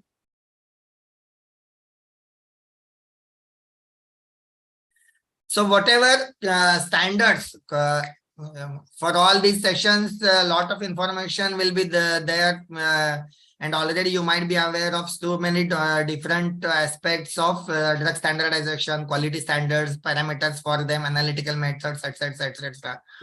So whatever references we get for such things, either in the form of books or whatever, broadly we can segregate such information in three types. It is a very crude classification. Don't go verbal. It is just for understanding. So first thing, pharmacopoeias, which we will be elaborating in detail. Another thing, there will be databases. There are so many publications in market where you can get total information. There will be very much detailed information on plants. The best example, quality standards for Indian medicinal plants published by ICMR. Or there are similar many publications from governmental and non-governmental agencies. So there you can find a lot of information on quality standards. There will be databases. And third thing is research journals where articles are published, which will be solitary attempts and publications based on the same. Our focus will be on pharmacopoeias. So first of all, let's go to understand what is the pharmacopoeia. This is not a classical exact definition, but we can just, for understanding, a gross definition is coined. It is collection of monographs where minimum standards feasible under the given circumstances are drawn up, subject to revision and scrutiny. They are mandatory to ensure safety of a marketed product and levy penalty for failure to keep beyond the limits prescribed in them. Whenever we are discussing about any act or any law regulatory provisions, that is in simple language, if we discuss about any legal things, there can be various aspects. One, what has to be there. Another, what has not to be there. If somebody has done or violated that law, then what penalty can be given and who is empowered to give that penalty. All such things are given. So basically, what has to be there and what not to be there, this will be given in this pharmacopoeia. Other that penal provisions and the empowerments are dealt by the other aspects of Drugs and Cosmetics Act and rules also. In Act, we all know Chapter 4A specifically focuses on ASU, that is Ayurveda, Siddha, Unani drugs. And in Drugs and Cosmetics rules, rule number 151 onwards are specifically for ASU medicines. So there we need to focus on them. Main thing what I would focus again here, minimum standards feasible. So pharmacopoeia basically stresses on minimum standards. As a researcher, you may think of DNA fingerprinting or other many sophisticated analytical methods or clinical methods, whatever horizons open to you. But as pharmacopoeia, when the standards are set, they are not as for a solitary attempt. They are for compliance by each and every person. So whatever drug is marketed, manufactured or imported to India, it has to be applicable for all such cases. So only minimum feasible standards are mentioned in pharmacopoeias. That does not mean that you have to stop at those places. Sky is the limit for you, but minimum requirements will be given here. Drugs and cosmetics rules will specifically mention that pharmacopoeias are mandatory for you in case of specifically for single drugs. Wherever pharmacopoeia has given monograph on that single drug, it has mandatorily to be complied. In case of formulations, it will be optional. We will deal it in later stage. So for each drug, that entire starting from definition of that drug up to whatever physicochemical or other parameters, whatever regulatory things need to be complied, and other information what is relevant to that drug, all when covered together will be determined as a monograph, and such monographs are compiled in these pharmacopoeias. Generally, pharmacopoeia is used by regulatory authorities. So, in most of the cases, pharmacopoeias are published by state functionaries, like whatever government for law of land, wherever it is applicable. In that area only, that will be used. However, there are some cases, instances where the word pharmacopoeia has been used by other publications also. But they may not be having those regulatory implications from government side. Basically, being from Ayurveda, I would go by my style. So the word pharmacopoeia, we can go how that term is coined, what we call nirukti in Ayurveda. So basically the word is Greek origin, that pharmacopoeia, the pharmakon means drug, poi, poi means to make, and the last ia is for ing, that is a suffix. So cumulatively, literally the word pharmacopoeia means drug making. And that transformation, there is a convention for transforming Greek words into contemporary English and Latin alphabets. So during that, whatever transformations happened, and we got the current spelling, PHARMACOPOEIA, pharmacopoeia. Currently, as I told, there are mainly pharmacopoeias from government side, but other pharmacopoeias are also there. So enforceable and non-enforceable pharmacopoeias and other standards. Just I have listed them, some of them. Enforceable pharmacopoeias, which have regulatory implications from government side, are Indian Pharmacopoeia, mainly for modern medicine, Ayurvedic Pharmacopoeia of India, Siddha Pharmacopoeia of India, Unani Pharmacopoeia of India, and Homeopathic Pharmacopoeia of India. All are for respective systems. Just one thing to note here, Indian Pharmacopoeia also covers some drugs of Ayurveda or Siddha, means whatever used in our Indian systems like ashwagandha and common herbal materials. Some of the such monographs also occur in Indian Pharmacopoeia. But when you go for a license has to be taken in the name of Ayurveda, Siddha or Unani drug itself. And in such cases, that concerned pharmacopoeia will only be required to be referred. For example, if you want a license of Ayurveda drug, only Ayurvedic Pharmacopoeia of India can be referred, nothing else. Likewise. So, as our drugs are also used for other instances also, like our maximum materials are used as food as well. So, in many cases, the domains overlap. So, the same materials which are on purview for pharmacopoeia, like API or SPI, would have purview. Simple example, Haridra, Shunti, etc., etc. These will also be covered under food also. So FSSI, ISI, EGMARC, such standards are also enforceable for these drugs. But the enforceability of the standard, that which standard has to be referred in which case, depends upon the mandate or the purpose for which you are utilizing it.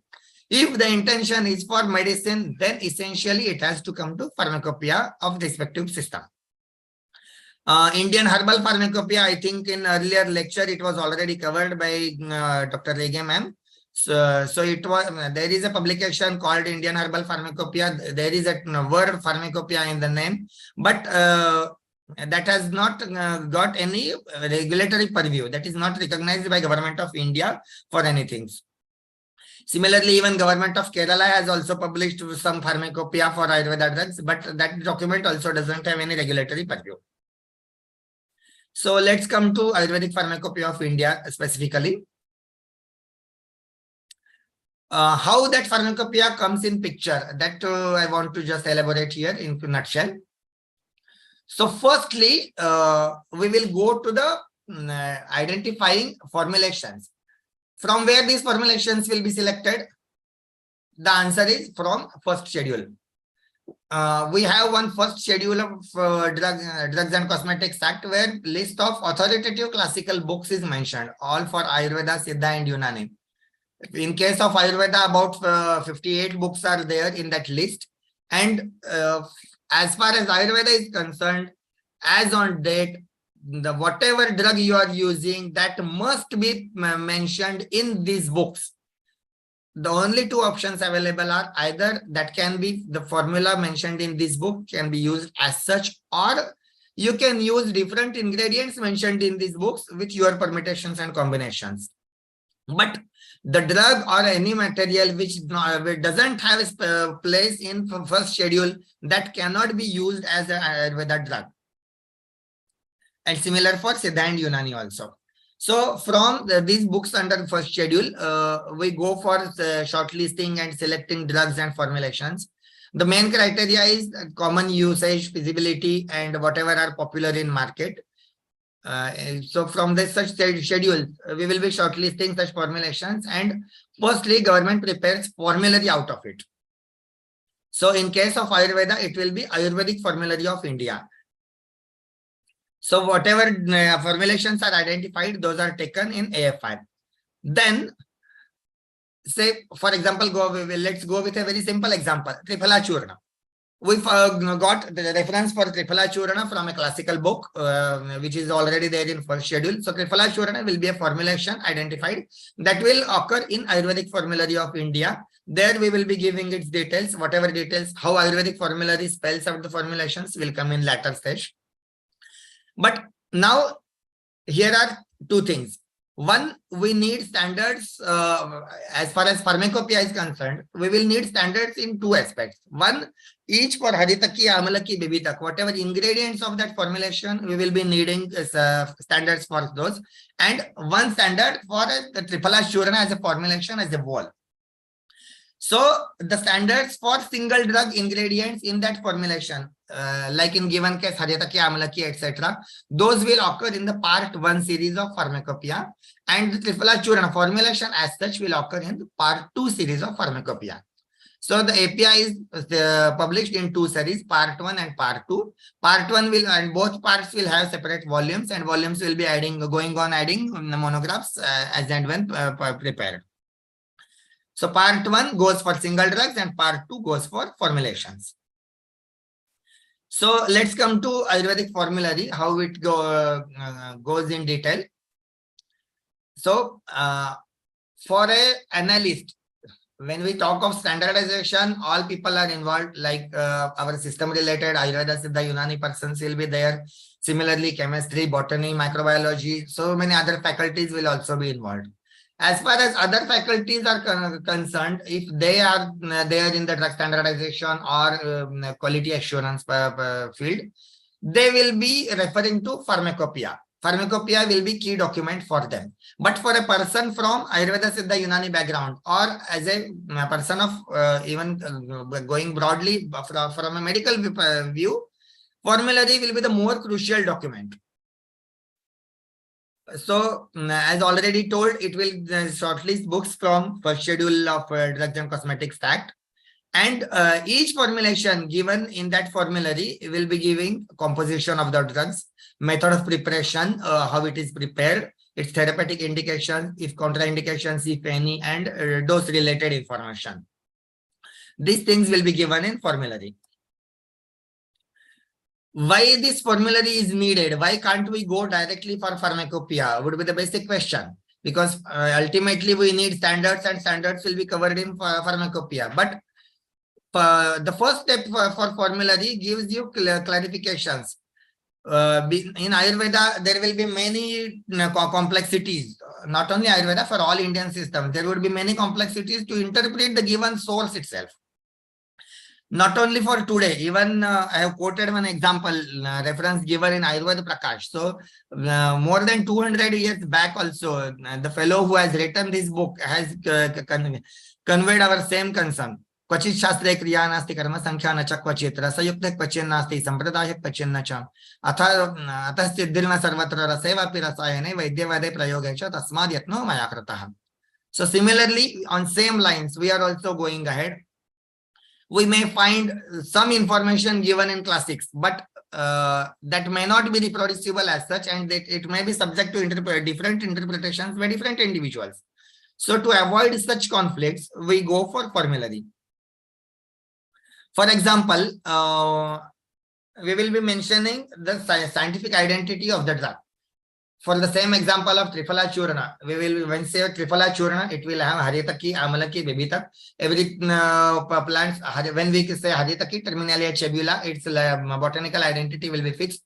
Whatever part is to be used, pericarp of its fruit, that will also be specified. How much proportion will be there in the formulation, that will also be given. In many cases, we use different synonyms or alternate names, paryayavachi shabda, for our different ingredients. And that also needs to be specified and deciphered while preparing this formulary. The best example I have given, Shakrashana, very complex word, but it is used for Bhanga. In some formulation references, you might find the word Shakrashana. Shakra is Indra, Ashana is food. So if we go by literal meaning, God Indra's food, there may not be any meaning, but it interprets as Vijaya. Again, Vijaya, Bhanga, there will be so many names for each plant also. So for each given drug, we fix one name as a base name. This will be used as a standard nomenclature for the given material. So in case of this material, Bhanga or Vijaya, we have taken Vijaya as its standard official name. So if the classical reference mentioned as Shakrashana, then we will give it in this interpretation in the formulary specification that by the word Shakrashana, we mean this Vijaya plant, of which the botanical identity is cannabis sativa.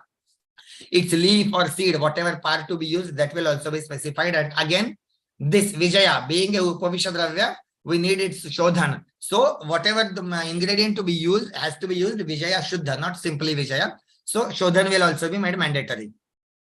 This much information will be given in a formulary. And but again, there will be so many technical terms. Like here simply we said Vijaya Shuddha. Then how Shodhan has to be performed? There will be a question. Or we may give in the dose information, wherever we are mentioning the dosage, we may give that simple one line. Like 96 ml of Quath or the 24 ml of Swarasa. But what is Swarasa or what is Quath? That also will be clearly mentioned in the same book, and such information is given in appendix. So the main specifications, as well as there will be so many appendices also to the given formulary where such additional information will be given to make the book as a complete document. So the attempt is made that whenever you refer to formulary, you need not go to any other book for searching more things. In that way, it is prepared. I'm seeing some people are raising hands, but if there are technical queries, let's handle them at the end of the session. Yes, please chat box may put your queries. You should not distract the speaker. No raise of hands right now till the session is on. Put it in the chat box. So please continue. Thank you, Dr. Shata. So in the case of same formulary, so that preparation of that formulation, that is also given in crisp information is given in the formulary. Specific stages of preparation, if there is any deviation, generally for each formulation, separate method of preparation will not be given in formulary. As you all know, our formulations go in the categories of dosage forms.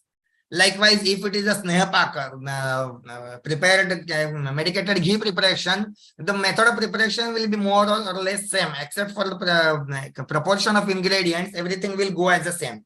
So there will be one chapter for all Ghruta Kalpana, and the general method of preparation for Ghruta Paka will be given.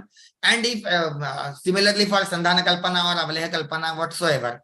So in each case, we will be giving that general method of preparation for that dosage form. And if any deviation from that general method for that dosage form is to be adopted, it will be given in the specific formulation. So this can be understood by simple example. For Sandhana Kalpana, the general method of preparing Asavarishta will be given. But in many cases, that period for which that Sandhana is to be performed, that will be differentiating. So those differences will be given in the specific respective formulation. So as I already told, appendices will be there to this formulary. Apart from those formulation specifications, appendices will be given where we give explanations on the technical terminologies, whatever used, Shodhan or Shodhan, Maran, other similar processes, what are adopted. Such processes also elaborated in this formulary. For each given drug, basonym, as I told, in case of Vijaya, Vijaya will be the basonym for cannabis. Such a list of all ingredients where basonyms are defined, that will be given. And in some cases where the genuine material is not available due to any natural circumstances, or there is enforcement of some other law like biodiversity law or conservation, or there may be some excise regulations, endangered species.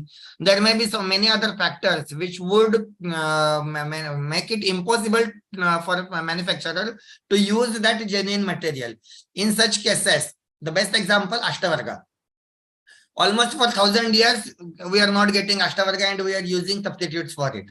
So such substitutes will also be given if whatever permitted in these appendices. So this was about structure of formulary. Now let's come to pharmacopoeia.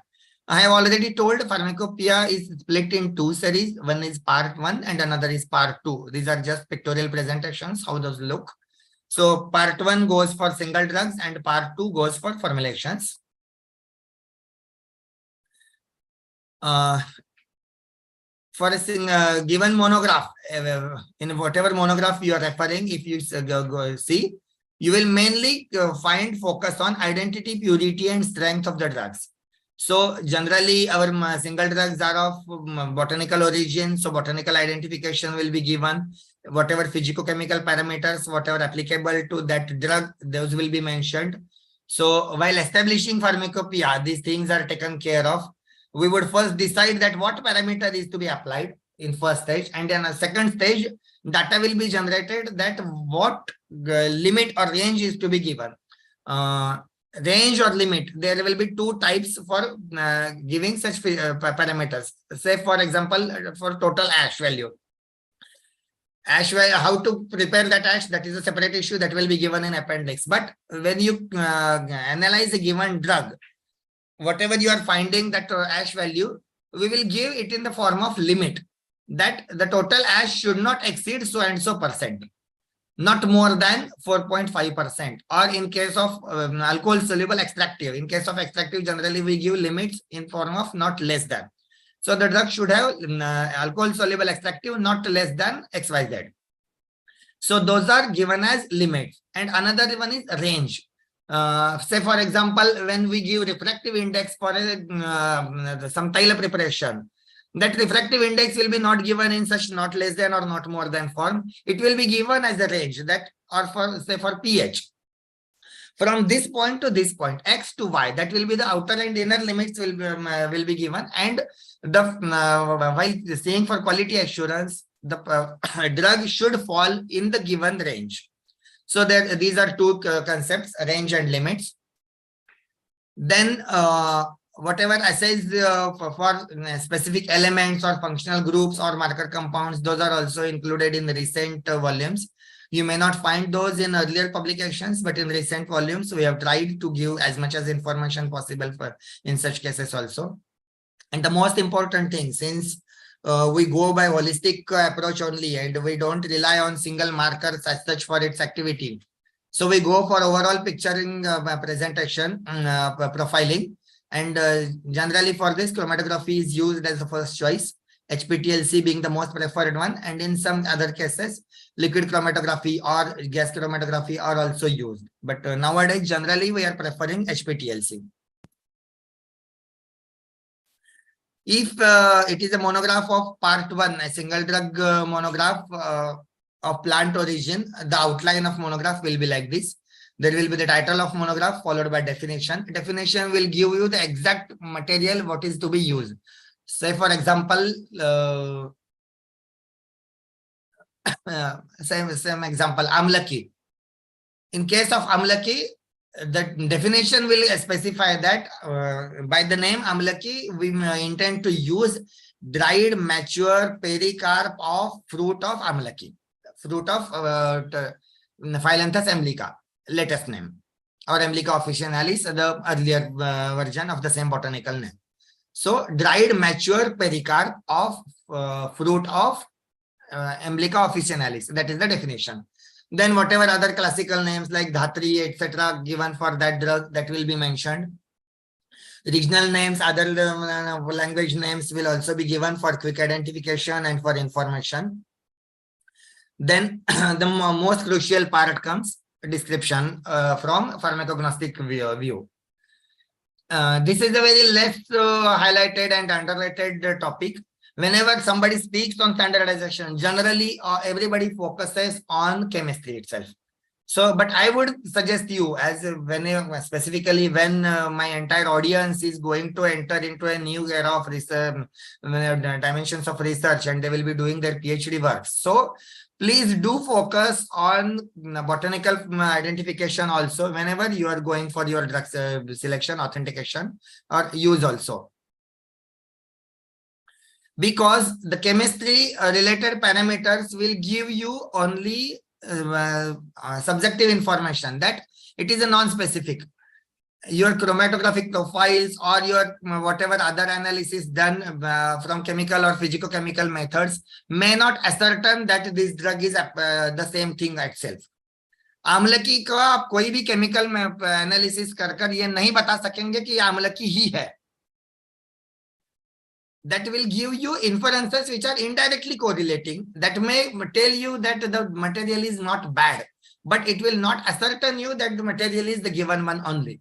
If you want to genuinely authenticate it and ensure the source material, botanical information is the must one. So it will be given in various categories as microscopic features after section, and powder features. In most of cases, our materials are of dried nature, so the powder features play a very crucial role, and that too we get it in a powder form itself. We may not get the raw material and then go for powdering or further processing in many instances. In most of the cases, we get powder material. So these powder features are very much essential. And taxonomic information may not be useful when you are having powder in your hand. So in pharmacopoeia, in latest versions, even we have included the schematic diagrams also to identify those powder features. Wherever you will find that how those crystals or fibers or whatever cellular inclusions, we will be confirming from that given powder that you can identify from the diagrams given in the pharmacopoeial monograph. Then chromatographic profiles are given, as I told, generally HPTLC is preferred, but other methods are also used. And in some instances, phytochemical reference markers have also been mentioned in latest volumes. Physicochemical parameters generally include foreign matter, loss on drying, total ash, acid insoluble ash, alcohol soluble ash, water soluble extractive, alcohol soluble extractive, hexane soluble also in some cases, and volatile oil, and other requirements. So these purity tests or limit tests for contaminants, which are nowadays of very much high concern from international scenario. So limits for heavy metals where mercury, lead, cadmium, and arsenic, these are four metals elements are to be tested for those limits. Microbial contamination limits will be given, permissible microbial load for bacteria, and absence of 4 specific pathogens that has to be tested. And pesticide residues are to be checked. Permissible limits for given pesticides are already there in pharmacopoeias. A long list is given. So the pesticides to be detected and their permissible limits are already there. And similarly, the same is the case for aflatoxins. So B1, B2, G1 and G2 for aflatoxins are to be tested for their limits. And for all these 4 parameters, compliance is mandatory in each and every case, whether it is mentioned in pharmacopoeia or not. As on date, they are all mandatory for each drug, whether it is a raw material, whether it is a finished product, whatsoever. The only small exception will be for heavy metals, wherever such metals are elements are used intentionally as standard addition. Mercury, lead, cadmium, and arsenic, 4 elements are there. Cadmium is not used to the best of my knowledge. Nowhere in ASU systems we are using cadmium, but mercury, lead, and arsenic, 3 elements will be there. So if it say Arogyavardhini Gutika, mercury will be there. Rasagandha Kalohabra, the first ingredient itself is mercury. So definitely the heavy metal limits for mercury will not be applicable in case of Arogyavardhini, as mercury is a standard ingredient. So whatever standard ingredients, 1 or more out of mercury, lead, and arsenic will be exempted from those heavy metal limit tests in case of given formulation. Otherwise, for that small exception, it is mandatory in each and every case.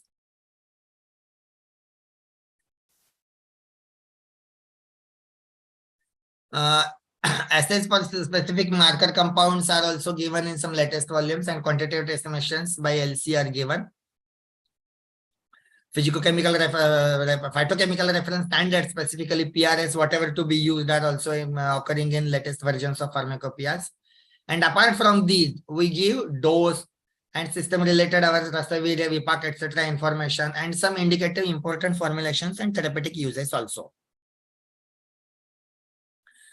In this case, I will just after completing the layout of first monograph, I just want to differentiate all these things mentioned, whatever heads coming under a monograph, are differentiated in 2 categories.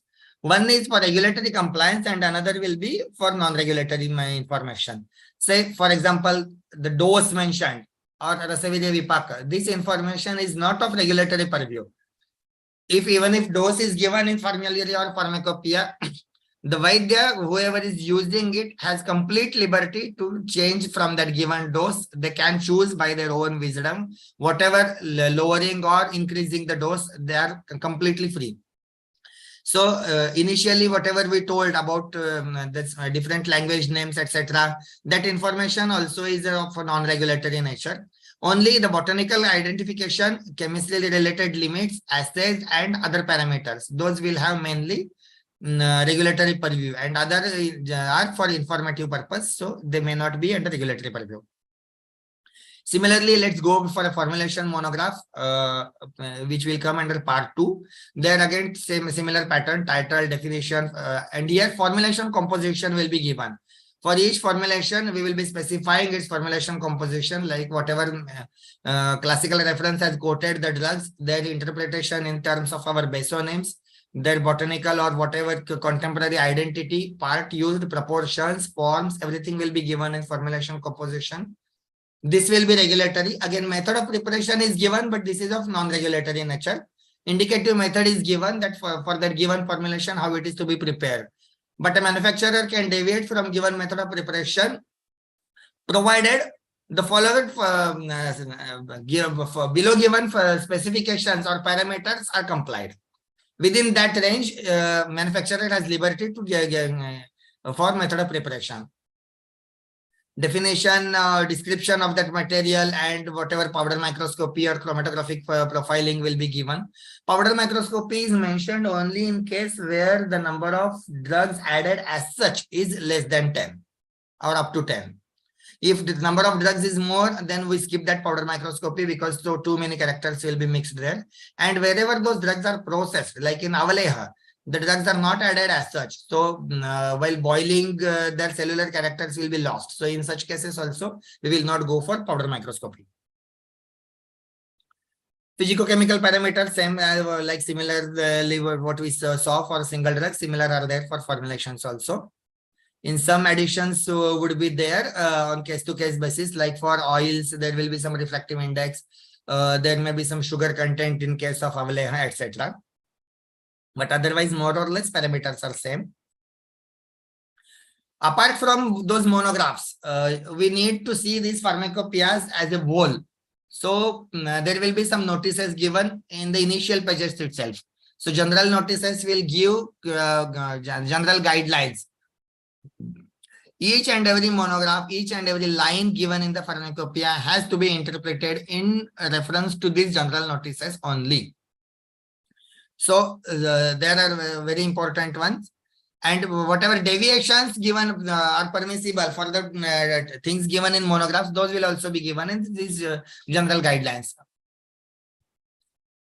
Then again, what similarly we saw for formulary, same is the case for pharmacopoeia also. There will be lot many appendices where, if, say, for example, as I was told, total ash value is to be made, performed. Then the method, detailed method of analysis, standard protocol for performing ash value, that will be given in appendix. If we say simply that we have to use hydrochloric acid for acid insoluble ash, then which hydrochloric acid is to be used? That all specifications of that HCl will be given in appendix. Similarly, definitions of technical terms, classical references, metric equivalents of our gunja, ratti, tola, etc., how it is interpreted in grams or kilograms, all the such information will be given in appendix to make it complete. Then in the recent volumes of volume 8 and volume 9 of API part 1, stability testing protocols are given. Please mind, these are mentioned only in 2 volumes of Ayurvedic Pharmacopoeia of India, but irrespective of system, now they are mandatory for all Siddha Unani, whatever medicines we are preparing. So, and now it is mandatory for each drug. For classical drugs, there is a detailed schedule in list of shelf life is determined for all classical dosage forms and given in drugs and cosmetics rules. For all classical formulations, that will be applicable as such. If you want to claim shelf life more than given in that rule, then you need such stability data. And if you are giving less than or equal to the shelf life given in the rule, then for classical formulations, such stability study may not be required. But if your medicine is a proprietary in nature, then in case of proprietary, it is very much essential to undergo all stability testing protocols, and that data has to be submitted to the licensing authorities. For all ASU classical proprietary medicines, wherever you need it, this same format can be adopted and can be applied. 2 types of studies are mentioned there. This is a bit academic information, but just since it is very crucial and now becoming mandatory, I'm just highlighting it. So real-time and accelerated 2 types of studies are there. You might be all aware of it. Accelerated for Indian term climatic conditions, we have stipulated these given ranges, storage conditions for accelerated and long-term studies. You can refer to pharmacopoeias for details. And in that given period, the drug has to comply without any significant change. Again, if you want to see what is significant change, you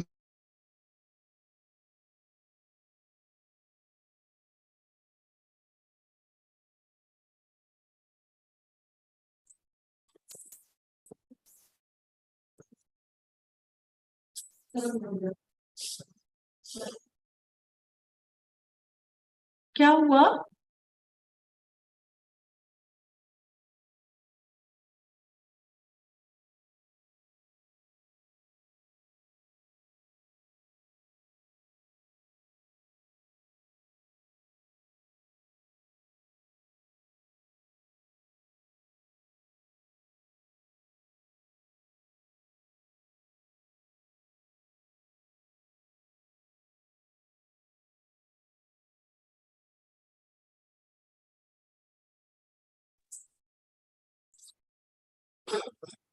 Dr. Nikhil, sir, can you hear us?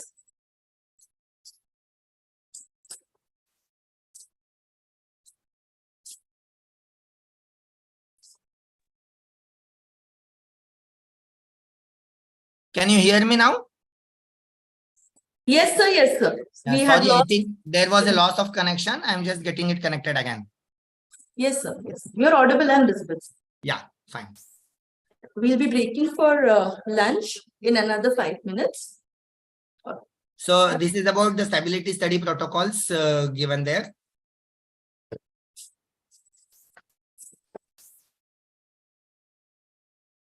Dr. Shweta, please confirm whether the screen is visible. Yes, sir. Yes, sir. The slide right now is other information. Yeah, thanks.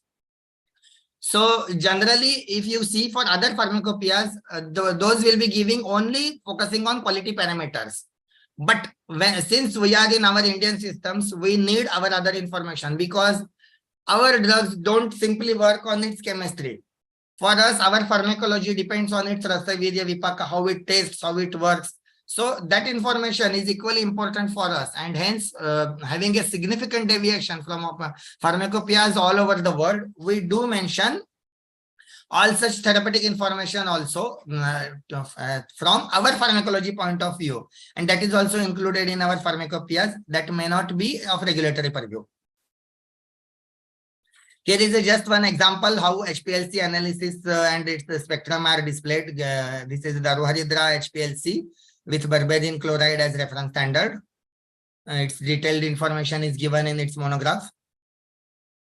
And this is for pharmacognosy, how powder features are seen. So in case of Asana heartwood, Pterocarpus marsupium, these features can be ensured from its powder microscopy. This is an example of how TLC fingerprint profiles are given, and these are to be grossly matched with the drug, whatever in your hand.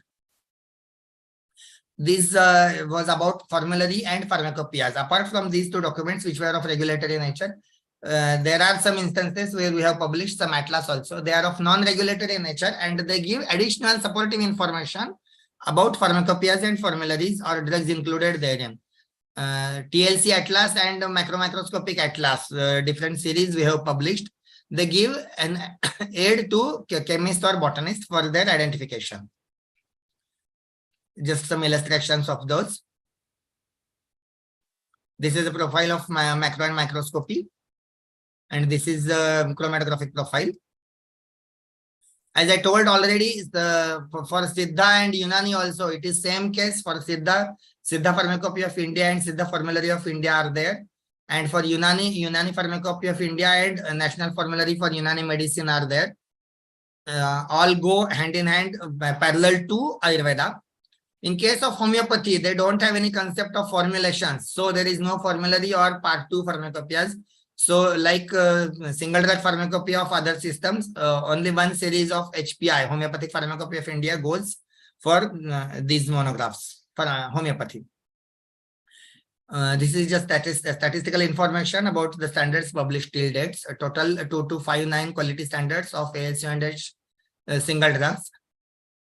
Specifications are given. Ayurveda 665, Siddha 139, Unani 335, and Homeopathy 1117 standards have been published. Similarly, for formulations, 405 standards are published for ASU, and formulary specifications of 2666 formulations have been published for ASU.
There is some technical error at the speaker's side, and he's contacted saying he's trying to get back, but it was just 1 or 2 slides remaining.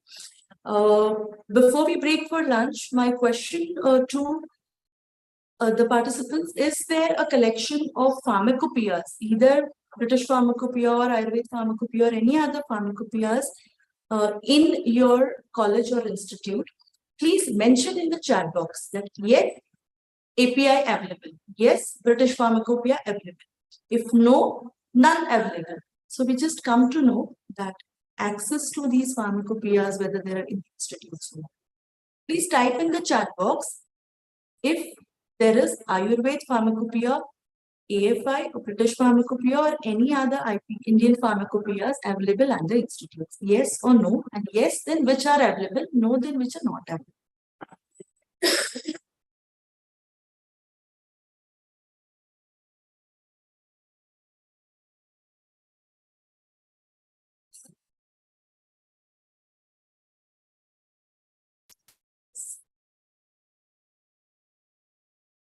Okay. Okay. So we'll try and give you all access to AFI or API, whichever online are available. Okay. Fine. Right now, we are now breaking for lunch. We will be joining back at, it's 1:26 right now. We'll be joining back at 2:15.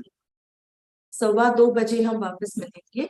Thank you. And we'll be sharing the afternoon attendance link, fresh one, once you all join.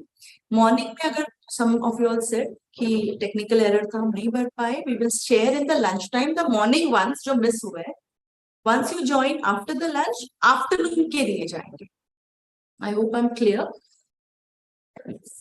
We break for lunch now. Can you hear me? Just put yes in the chat box.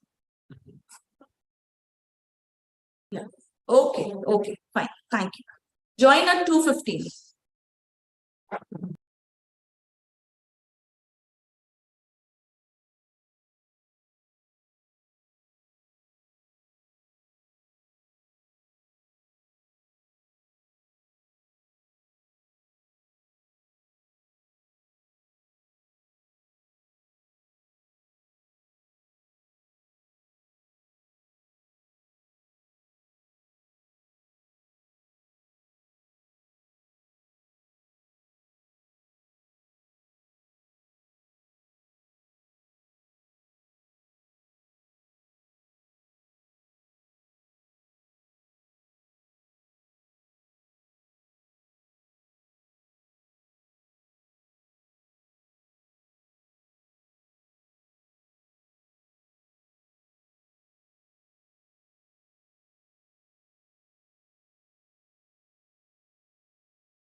Yes, good afternoon all. Thank you for joining in. I think most of the attendance sheets and pre-tests have been now compiled. Still, if anything is pending, we'll be uploading it on the chat box. You can be connected on the chat box rather than raising hands. And we are also sharing it on WhatsApp for those who are having difficulty opening the links for the pre-test and morning attendance. Now, in a while, we'll be sharing the afternoon attendance. Let everyone join in. Yes.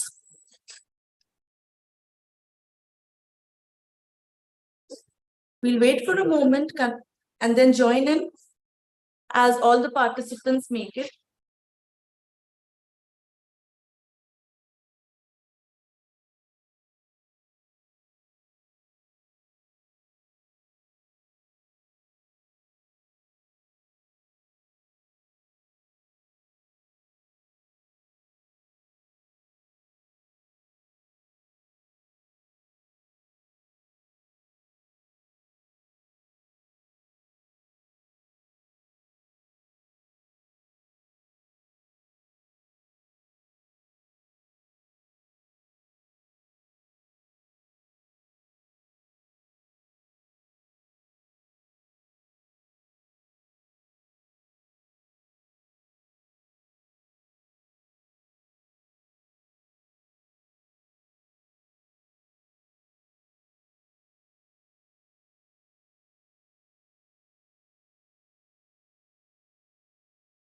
Unmute हो गया और video भी आपको देना पड़ेगा ना।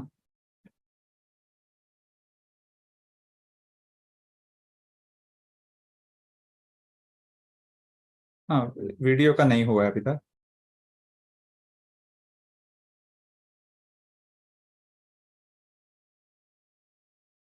हाँ, लेकिन वो क्लिक हो नहीं रहा है ना, मेरे तरफ से बंद है।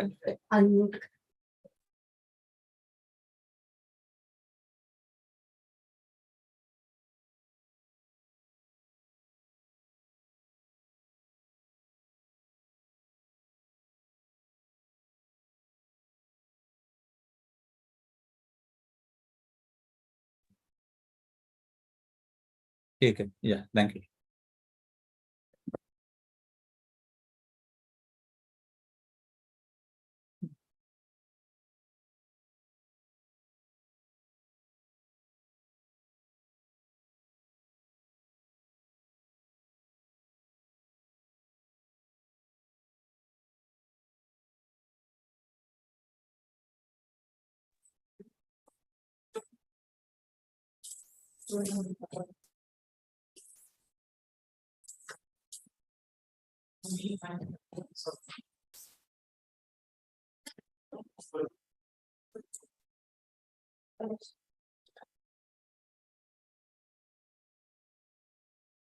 Good afternoon, everyone. Is the screen visible?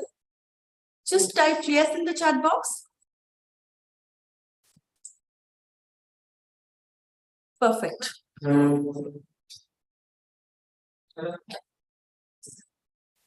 Welcome back to all the dear participants. We now have an extremely knowledgeable speaker whom I myself interacted quite a lot during the workshop planning, and I find that his wisdom and his experience in the industry as well as product development will be absolutely helpful, not just for your PhD, but also regarding any other product development queries that you may have. So we now welcome, on behalf of Maharashtra University of Health Sciences, University Research Department, Drishti Research Unit, we welcome Dr. Mukesh Chawda, sir. Welcome, sir. Sir is a senior manager of medical services, an astute researcher and an industry expert at Solumix Herbaceuticals Limited. It is a Sri Dutta Limited enterprise. He is an industry expert with extensive experience in product development. I'm very sure majority of the participants who are from Ayush background are aware of the legacy of Sri Dutta Limited. Solumix is one of the sister concerns of Dutta, and sir has been since more than 15 or 20 years associated with the institute.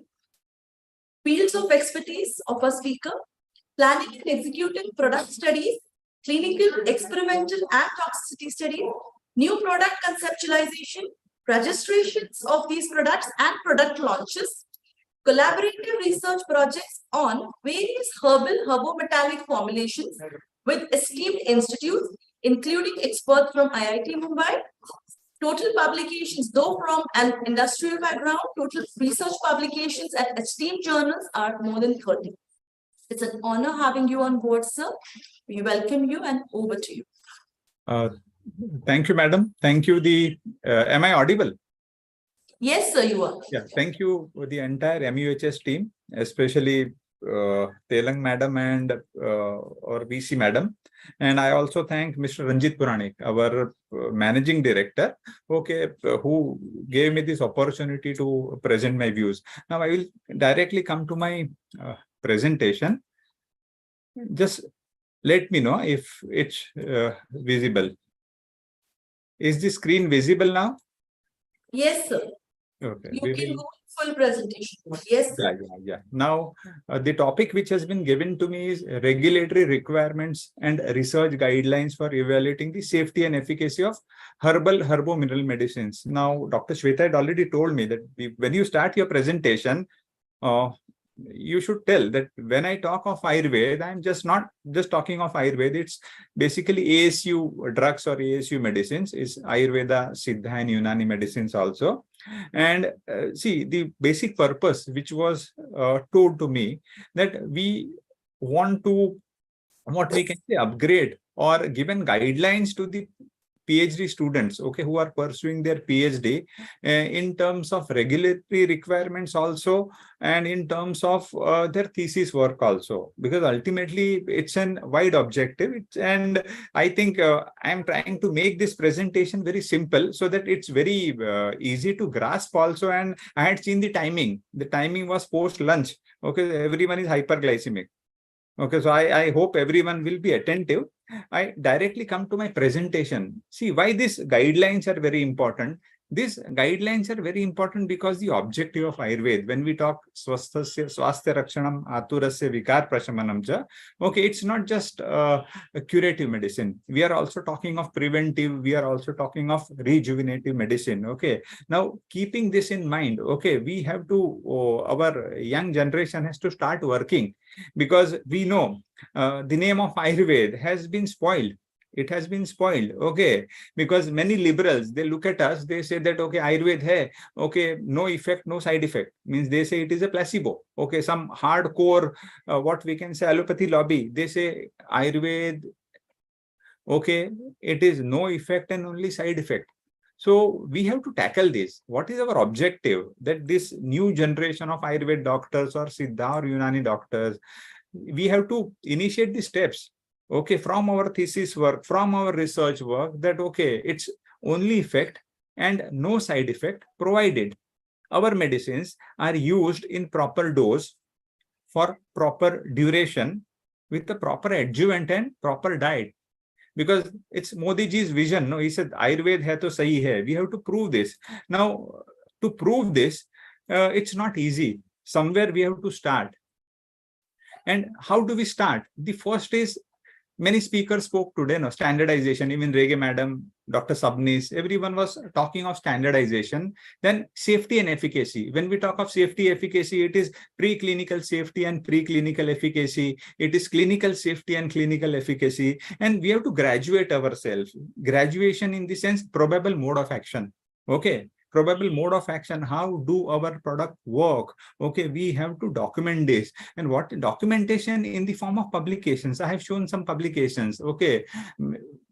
Majority of work means there is a lot of work which is going on in Ayurveda, in ASU sector. These are some of the examples. Some of the works is our work which I'm doing. But when we talk of a formulation, when we talk of standardization, safety, efficacy, or mode of action, the first thing is conceptualization is very important. I have to put my right foot forward. Conceptualization plays a major role. When we design a formulation, conceptualization is a very major role. And why we talk this? We talk this because for Ayurveda or for ASU medicine, we say that, okay, we are in KG, we are in KG, we are in kindergarten, okay, but allopathy, modern medicine, they are PG, postgraduates, but okay, they will hold our hand. We have to pace up. We have to pace up. Secondly, we have to face our internal competition. Like there are many formulations available in the market. I call them khichdi formulation. Okay, it is just add mixture or copy pasting. No, versus products having strong pharmacopoeial base. Then we talk of efficacy and safety in recommended dose and duration. We have to prove this. Someone has to start this. We have started this. And I think all the PhD students can do this. Then we have to understand the probable mode of action. Why probable mode of action? Because my in-clinic scientific dialogue has to be very important. Okay.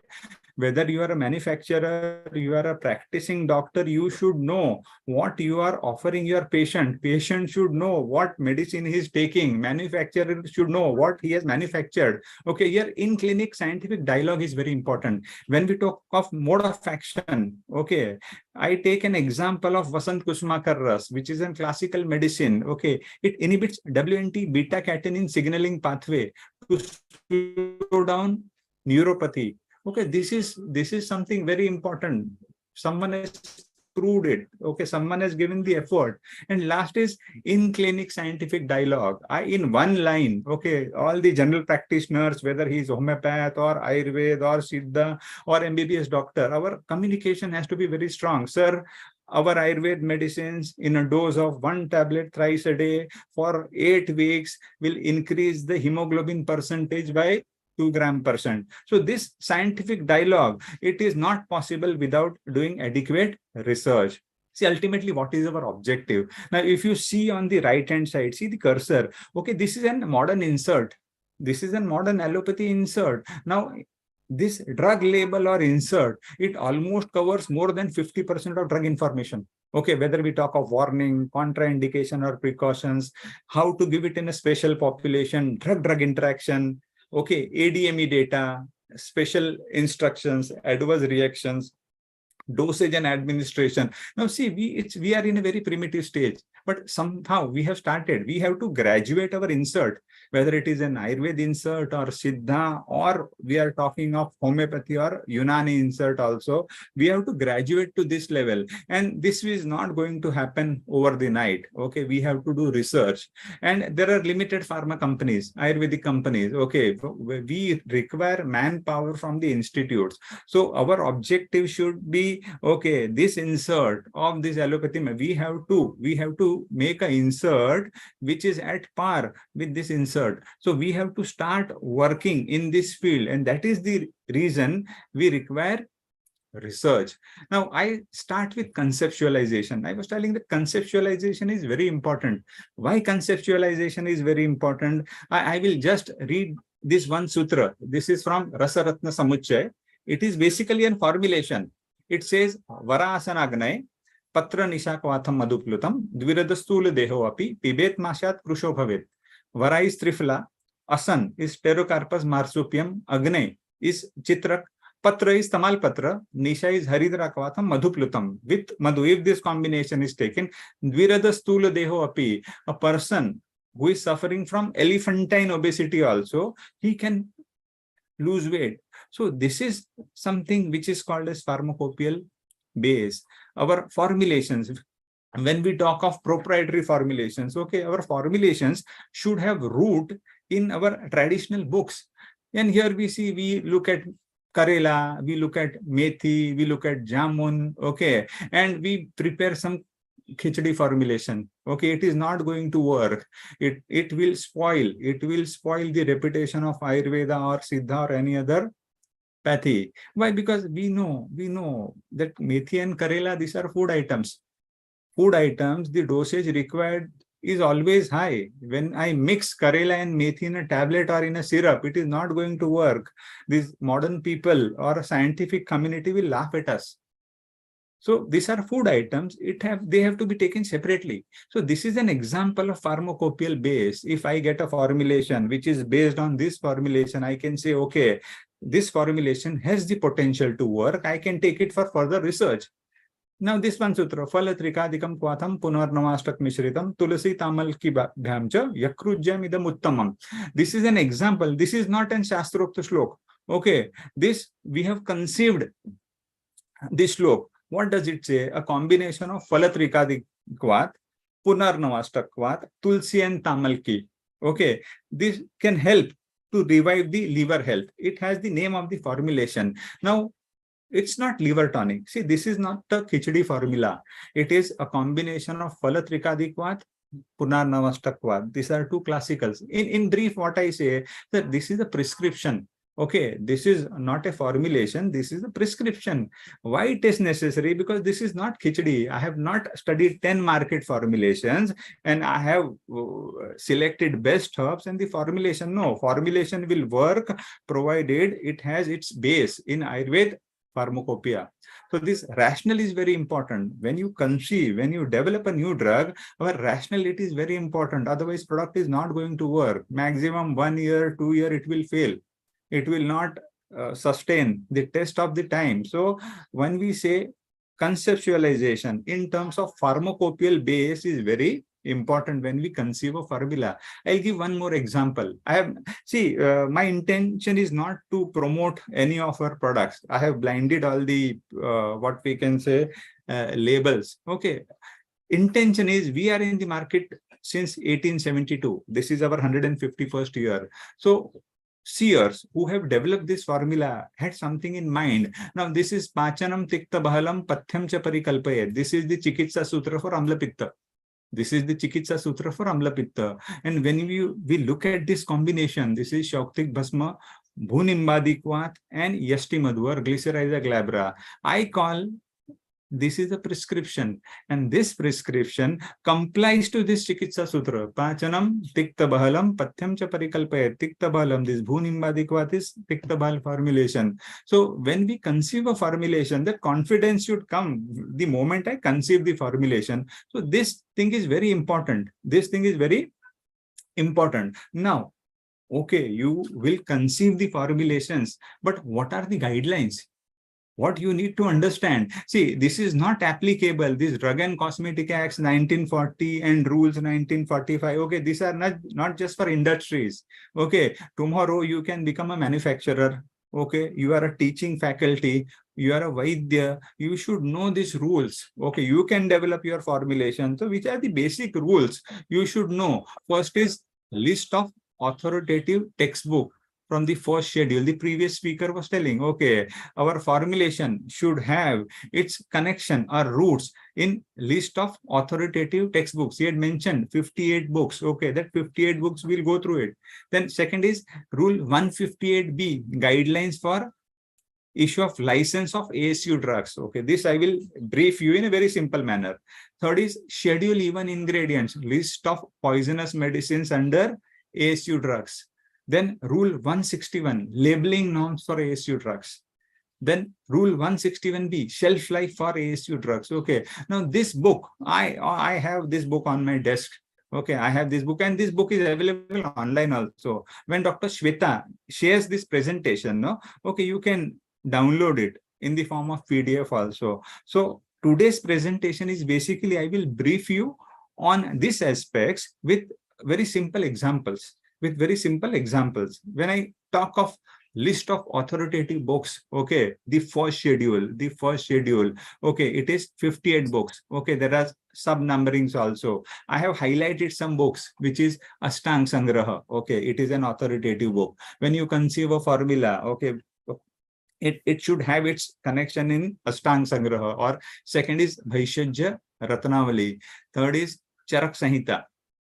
It's here. Then I talk of Rasa Tarangini, which is basically for Rasa Ushadis, and Sharangdar Sanhita. These are just examples. This is the list of this 58 books. So our formulations or ingredients, they should have root in this. Now there are some Siddha books also. I'm not highlighting it. So basically, when you talk of Drug and Cosmetic Acts, first thing you should know is which are the approved books, which are permissible, from which I can adopt the formula or I can adopt the ingredient. So this is the first schedule of the And this is available online. Hard copy is also available, and we will give you the details. Then comes Rule 158B, guidelines for issue of license with respect to ASU drugs, Ayurveda, Siddha, and Unani. Now, this page is full of red underlines. See, basically, the first classification is Section 3A. Section 3A is classical medicines as per the text. A simple example is Suvarna Bhasma is a classical formulation. Okay. Chavanprash is a classical formulation. If 10 companies are manufacturing Chavanprash, okay, they cannot change the name. Okay, it is a classical or generic formulation. Suvarna Bhasma will remain Suvarna Bhasma. So this is basically classical medicines. They will come under the Section 3A. The second category is proprietary medicines. Okay, my previous speaker, he used the correct terminology. No, see, in this act also, patent or proprietary, no. The correct terminology is proprietary medicines. They come under the Section 3H. Under 3H, for example, I have shown an example of a liniment. Okay, I have shown an example of an Avleha formulation. What is the difference between Chavanprash and this Avleha formulation? It is Chavanprash fortified with some additional ingredients. Okay, this is not a Shastrokta formula. That is the reason we call it proprietary formulation. Now, in this proprietary category, there are 4 subcategories. First is medicine. For example, this is a medicine. Second is Balya Poshak or positive health promoter. I will call this product a Balya Poshak. I'll give examples also. Then comes Saundarya Prasadak. If I launch an face pack or an skin glow improving gel or an hair oil, it will come under the category of proprietary medicine, but Saundarya Prasadak. Then is Aushadhi Ghana. Then comes the Aushadhi Ghana. Now this Balya Poshak, Saundarya Prasadak and Aushadhi Ghana. These have been added few years ago. If I remember correctly, it is 2010 or 2012. So this is basically either the formulation will come under 3A, which is textual or classical formulation, Ayurveda medicine. This is Ayurveda proprietary medicine. Okay. Now this proprietary medicine has its ingredients mentioned in which books? These ingredients have to feature in these specific books. So it's clear, proprietary medicine ingredients have to be from 54 or 58 approved books. And this Section 3A, the formulations have to be from this 54 or 58 approved books. Now I go to the next slide. It's very important. It's very important. Then comes the regulation. How do I proceed? Can I get the license very easily? Okay, when I talk of Section 3A, Section 3A means it is a classical formulation. For example, Suvarna Bhasma. Ingredient is as per text. Indication is also as per text. So safety is not required. If there is published literature, it is welcome. And proof of effectiveness is not required. So if you want to launch a Suvarna Bhasma, it's very easy. If you want to launch Trifla Churna or Sitopaladi Churna, it's very easy. Even Nisha Malki Yoga. Then secondly, what is the second regulation? Okay, we are talking of Suvarna Bhasma. Okay, now Suvarna Bhasma will always come in a powder form. If you want to modulate the dose from this Bhasma, you have to convert it into tablet. Is it allowed? Yes, absolutely it is allowed. So any change in dosage form in Ayurveda, Bhasma to tablet, if it is as per text, okay, ingredient is as per text, indication absolutely as per text, safety is not required, published literature, if it is available, that we give the precise dosage of 2 milligram or 4 milligram or 10 milligram or 15 milligram, okay, it should be given, and proof of effectiveness is not at all required. Fine. Here, this is a common example, Nisha Malki Yoga. This is in the form of liquid and this is in the form of tablet. Why I'm telling? Because classical, that example will come in the next slide. Means the clarification. If this is a Nisha Malki Yoga, Okay, it is a classical formulation, Ashtang Hruday. Okay, composition, ingredients are as per text, but indication is new. Now this classical Nisha Malki Yoga, it is for Prameha. We can correlate it with type 2 diabetes. It is not the perfect correlation, but usually we correlate. Okay. But if there is any other new indication, see, here we are talking of indication as per text. For Nisha Malki Yoga, in some new indication, okay, safety is not required. But if it is a new indication, proof of effectiveness is required. When you give proof of effectiveness, published literature is not required, because you are giving the proof of effectiveness of Nisha Malki Yoga in an indication which is different than Prameha. So this is the regulation for classical, the medicines which come under 3A. First of all, dosage form as per Ayurveda. We are modifying the dosage from asthma to tablet. Okay, nothing is required. Okay, when we modify the indication or we want to launch it in a new indication, okay, then that time clinical study is required, toxicity is not required. Okay, now I come to the next slide. When we talk of proprietary medicine, okay, it is a combination of say 10 ingredients. Okay, this individually, all these 10 ingredients are mentioned in the list of 54 approved books. The indication of this, you take that example of the Yakrujja, which I was telling. Okay, the indication is based on textual reference. It is fine. Safety study, absolutely, it is not required. Published literature of individual ingredients, yes, we have to give it a photocopy. Secondly, pilot study as per relevant protocol for Ayurveda, Siddha and Unani drug. So this proof of effectiveness, we have to give this supporting document to the state regulatory authority. So this is mandatory. What is important for PP formulation? Okay, pilot clinical study is required along with supporting literatures on individual ingredients. Okay, now there is one more subcategory in proprietary medicine. Okay, which is the proprietary medicine? Okay, which has schedule even ingredients, means some poisonous herbs.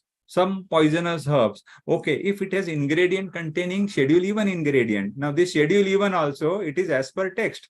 Now this ingredient appears in 54 books. Indication is also existing. Okay, it is a rational indication. Now, if there is a schedule even ingredient, toxicity is required. Toxicity. Now, I think tomorrow there is a session on toxicity. Now, toxicity will range from acute toxicity to subacute to subchronic to chronic toxicity. Now, which toxicity study is applicable? Okay, it will depend on the duration of the medication. Now, for example, if there is a medication I have mentioned here, it is for dysmenorrhea.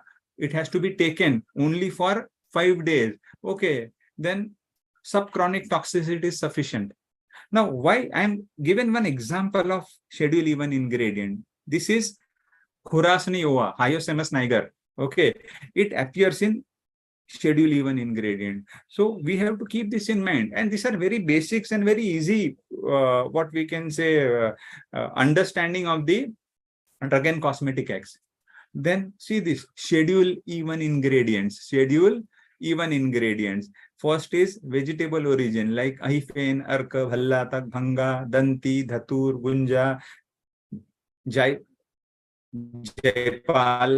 Karavir, Langli, Parsikyavani, Hyoscyamus niger, Snohi, Vatsanab, Vishamushti. Okay, now for this Parasikyavani, Shodhanvidhi is not described. But when we talk of Vatsanab or Aconitum ferox, okay, Ayurveda books, that list of 54 approved books, okay, they have recommended Shodhanvidhi, Gomutra Shodhan, Vatsanab roots, okay, they have to be processed in Gomutra for 7 to 8 days. Then it becomes what we can say, less toxic, or its therapeutic efficacy is improved. So these things we have to keep in mind. Wherever Shodhan Vidhi is mentioned, we have to do Shodhan Vidhi. For example, strictness Naksvamika. Okay, Go Dugdha, Shodhan Vidhi is described. Then some drugs of animal origin, Sarpavisha.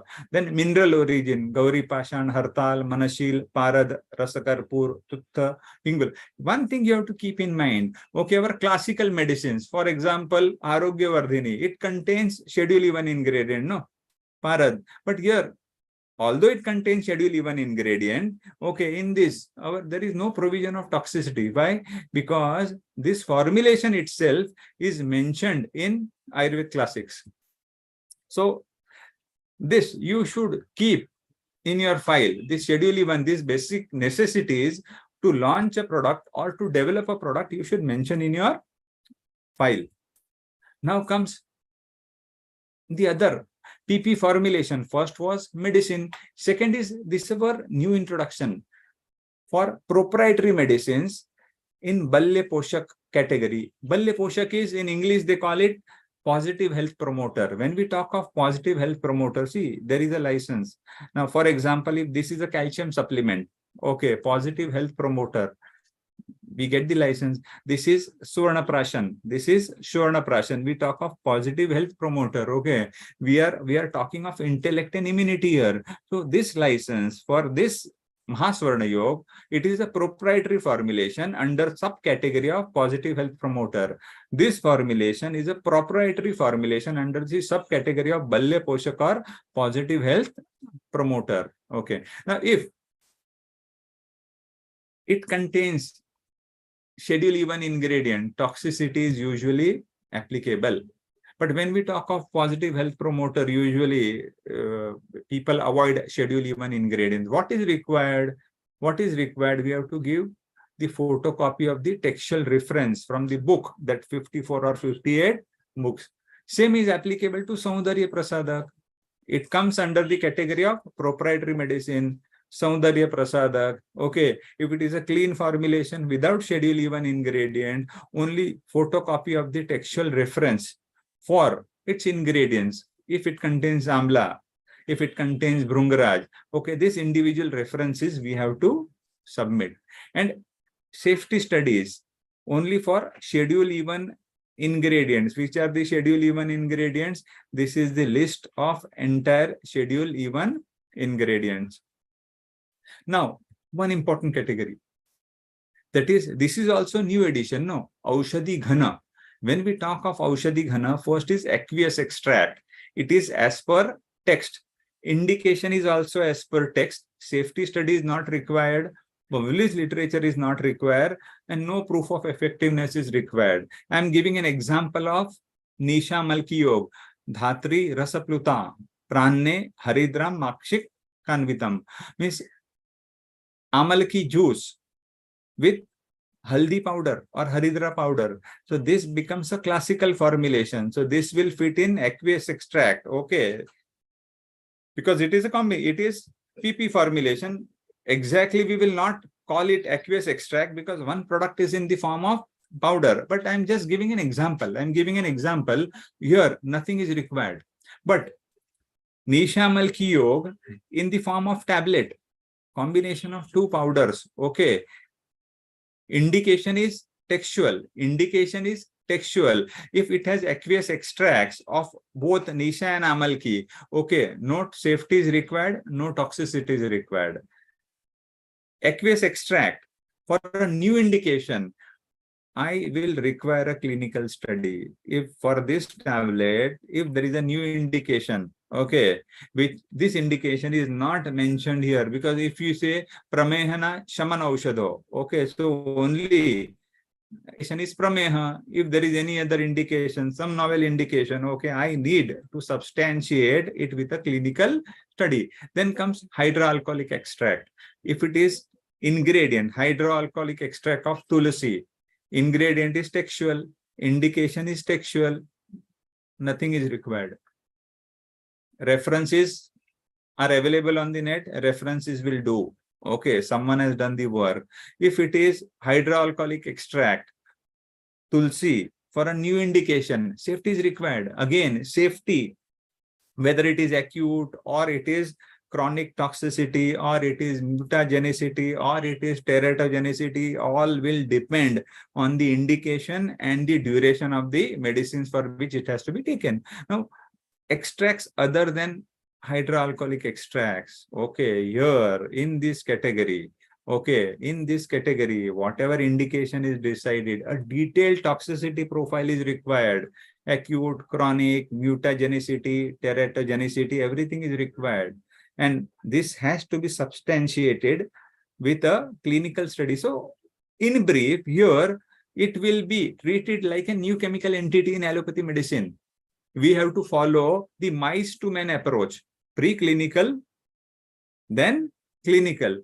And see, there is clear-cut guidelines, but how many people follow, I don't know. When we design a clinical study for ASU drugs, for example, Ayurveda drug, okay, we have to include Ayurveda parameters. We have to include Ayurveda parameters like Prakruti, Anupan, okay, some health assessment scales have to be included.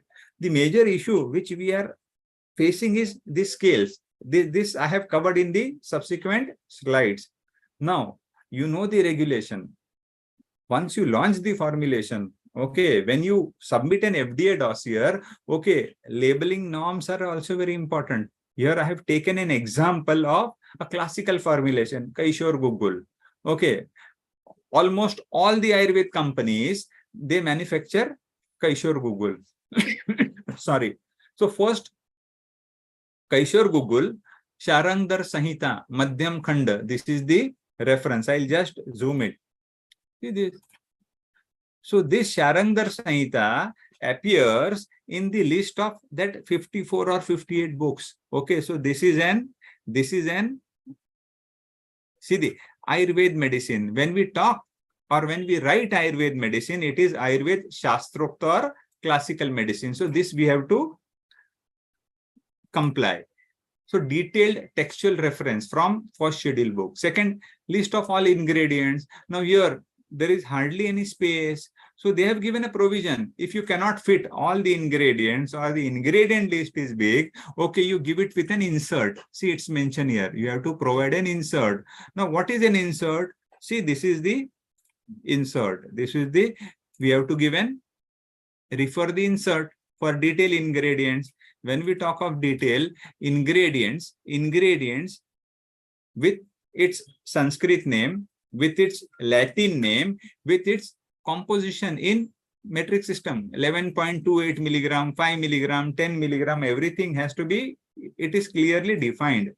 Then mentioned Ayurveda medicine for classical medicine and Ayurveda proprietary medicine for the medicines which come under schedule 3H. Then what is mandatory? Manufacturing license number, batch number, date of manufacturing, date of expiry, quantity in metric system and MRP. See, this all is appearing here.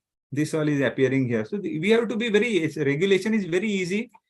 We have to just read it. Manufacturing license number, batch number, manufacturing expiry, quantity, 30 tablets, 60 tablets, whatever it is. MRP inclusive of taxes, who is the manufacturer and who is the marketeer. Okay, these are the basic norms which have to be followed and it's not difficult. So this is very easy. Rule 161 for labeling norms. So I have cited the examples also. Okay, now we come to shelf life. My previous speaker was also talking of shelf life. See, there is a clear-cut rule 161B. There is rule 161B. Sorry, 161B, which is for shelf life.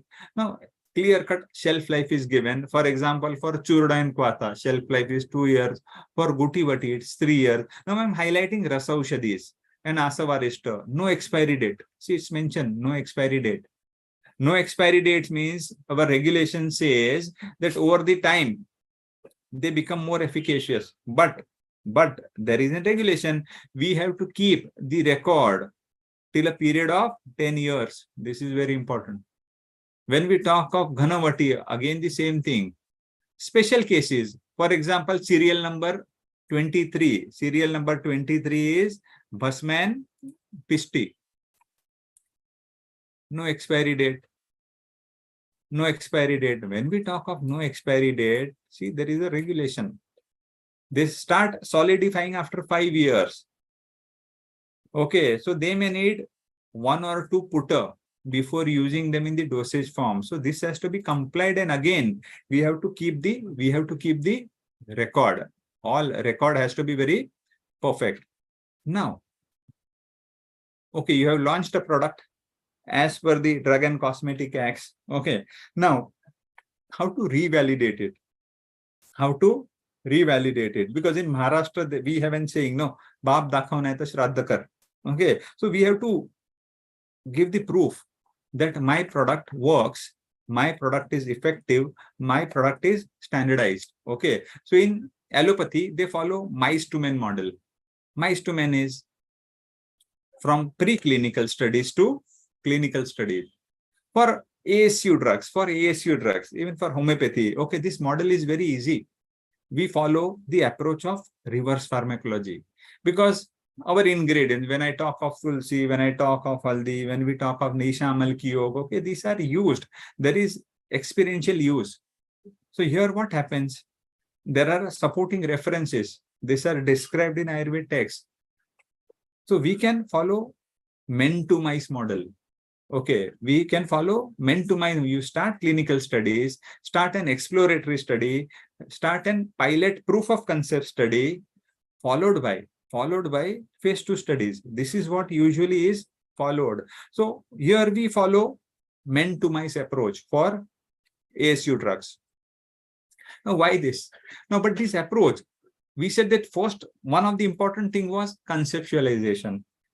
Second is standardization. See, as a Vaidya, I should know what pharma company is giving me in terms of products. What I am giving to my patient, I should know what I am giving. He is taking Suvarna Bhasma, but what is exactly Suvarna Bhasma? Okay, what is this Sitapaladi Churna? Patient should know what he is consuming.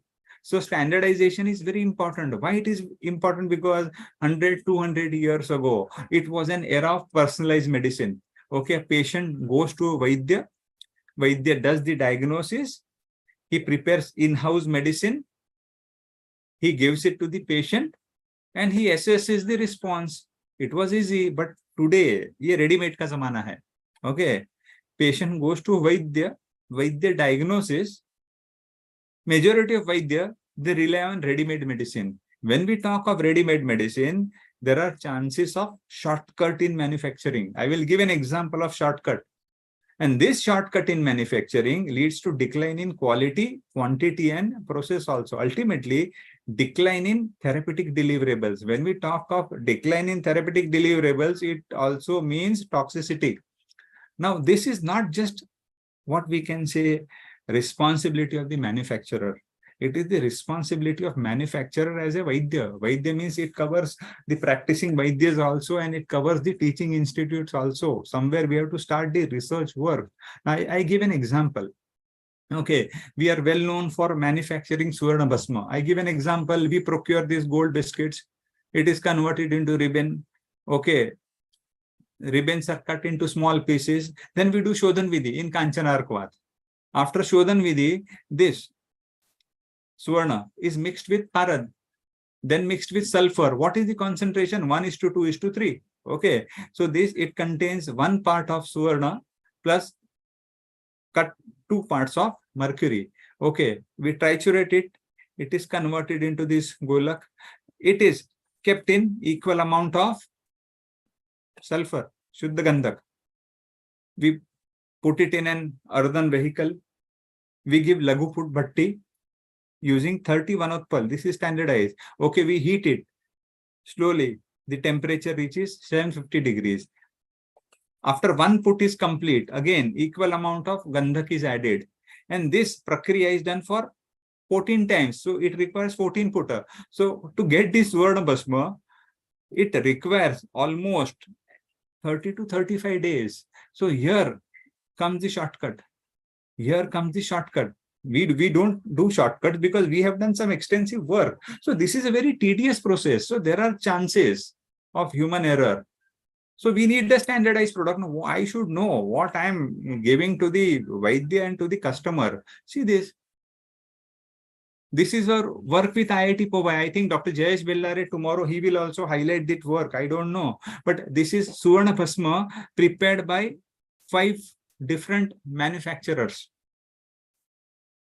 Suvarna Bhasma is Suvarna Bhasma. Their textual references will vary. Okay. But Prakriya or Putta Sanskar will not vary much. But what was the outcome? What was the outcome? That all the 5 market samples of Suvarna Bhasma, okay, no sample was identical. Okay. In the morning, Dr. Sabnis was also telling nano. Okay, nano is not everything. Okay, nano is not everything. But if you look at SBB, Suvarna Bhasma manufacturer B, I will not tell you which is who is the manufacturer. Okay, here see the particle size from 10 micrometer to 50 nanometer. This is the only product which has some percentage of nano. Here, see this SBC, SBD, here, there is very minimal, what we can say, Suvarna Bhasma. Even look at SB. What was the conclusion? What was the conclusion? See this. Okay, so no Suvarna Bhasma in the market is identical. They vary in particle size, but especially look at this SBC and SPD. If you look at this, see this upper line is SEM image, scanning electron microscopy. This is in higher resolution. This is transmission electron microscopy. We look at typical coral-like structures. These are spherical structures. See, I was trying to explain you this temperature rises up to 750, then slowly comes down. This is then 14 times. Okay. If you follow the text, okay, you will never get an uniform structure. If you look at SBC and SPD, these are almost all particle size are same. So this, what we can say, gives us an indication that probably these 2 preparations are not textual. It might have been prepared by some modern medicines or microfining, we don't know. So this is the conclusion. So there comes the, so this leads to decline in therapeutic deliverables. So we know what we are giving. We know what we are giving. And why? Because see, this 35 days, this is very important. We have followed the text, okay, and we know what we are offering, batch to batch consistency. There will not be variation. And there should not be variation. So this is an example of standardization. This is an example of standardization. Now we come to safety studies. Some basic thing is acute toxicity, single dose. What is the maximum tolerated dose? For herbs, usually it is given 5 grams. For Ras Aushadhis, it is 2 grams. Then repeated dose oral toxicity, 28 day, 90 day, 180. What we find out? NOAEL, no observed adverse effect level, plus target organ toxicity. Then some additional reproductive and development toxicity, teratogenicity is included here. Then some special toxicity tests like genotoxicity, carcinogenicity. Okay, potential to cause heritable changes or potential to cause cancer. This has to be studied. Okay, dermal toxicity, phototoxicity, vaginal toxicity, rectal tolerance. There are n number of, depending on your product, you have to select the toxicity. And we are not supposed to know everything. We have experts, we have toxicologists. Okay, we have a chemist, we have a chemical engineering person who are ready to guide us. We should know what is the, we should go to the correct person. There is industry to guide you. See, this is an example of genotoxicity and mutagenicity, Suvarna Bhasma. Okay, this paper, okay, this work has been done by IIT Mumbai and ICMR, NIRRCH, a reputed, what we can say, ICMR lab located in Mumbai. Okay, what they have done, Suvarna Bhasma, usually what happens, it has to be given when we talk of Suvarna Prashan, or when we talk of some chronic disorders where Suvarna Bhasma is to be given. Okay, even usually young people, it is indicated for infertility cases also. People treat it. Now, when it is taken for a longer duration of time, it should not have that cancer-causing potential, or it should not damage the chromosomes. It should not have the genotoxicity. So this work on Suvarna Bhasma, in the dosage used, because the classical dosage of Suvarna Bhasma, which is described, is a Kastamaunsh Ratti, which comes to 15 milligram. So we have proved that it is non-toxic up to a dose of 10 times the human therapeutic dose. Now, in this study, the human therapeutic dose which was taken was 2 times into 15 milligram, 30 milligram. So it was safe up to a dose of 300 milligram. You see this is vehicle control. This is Suvarna Bhasma treated group. See this, these are intact chromosomes. When we talk about mitomycin, which is a known genotoxic agent, we can clear-cut see the chromosomal aberration. Even when we talk of Comet assay, Suvarna Bhasma, therapeutic dose, 10 times the therapeutic dose, vehicle, we clear-cut see this red moon-shaped structure. But when we talk of cyclophosphamide, okay, which is a known genotoxic agent, we see this comet-like, Dhumketu-like structure. It indicates that this is genotoxic. Then most important is Ames assay. Those who are allopathy doctors or allopathy pharmacologists or toxic, they know Ames assay is very important because they follow the mice to men model. When we talk of mice to men model, Ames assay is very important. If any new chemical entity fails Ames assay means potential to cause cancer. This is what is proven through Ames assay. If a product or if an chemical or if any ingredient fails Ames assay, chapter is closed, the dossier is closed. It is not taken for further product development. Why? Because it proves that it has cancer causing potential. One more thing which we have seen, this is a very important thing. Okay, non-neurotoxicity. So this is something novel. When we take up the projects, we have to do something novel. This was done in zebrafish. Okay, it was part of this project only. Now this paper was published in 2020. Usually what happens, zebrafish, okay, some new model was used. They prefer swimming at a just a minute. They prefer swimming. I think this video is not available in the lower zone.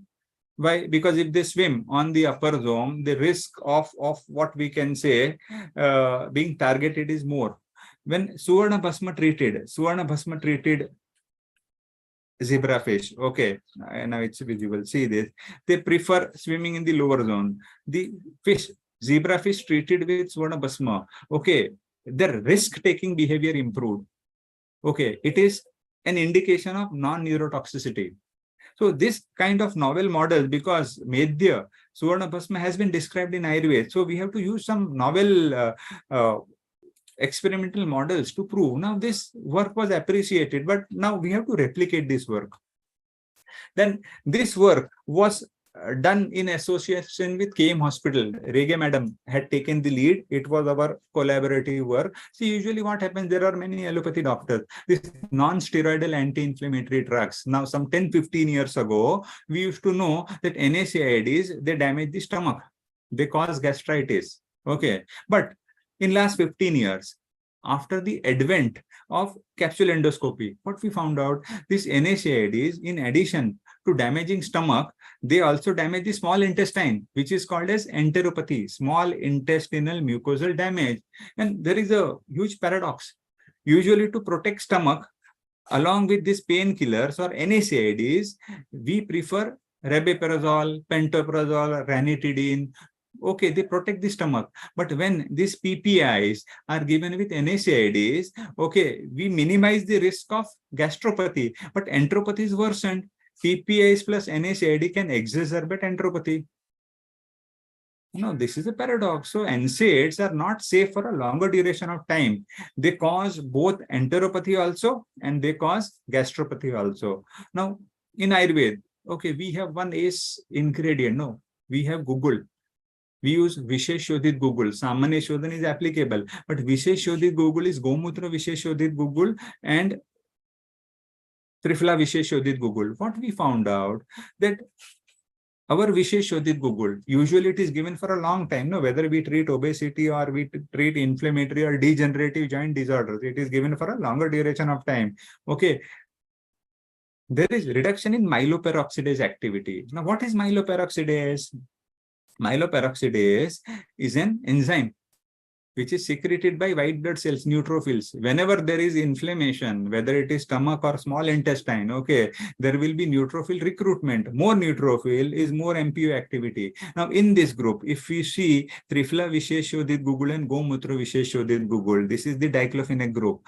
There is increase in MPO activity in Vishesh Shodhit Google, this MPO activity did not increase, means inflammation was less. When we talk of effect of diclofenac on small jejunum and ileum, we see reduction in barrier mucus content, okay, which was not seen in Vishesh Shodhit Google. Almost it was at par with the vehicle control group. It proves that Vishesh Shodhit Google can safely be used for a longer duration of time. We have to monitor the patient, but this kind of research has to be done. And I don't think this is very difficult or expensive. There is one more thing. This is Vasant Kusmakar Ras. Okay, this again work was done with NMIMS. They have what we can say state-of-the-art animal house. This is simple thing, blood glucose lowering, reduction in HbA1c level, because the culprit is chronic hyperglycemia, which ultimately leads to organ damage or pancreas damage. What is important, if you, I'll just zoom this slides. See, this is the section of pancreas. Okay, this is the islet. We can see some brown dotted particles. Okay, this brown dotted, these are basically SIRT1 expression. SIRT1 or SIRTIN1 is a protein. Okay, this is normal control. We see plenty of brown dots. Okay, more SIRT1 means healthy pancreas. This is the diabetic control. Brown dots are less, SIRT1 expression is less. Reduction in SIRT1 expression is an indication of pancreatic damage or fibrosis. When we talk of Rasayana medicines, Vasant Kusmakar Ras, in both the Vasant Kusmakar Ras, okay, there is what we can say substantial expression of SIRT1. When we look at the glipizide, okay, there is. Why? Because hyperglycemia has been controlled, but this we are not competing ourselves with glipizide, but we say Ayurveda has potential. And when we talk of Vasant Kusmakar Ras, okay, this improvement in SIRT1 expression proves that it has that Rasayan effect. Now we go one step further. See, this is the Western blotting. This is the Western blotting. Okay, what we are trying to prove, we have proved that it has the potential to slow down the progression of peripheral diabetic neuropathy. If 100 people are suffering from diabetes, 50% of them will develop neuropathy. And it is well known that WNT beta-catenin pathway is activated. This is WNT, this is the secondary messenger. These proteins are activated in cases of peripheral neuropathy. Now, in allopathy, they have a gold standard drug, which is not anti-diabetic. They are using pregabalin. Pregabalin is used. Now, when we talk of pregabalin, it is well known. It is an FDA approved product to slow down or minimize the effect of peripheral neuropathy. Vasant Kusmakar Ras has the similar potential. Why Vasant Kusmakar has an edge? Because it is anti-hyperglycemic also. And recent 2022-2023 papers on pregabalin, they give an alarm of toxicity. It is cardiotoxic. It causes deep vein thrombosis. So we get the answer that ultimately we have to go back to our roots. It's not allopathy versus Ayurveda or India versus Pakistan. Okay, whatever is best in the interest of the patient, we have to do it. And for this, we have to do research. Now, this paper is under publication. Secondly, a modified version of Bhrotva Chintamani Ras. These are classic examples. I'm talking of, this is an normal myocardium. When we talk of cardiotoxicity, ISO-induced cardiotoxicity, we see this blue section. What is this? This is a special staining, which is called as trichrome staining. Now, this more blue part is more cardiac fibrosis. Why? Because of myocardial ischemia. Myocardial ischemia confirmed by increase in troponin, because this is the enzyme which leaks, no?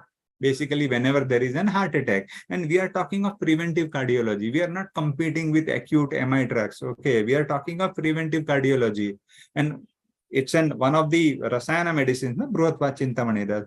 So when we talk of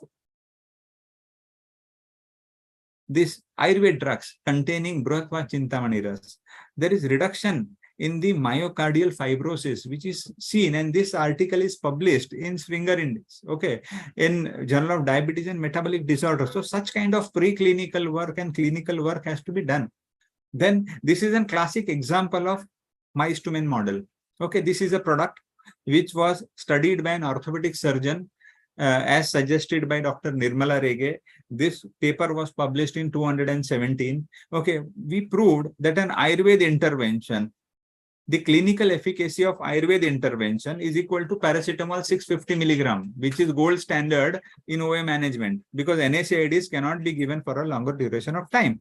Now that orthopedic surgeon, Rege madam, they said, okay, this product has a sustained effect. Paracetamol does not have sustained effect.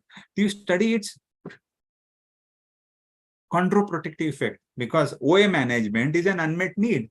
When we talk of chondroprotective effect, okay, we studied COMP, cartilage oligomeric matrix protein, and MMP13 levels. Now, both these enzymes, they are in chondrocytes.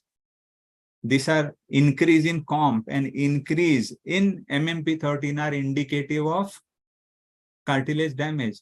When we looked at the formulation which contained Boswellia serrata and Commiphora victi along with Dashmol, we said that it has cartilage preserving potential. Again, this work has been published in Phytomedicine Plus in 2021. So it almost took, research is not easy, it almost took us 3 years to conceptualize this study and to execute and publish this paper. Secondly, we have to also study, when you take up research, what is the impact of Ayurvedic drugs on hormones? When we talk of testosterone, in case of male infertility, there is reduction in testosterone. When we talk of PCOS or female infertility, there is increase in testosterone levels. So how do Ayurvedic drugs? They modulate this LH-FSH ratio or improve the testosterone levels. Okay, this kind of work has to be done. Now, creating or generating evidence for clinical safety is again a challenge. It's not easy. Usually, we know what we follow, reverse pharmacology approach. We should do phase 2 study. First do a pilot, followed by adequate sample size, phase 2 study. Now, robust clinical trials for ASU drugs is a necessity. Conceptualization is very important, because the protocol has to be robust. Like in formulation development, we were talking of formulation has to be robust. Your protocol has to be robust, and we have to seek guidance from expert. Dr. Nirmala Rege, Dr. Sandhya Kamath. Okay, there are many people, many pharmacologists. Okay, they will hold our hand and they will develop a quality protocol for us.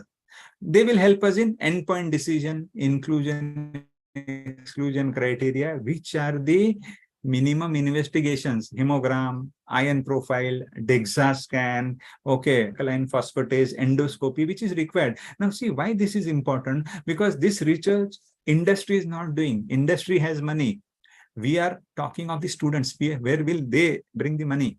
So ultimately, they have to think of funding. They have to approach the pharma companies. Okay, their institute, they have to fund them. Then they can do this research. Otherwise, simple, plain paper, which madam was telling in the morning, research is not robust. Okay, ultimately, you have to think that you have to join industry. You have to start your own pharma company. So funding, you have to find out. And again, there is limitation of Ayurveda parameters. See, we are using modern tool. So we are not doing modern research. When we do research, okay, we have to include Ayurveda parameters. We have to develop Ayurveda parameters. Here, there is this gap we have to bridge by joining hands with allopathy pharmacologists. Then initiation and execution, trained staff, we don't have. We have to first get a GCP certificate, then data analysis, report writing. I think very is reporting, publication, statistics, but it's better that we take the guidance from a pharmacologist like Dr. Nirmala Rege or Dr. Sandhya Kamath. Now, when we talk of conceptualization in a clinical study, okay, first of all, I'll show the title. You see this title of the study.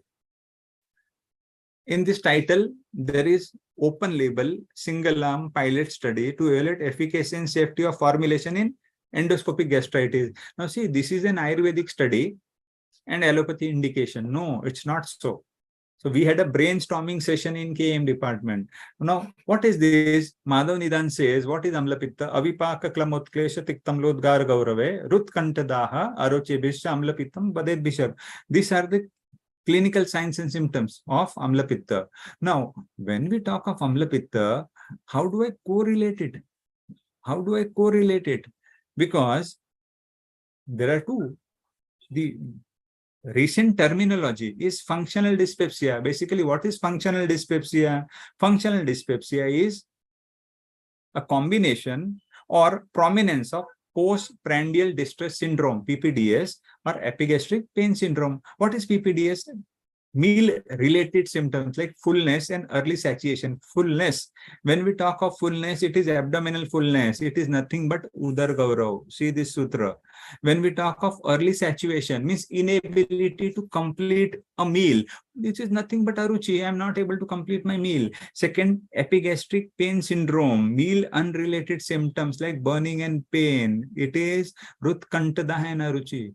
So there is definite correlation. What is Amla Pitta? It is functional dyspepsia if endoscopy is normal. If endoscopy is normal, because endoscopy differentiates, no, whether it is endoscopic gastritis or whether it is functional dyspepsia. So here what had happened, we had what we can say spoken to many gastroenterologists also. What they say, 80% of endoscopies are normal. Means 80% of people who come with these lakshanas or symptoms, they have functional dyspepsia. Endoscopy positive is only 20%. And see, I am a general practitioner practicing in Mumbai. You practice in your own area or in your own OPD. When a patient with these symptoms comes to you or with these symptoms come, you don't, endoscopy is not a routine investigation which is prescribed by a general practitioner. Okay. So we treat it based on symptoms. So what is this Amla Pitta? As per Madhav Nidan, in today's context, it is functional dyspepsia. So this link, we have to study, we have to talk to our Ayurveda seniors, we have to talk to a pharmacologist like Dr. Nirmala Rege, and we have to conclude in conclusion. So then we conceived a study. One more example. Yes. Hello. Yes, sir. Uh, Yeah, we are hearing the. Am I audible? Yes, you are audible, sir. Yeah, I won't take much time. Okay, then when we talk of conceptualization, we talk of iron deficiency anemia, which is very prevalent in India. We are talking of low bhasma versus ferrous ascorbate, therapeutic dose of Ayurveda preparation versus allopathy preparation. We have to compare elemental iron versus elemental iron in both the products. So ultimately, we should have a lot of discussion. And secondly, what is important is this allopathy iron, okay, is given in pregnancy. Ayurveda preparations are not preferred in pregnancy. Why? Because they don't contain folic acid. So we have to consult a pharmacologist. Now, what are the challenges in initiation execution? Okay, lack of GCP compliant staff. We have to teach them how to prepare CTRA documentation, registration. Is not approved under CDESCO or diploma, Department of Health Research. Limited OPD. We more of in Ayurveda OPD is what we see. We see NCDs, no, we non-communicable disease. Our OPD is limited. We have to include Ayurveda parameters also. Basic investigations like reticulocyte count, HbA1c, we are outsourcing. So this is the limitation of Ayurveda OPD. And ultimately, as a PhD thesis, you will do the study in your institute. No, you will not do it in another institute. Then scale up Ayurveda scale standardization, difficulty in data analysis, and most important, limited index journal. This is also a huge problem. Then someone was asking today morning, no, what should be the index? You first start your work with IC submission. Now see, this is Ayurveda Prasarak Mandal, an Ayurveda institute, a 70-year-old institute in Mumbai. We are closely associated with this institute. We could get an CDESCO registration for their IEC. So it is possible for Ayurveda Institute. We have to just, and here we have a trained staff like Dr. Vishwajit, Dr. Anaya Patrikar. Okay, we could complete a study here. Okay, now when we talk of thesis part, no, this should be the index. But what is the crux? The crux is protocol. Go for a randomized control study, a comparative study. It can be Ayurveda versus modern, Ayurveda versus Ayurveda plus modern, or it can be a textual prescription versus proprietary. Your design has to be very robust. Why I'm quoting this example? Because Dr. Ram Manohar ji, okay, from Amruta Ayurveda Institute, he has done a lot of work, and these protocols have been appreciated. Secondly, see, recently I came across this Swasthya assessment scale, which has been developed by the ministry people. Now, such kind of scales have to be developed because this will help in Ayurveda research. Ultimately, this, as a part of my thesis, I have to comply with all these requirements, which are the guidelines we have to follow. See, general guidelines, CCRS guidelines, GCP guidelines. Okay, these all are based on ICMR guidelines. So these are readily available. I have given the links also. Secondly, what is important is a Namaste portal. In this Namaste portal, they have tried, our people have tried to correlate. They have given, developed morbidity codes or some common, what we can say, terminologies they have standardized. So this will be helpful for all our people. Then some examples, see, endoscopically gastritis is relieved. There is clinical improvement also. So this is combination of Ayurveda plus allopathy. Since then, this similar study in 200 patients has been completed.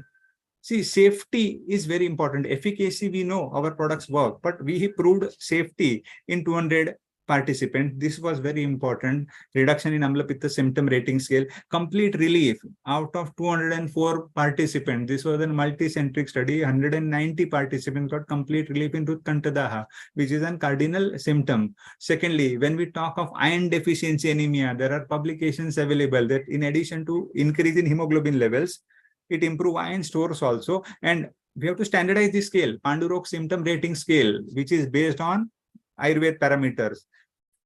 Again, phase 4 study in 100 patients, we proved that after 8 weeks of treatment, there is increase in hemoglobin by 2 gram per deciliter. This paper is under publication. So this kind of research work has to be done. When we talk of Balya Poshak category, okay, fortified Chavanprash, okay, this is the first included CD4 count levels, because CD4 lymphocytes are important markers of immunity. Reduction in CD4 count, okay, makes us prone to infection. So this kind of studies, instead of just scales, we are also including specific parameters. And here, look for funding, which is the core strength of Ayurveda. Here, I was talking of Ayurveda versus Ayurveda plus allopathy. Okay, simple massage with Ayurveda intervention has corrective as well as preventive measure, because there is no medicine or tablet which can improve the knee muscle strength. They rely on physiotherapy. But Ayurveda has described the use of tila tel, sesame oil, black til tel. We have proved that it improves the knee muscle strength in cases of knee osteoarthritis, which is prime necessity. Now, to summarize it, conceptualization, formulation, designing, preclinical and clinical testing to publication. Okay, please take help of a pharmacologist, senior Ayurveda physicians. Okay, when we talk of preclinical tested, please rely on reputed pharmacy college, go to IIT, go to NIRRCH, come to industry. We are also ready to fund you. Okay, but it has to be a genuine work. Now, when we talk of clinical trials and publications, parent institute is very important, because what I feel that the clinical trial insurance, which is required as per GCP guidelines, the institute, Ayurveda Institute, has to bear the cost. Then industry will come and start the projects in your department. See, we should start our IEC registration with CDESCO and DHR. It is easily takes only 90 days. Secondly, when we do a study, first peer review of our study, is a PhD student or a MD student, has to be done by trained IEC. We have to, they will guide us on SAE reviews, protocol, deviation, everything, and database of Ayurveda parameters. And I'm very thankful to our collaborators, which include IIT, KEM, NIA, NIRRCH, and much more to name. Thank you. Pooja, I have done. What an exhaustive study, I must say. Our heartfelt compliments. I would just say one thing. The day we have connected, Dr. Chawla sir and I, sir has been like a very studious person to give best. We have spoken n number of times and he was so keen. Now I understand, sir, why you were so keen to give this to our PhD students. I'm so thankful that you've taken so much pain. We have learned how a good presentation is done, how to present scientific data on a PowerPoint presentation. I think those were offshoots of your talk. Thank you so much. And we, as you said, we need to collaborate. As in, so we would request your constant support and mentoring as to where these kind of studies, as our students, they can get help from when it comes to infrastructure. So that support we are ready to help. We can get you connected with the collaborators. This was just some collaborative institutes which I have said. Now tomorrow when you speak to Bellare sir also, or when Sandhya madam comes, okay, even Rege madam, we have done a lot of work. This was just what we can say a small presentation, and much more work we are doing. And I think our Mr. Ranjit Puranik sir, he is ready to help the students. We can sponsor the students also. Okay, we can provide our medicines at an concessional rate also. We have to complete some paperwork, but we are ready to collaborate and help. Absolutely. Thank you, our Honorable Vice Chancellor, Madam, and our Honorable Pro-Vice Chancellor, Sir. They have been in touch with Ranjit Puranik, sir. I have constantly been interacting, and I think all of them have been at this, that MUHS needs to upgrade their research, quality of research, and as an industry academia, what all we can do together. They are very keen on not just thoughts, but actions, sir. And you have just set the tone for that. Thank you so much. Any quick raise of hands, that queries you would like to ask? We have overshoot time actually, but still we can take a question or two. Praveen? Yeah, unmute yourself, Dr. Praveen. A quick questions, please. Ma'am, मी doctor Praveen Tate, associate professor, Akurdi Ayurveda college. माझा एक प्रश्न होता सरांना.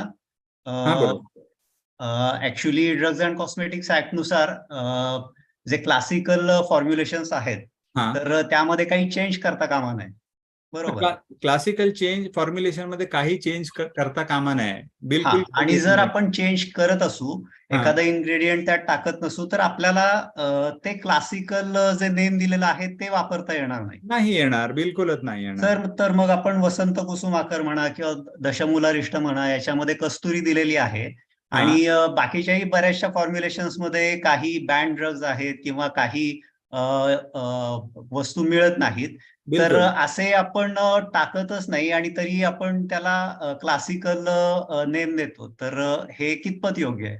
हे योग्य नाहीये. आणि तुम्हाला आपले आधीचे स्पीकर जे होते, ठीक आहे, त्यांनी एक एक्झाम्पल, प्रतिनिधी, आता कस्तुरीचा प्रतिनिधी त्यांनी डिफाईन केलाय, बरोबर आहे. सर, प्रतिनिधी जरी दिलेले असले तरी सुद्धा ते म्हणजे आपण सपोर्ट करत नाही ड्रग्ज अँड कॉस्मेटिक्स ऍक्ट नुसार, तेवढे एफिकेशियस नाही होणार. पण बघा, हे लिगॅलिटी जी आहे, ठीक आहे, दे हॅव अलाउड समथिंग. जसं आपण म्हणतो अष्टवर्ग, त्यांनी सांगितलं आपण वर्षानुवर्ष अष्टवर्ग लिहितो, पण आपण वापरतो अष्टवर्गाचे प्रतिनिधी, ठीक आहे.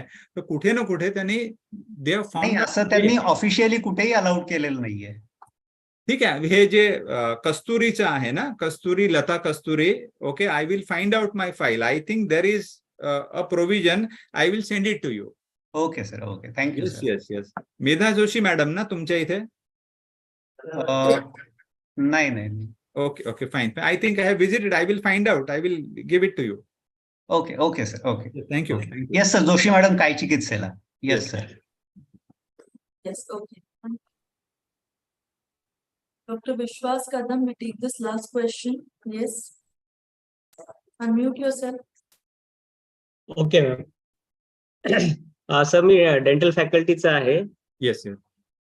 मला एक विचारायचं होतं सर, आम्ही steroids, topical steroids oral submucous fibrosis मध्ये जे वापरतो ना, त्याच्या सबस्टिट्यूट मध्ये, राईट सर, कॅनोकॉट म्हणजे खूप सर्रास वापरला जातो. त्याच्याऐवजी आपल्याला आयुर्वेदिक प्रिपरेशन जर वापरायचे असतील, हो, त्याच्या संदर्भात थोडी माहिती हवी होती. आयुर्वेदिक प्रिपरेशन्स बरेच आहेत. बेसिकली तुम्ही स्टिरॉइड का वापरता? Basically we are talking of inflammation. आपल्याला इन्फ्लेमेशन कमी करायचं आहे ना. Okay right sir, burning sensation relief खूप लवकर मिळतो सर पेशंट्सला. बिलकुल. सी probably we have not tapped this therapeutic area, but there are Ayurved medicines, okay, Right. which have what I would not say काय म्हणता की बेटर एफिकेसी, पण हे जे सब mucus fibrosis साठी मी माझे ओळखीचे काही वैद्य आहेत जे वापरतात, and they are treating it without a steroid. Steroid is a new addition sir. म्हणजे steroid is prescribed giving in keeping in mind the patients relief. जर मी स्टिरॉइड नाही दिलं तर तो दुसऱ्याकडे जाईल आणि तिकडे बरा होईल. बघा, this is also our anxiety. This is the main, because I also practice. I know मैंने नहीं दिया तो और कोई दे देगा. Okay, so there are certain Ayurved medicines which are better than Kenacort.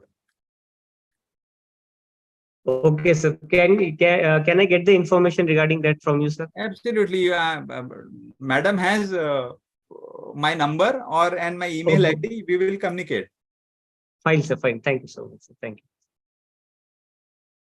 I think that was, if our VC ma'am would have been here, she would be very happy that to have that thought across from the dental faculty, ki this is my problem area, SMF, this is steroid that we are using. Can Ayurveda as a herbal medicine help there?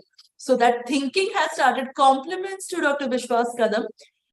We're very happy on this, and I will urge others, students also, to have this kind of a gap area analysis. Thank you. And thank you, Chawda sir, for addressing the question rightly. Thank you. We would love to have more of such questions at the email that we've given you, drishti@nuhs.ac.in.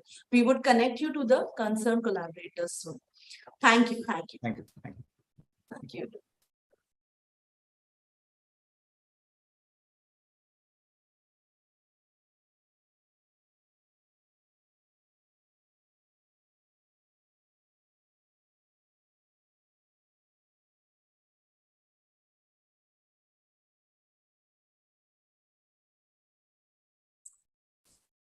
With that in mind, we now invite our esteemed speaker, Dr. Girish Tillu, sir. He needs no formal introduction because he's a well-known name. Principal Investigator at the Ayush Center of Excellence, Center for Complementary and Integrative Health, Pune. Executive Editor at the Journal of Ayurveda and Integrative Medicine. He's an Assistant Prof at the Department of Health Sciences, Savitribai Phule Pune University, Pune. He is an acclaimed Vaidya scientist, doctor by training and researcher by profession. He has played a key role in collaborative projects such as NIMITLY, New Millennium Indian Technology Leadership Initiative by CSIR Government of India, and development of IUSoft software by CDAC project. I now invite Dr. Girish Tillu, sir, on behalf of Maharashtra University of Health Sciences. Over to you, sir.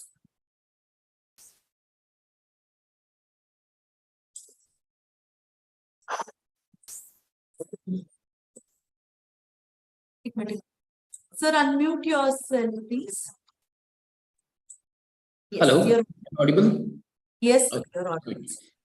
Thank you very much for this opportunity to interact with these students, PhD scholars. They are 423 scholars, and although the afternoon sessions attendance sheet is complete, still you are here. So thank you very much, really. Let us have this an interactive session, right? Because there are many sessions available on YouTube or many such platforms, but we will try to make it interactive. Interactive means I'm going to ask any question to anyone, any participant. And I hope the... you wanted mics to be on? No. How would we get the answers? Then the participants whom I will ask question, the participant has to answer. Otherwise, you will mark the absence, right? Okay, so that is fine. Okay, now Dr. Ashwini Biradar, please tell me why you have joined for PhD. Yes, Ashwini. Yeah, please unmute yourself. We have allowed you, Dr. Ashwini. Yes, good afternoon, sir. Yes. Please tell me why you have joined for PhD. Actually, PhD, sir, I have finished my post-graduation 10 years back. Okay. Then what? Hello. Dr. Ashwini, please unmute yourself. Okay.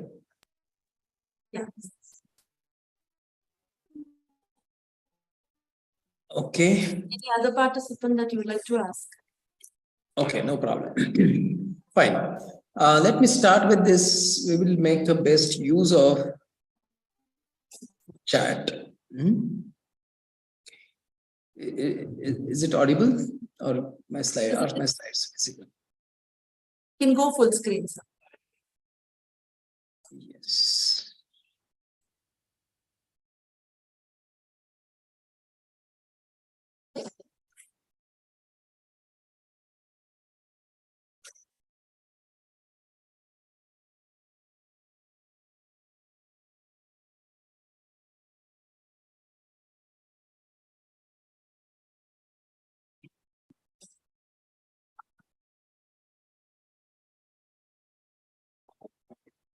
I think it is visible.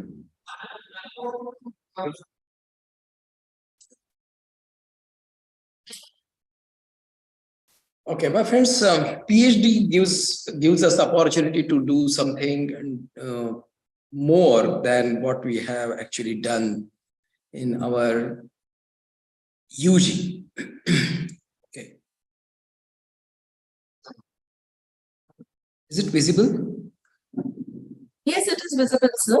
There is some license approval pending from.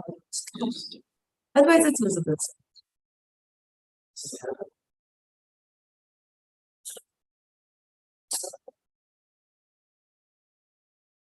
Would you like to ask any other participant for the question you asked before?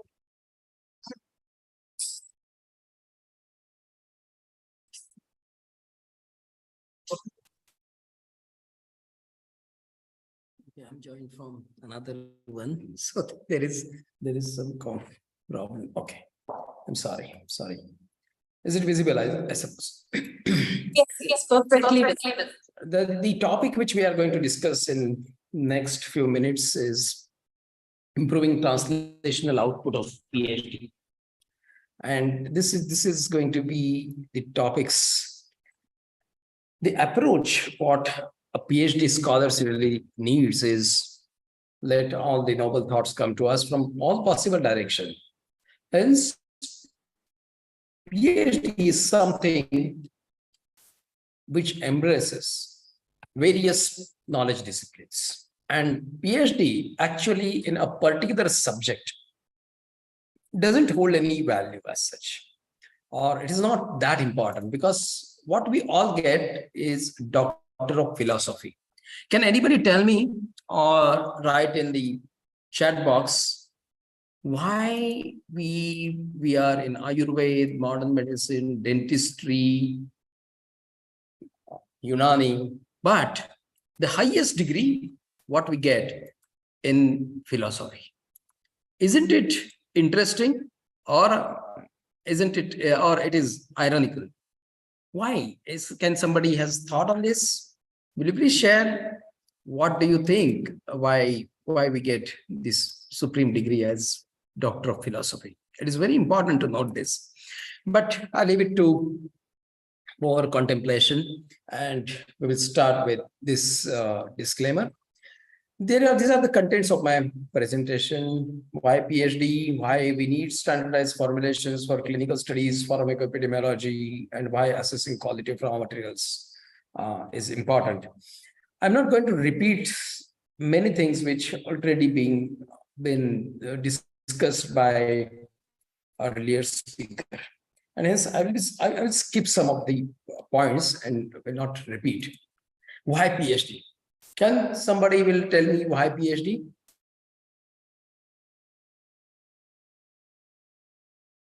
Why we do PhD? You all can put it in the chat box. Yes. If you want to answer any one of you all, just raise hand. Akshada Gujar, will you please tell me why PhD? Ajinkya Kondekar. Akshada, please unmute. We have allowed you. So somebody said there's more area that is regarding wisdom of knowledge, Yes. professional requirement. Yes, please. Yes, Dr. Sonali, please share. Yes, sir. Actually, आपण ज्यावेळी PG करतो त्यावेळी आपल्याला dissertation किंवा research work कसं करायचं याचं फारसं ओरिएंटेशन नसतं. आणि जसं मॉडर्न मध्ये आहे की म्हणजे आपल्याला रियालिटी दाखवावी लागते, ऍक्च्युअल रिझल्ट कसे येतात. तर आयुर्वेदामध्ये बरेच लॅक्युने आहेत रिसर्च प्रोजेक्टमध्ये. सो मला असं वाटतं की PhD मध्ये असे आपण रिसर्च वर्क जे काही क्लासिकल मध्ये सांगितलेलं आहे त्यावरती जर स्टडी केला तर ते चांगल्या पद्धतीने पुढे प्रोसीड होऊ शकतात फॉर्म्युलेशन्स. म्हणून PhD करावं. Okay. Yes, Dr. Sonali. Yeah, Sonali has answered. Okay. Yes, Okay. Others, please. Dr. Nisar, you want to answer? Yeah. Yeah. According to me, be it any field, in PhD, we are supposed to establish some philosophy, some thought process. So it should not be something which is already existing, or if some other horizon, if we can create. So according to me, we should do PhD to, to find something which is not understood properly. I mean, till PG, it is okay to, understand or research the things which are already been told. But in PhD, we should come up with some philosophy, our own understanding about what particular topic. Very good, very profound, Dr. Nisar. And this is the understanding, or this is the thought process we should remember, that we should develop something new. We should try to expand the limits of the knowledge, right? Up to masters, we really work in a particular discipline, basically to understand it. But in PhD, we need to push the limits of the knowledge and develop something. Something can be, it can be anything, right? What it can be, we will discuss. Thank you, Dr. Rita and others, but we will move forward. So post-graduation and PhD. Please remember this equation. Big is not equal to great. Post-graduation with 330 number of samples of patient, and PhD means 100 patients. This is not equation. Big is not great. PhD is start of the journey that will take us to something great. PhD also, it is not the end. PhD provides us an opportunity to enter in diverse disciplines, or PhD is a beginning of research, really. Okay. Why did you join the PhD program? Can somebody tell me, why did you join? So we are privileged. Gaurav says we are privileged to do quality research. Yes, you are right. You're right. So why did you join PhD? What do you want to do?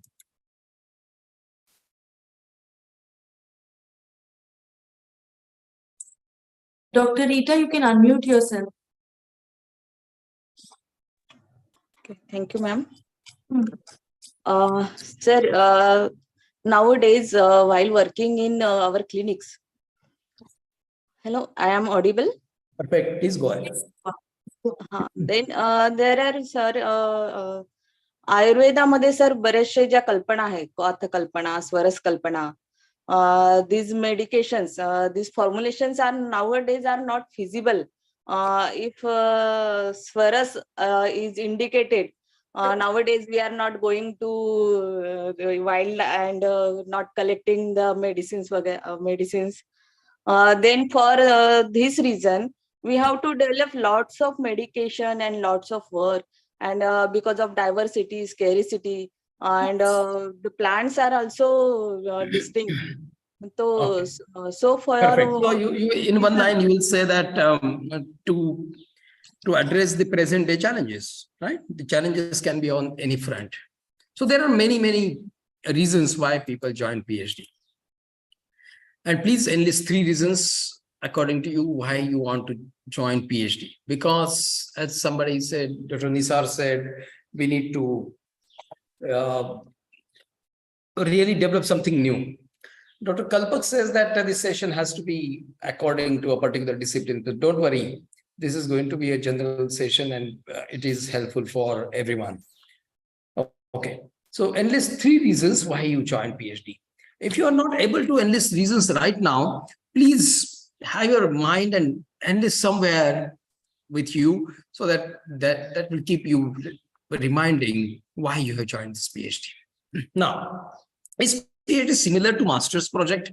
Master's project generally explore the depth of the knowledge, but PhD research gives more application and in more context. PhD makes something very contemporary. Master's project are expected to develop so that researchers or the students then know the research process. But here in PhD, the scholars are expected to implement research as a solution. Here in master's, project for applications of research methods, but here in PhD, use of research methods for achieving the desired objectives.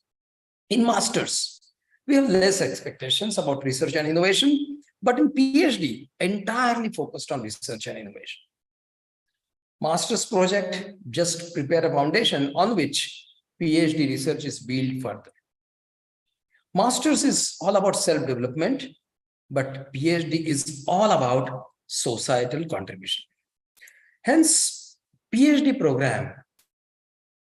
PhD program should have personal and institutional objectives. Some of you have enlisted the reasons for joining PhD, right? These are your personal objectives. There can be institutional objectives as well, along with many societal objectives. Because whatever resources we use, let it be money, patients' time, various resources from other institutions, industry. So last speaker also advised you to get connected with industry. So there will be some of the eligible students may get resources, but this is in turn our responsibility to give something to society. Institutional objectives can be research and development, excellence, societal progress, and contribution to knowledge domain. And hence, everyone, while working on anything, we should remember these objectives. So, objectives of PhD program. These are the objectives of PhD program of IIT Mumbai, which is considered as one of the important institutions of India. So they say that to keep pace with expanding frontiers of knowledge and to provide research training relevant to the present societal and economic objectives of the country. Once we complete something on some patients, let it be dentistry, Ayurveda, Unani, homeopathy, medicine, remember societal and economic objectives of country, as IIT says. To advance knowledge in the subject of medical science and contribute to societal development with the field doctoral education should therefore provide a broad base and prepare students for research and other work within academia and society as a whole. So society and larger picture is also expected by Karolinska Institute, Sweden, which is considered as one of the premier institutes of medical research of the world. Then PhD is a process. It starts with PhD entrance exam or some of the fellowship examinations who crack and then they give PhD admission. Then coursework, we are in coursework. Step 2, completion and assessment. Periodic progress and review. Contribution in teaching and research, whatever is ongoing in respective institutions. Participation in conferences, discussion, which is an important part of the PhD program. We develop PhD students in such a way that they will be participating in conferences, interacting with people from diverse fields, and these discussions will enrich. Then, most important thing, but not the only, which is completion of thesis work. And most of the times we expect before completion of thesis work, the student should complete their publications. Then open defense, but things are not completely done with open defense even.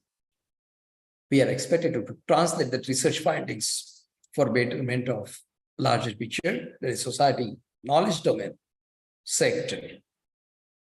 And not just we are expected to stop there, but develop some expertise. Expertise that will guide the further master students, PhD students, and continue the advancement of field of knowledge. To do other tasks, 9, 10, 11, the PhD, just 1 and 2.5 letters, Dhai Akshar PhD, that will be a minimum requirement, because once we complete PhD, we undergo the entire process of research, meticulous monitoring of the research process, and the field ultimately gets advanced. Coursework. We include coursework related to research methods, biostatistics, in-depth knowledge of related subjects, scientific writing, publication ethics, research and its translation. So there are several aspects of coursework being included in this PhD work. But when we say about the outcomes of PhD, after completing the doctoral education, what Karolinska Institute Sweden says that our graduate means PhD, completed PhD scholars will possess the grounding in medical science, broad knowledge and systematic understanding of his or her research field, and advanced and up-to-date specialized knowledge in the subject and the surrounding context. Master's is detailed study of the text, but PhD is actually learning text in context. At knowledge and understanding level, advanced and up-to-date specialized knowledge, research methods in specific field of research. Dentistry will have different ways of understanding the oral cavity and interrelationship with of so many organs with systemic effects. Ayurveda or Unani systems may have their own integrities, as the speaker said, how to interpret and how to define some of the outcome measures. At the level of competence and skills, scholarly analysis, and not just analysis, but synthesis. Whenever we read a lot about present-day available literature, there is a need to synthesize that knowledge as well. Synthesize whatever we have read, we have seen so far. This ability of synthesis, diverse pieces of knowledge to form a bigger picture, that ability, capability is very important. Scholarly precision, autonomously, and creativity. Ability to make significant contribution, national and international context, that particular understanding we should have, because this mobile phone has connected us with the entire world. Identify the need of future knowledge, capacity to contribute to societal development. Judgment and approach, intellectual autonomy that research scholars should be is expected to do, undertake and complete any research related to that particular area, which is a topic of his or her thesis. Ability to assess research ethics and insights, not just information, insights into the possibilities and limitations of research.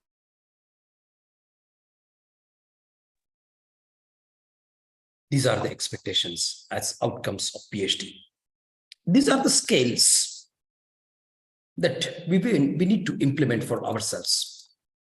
Is knowledge process of growing perception.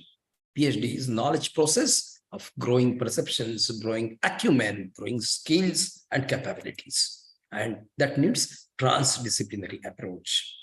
An approach that transcends or that goes beyond our field. Suppose I am a dentist, but I am how a disease, systemic disease affects oral cavity. How oral disease can lead to systemic effect. We need to get out of our particular knowledge domains. Knowledge is one, but at the level of universities, at the level of so many institutions, we have several knowledge compartments just for sake of administration of teaching, learning, and evaluation. Knowledge cannot be confined to a particular discipline. And that particular approach is being expected as in PhD course. So evolution is the process of growing perception of the outer world by living nature itself, right? So somebody says a philosopher are people who know less and less about more and more until they know nothing about everything. So scientists are the people who know more and more about less and less until they know everything about nothing, right? And hence PhD is becoming a scientist and becoming a philosopher. That was a funny quote, but please remember, we are going to be doctor of philosophy. People will expect new thoughts and new knowledge from us in that particular areas where we are working. Hence, PhD is actually a transdisciplinary approach. We are in the era of information explosion. Knowledge automatically comes to us. Knowledge, various dimensions we can now study. Every subject is expanding and with much more knowledge disciplines, and the expanding knowledge disciplines, they are crossing and intersecting other disciplines. The challenge is to utilize knowledge for better education, research, practice, and development. This is a beautiful picture that says intradisciplinary. Our post-graduation is actually interdisciplinary. We learn a particular subject and we remain in that particular subject without caring for the expanding knowledge. But post-graduation is actually multidisciplinary and cross-disciplinary, where we need to take the subject of our interest is at the center, and various other knowledge domains we discuss around that center. For example, a student of pathology also need to discuss related molecular biology, related microscopy, genetics, biochemistry. A student of dentistry also need to thought about advancing instrumentation. Sometimes dentistry is all about physics.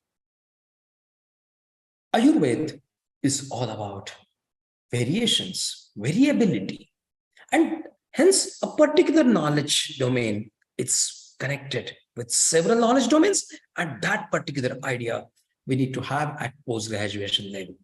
But in PhD, we are expected to be interdisciplinary so that dissolution of the barriers or dissolution of the interfaces of this knowledge domain, and they become one in transdisciplinary knowledge. Let us have a quick glimpse into what actually interdisciplinary and all these things are expected. So working within a single discipline, we use common methodologies, common terminologies, speak the same language, and we focus in the same intellectual inner space. That is UG learning in UG course. Multidisciplinary. People from various disciplines, they work together, inputs from several disciplines, sharing various perspectives and serve the discipline which has initiated collaboration. But multidisciplinary is again a temporary interaction, whereas interdisciplinary is juxtaposition or integration of knowledge and methods from various knowledge disciplines. It is actually a synthesis of approach, transfer the methods, new synergy, and that generates new knowledge integration. Say eugenomics, say Ayurveda biology. This is the new knowledge domains being conceived and developed. And hence, interdisciplinary is all about breaking boundaries, building bridges. Here, transdisciplinary. Transdisciplinary is something that challenges to push the boundaries of thinking across, beyond, between, and outside disciplines. Create unity of intellectual framework beyond disciplinary perspectives. For example, the concept of Anguli Praman, which is a measurement of certain ratios based on Ayurvedic concepts of anatomy. But this Anguli Praman, or certain proportions, how it can be used for risk prediction, how it can be used for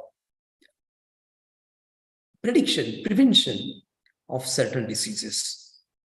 In this way, we are transcending the boundaries of the knowledge.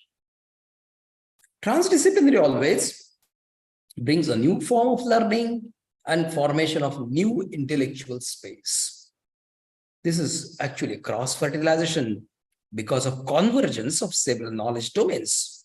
Those were completely separated when we were in post-graduation, and those were completely absent when we were studying in our undergraduation. That is the difference between how knowledge domains, they come together, they work together. And hence, we learn to know, to do, to be with, and to be. And many times in PhD, we learn to unlearn. We also go beyond our preconceived notions.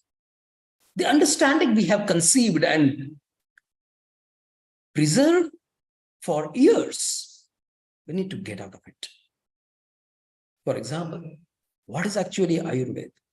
If I'm a practitioner of Unani, what actually it means? And when that happens, when a pandemic challenge like COVID-19 that challenges us and asks for application of knowledge, what we actually have. Hence, it is all about learning, unlearning, and relearning. And it's all about creating an intellectual outer space and transcend the boundaries of what we know. Hence, transdisciplinary research is the approach what we expect in PhD. It is an approach and it is not an activity. It is a mindset and not a department. My college will open a transdisciplinary research and we will meet for a tea every day. It will not happen. We have to connect. We have to connect our knowledge domains and knowledge sectors. And many times, many departments, they don't talk to each other. That interdepartmental, intercollege, interdisciplinary give and take, that is the objective of formation of this MUHS, because the founders expected that many disciplines of knowledge, they will interact. If all disciplines, they will be on the same campus. It is a coherence and not just a forced combination. Not just a group of people, but a thought emerging out of that group and out of the scholarly interactions. Open mind, then sophisticated labs, opportunities and not compulsion, right? We cannot tell people that from tomorrow onwards, you will think innovative and bring a patent every year. That is a process. We should nurture the process, and that nourished process, a well-developed process will ultimately lead to the better outcomes. It is not a product.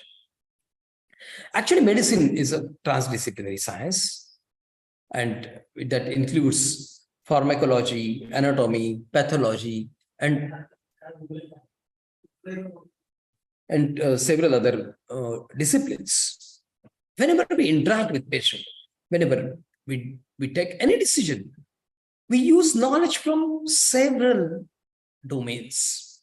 Actually, practice of medicine, any clinical branch is highly transdisciplinary. Sometimes we know and practice, and many times we practice even without knowing it. What are the knowledge discipline? This is an activity. We are going to spend 2 minutes on this, and there will be a break of monotony. break the monotony. Everyone is expected to write what are the knowledge disciplines related to the methods of your doctoral study. For example, if somebody is working on, say, a mouthwash after a particular extraction surgery, so that person is actually working in microbiology, in chemistry, pharmacology, dentistry. These are knowledge domains. An Ayurvedic student of Samhita is working on deciphering a commentary and taking new leads for patient examination, for example. So that person is actually using knowledge of grammar, language, diagnosis, treatment, data analysis, and application. Please share what knowledge disciplines we are using for our PhD. Am I audible? Am I audible? Yes, sir. You're audible, sir. Okay.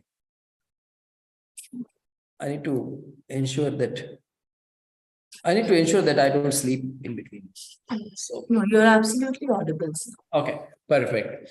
So anyone can share what are related knowledge domains of your PhD? Raise your hands if you would like to speak. We'll unmute you. No, everyone is expected to write in the chat box. Okay, please mention in the chat box.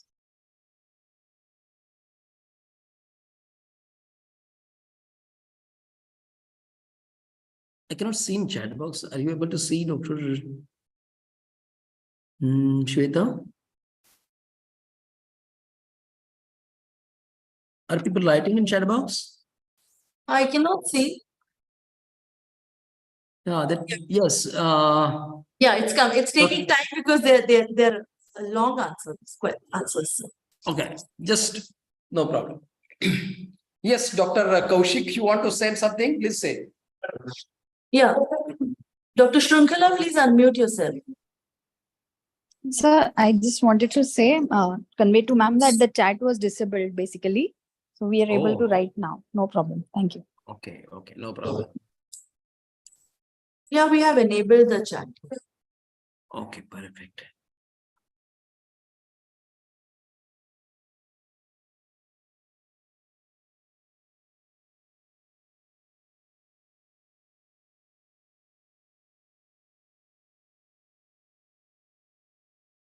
Okay.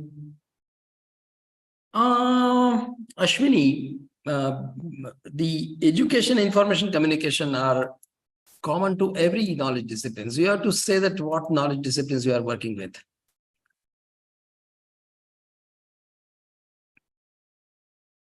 No, not just, don't write interdisciplinary or whatever. Write the knowledge disciplines. No. What are the knowledge disciplines related to the methods of your study?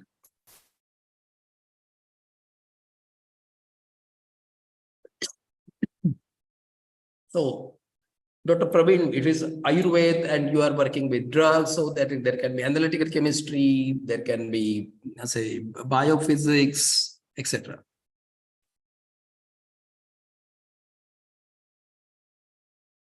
Yes, somebody Ajinka said that Panchakarma and ophthalmology. No, Dr. Rupali, if you are working on tobacco cessation, means you are working in health communication, you are working in risk factor analysis, etc. I mean to say various knowledge domains. And if you think very carefully, you realize that we work with various knowledge domains and not just one. Right?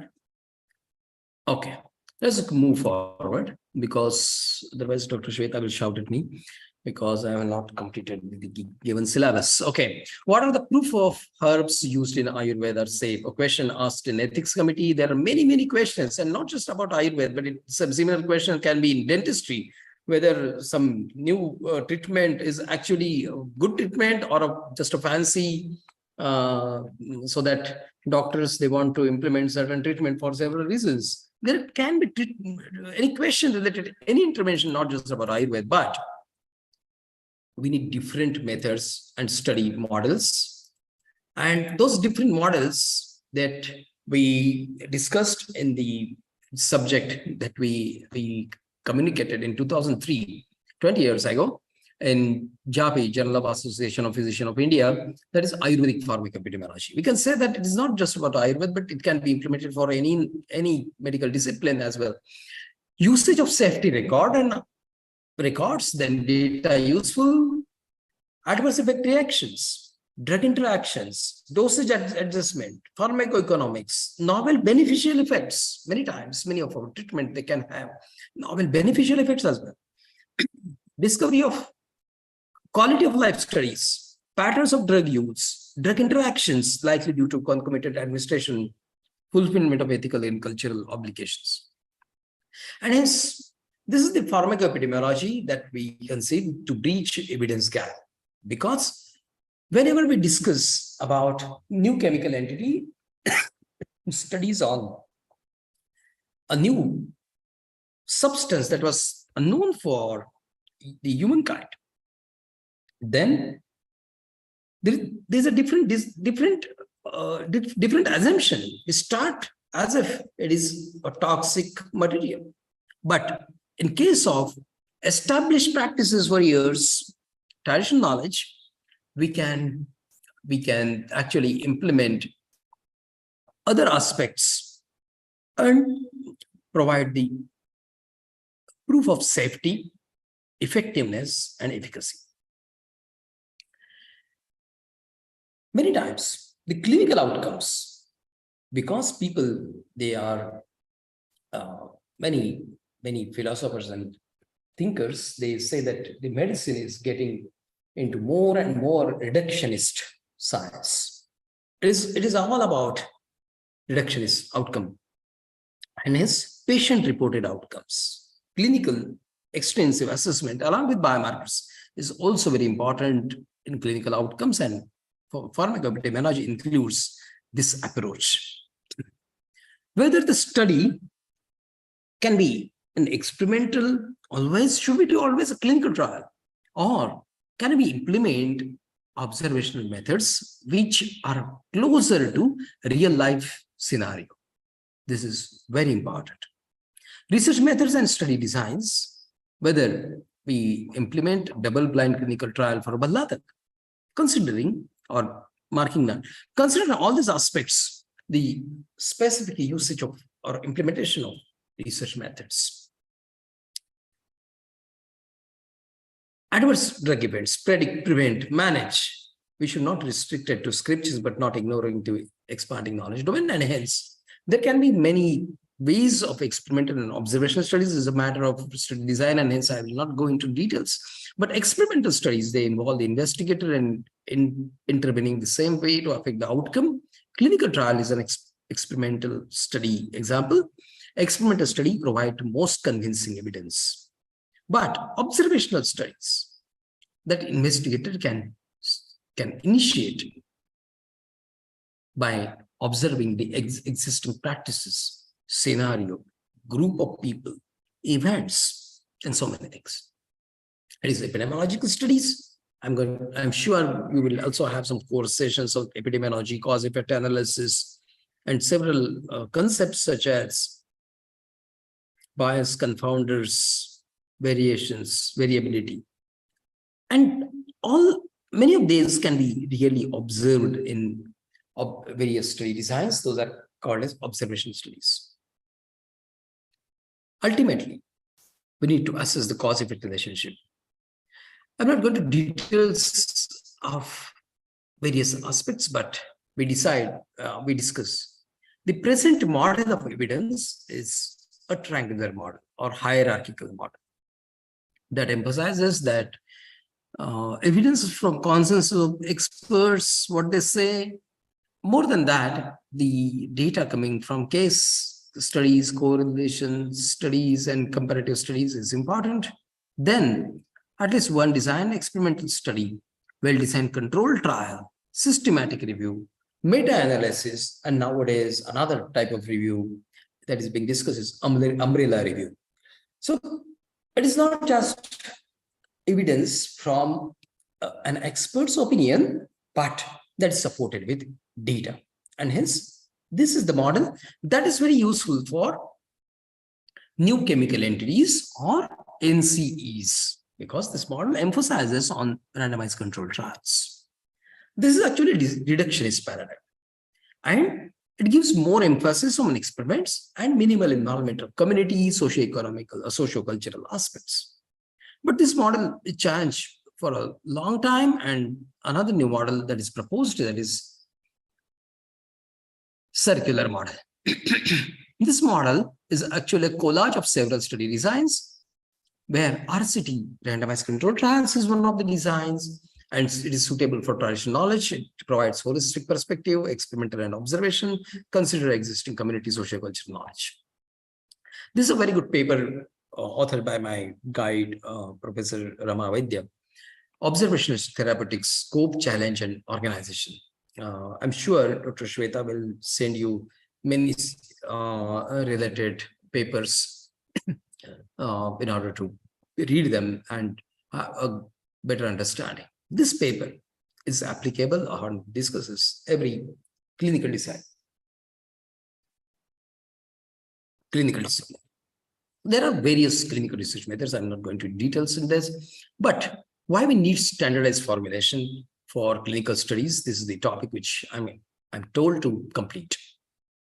Friends, we have discussed within last lecture that standardized formulations, they are important for safety, quality, efficacy, reproducibility, and translation into practices. It's very important to have a standardized formulation. Otherwise, we can use matter of a substance of a particular quality, and if that is not available, or that if we don't specify, then there will be huge variations in results.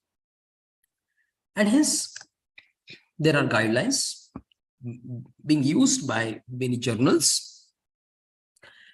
And this is one of the guidelines that one should note if you are working on any herbal product.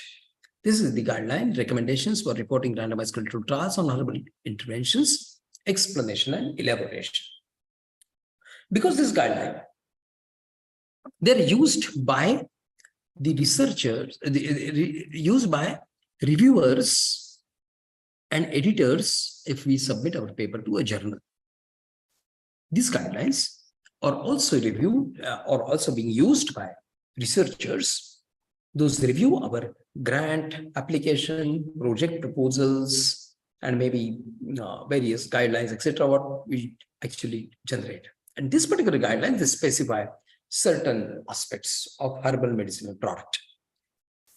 The binomial name, that is very important, product name, extract name, name of the manufacturer, whether the product used in authorized in the country which is this study is being conducted.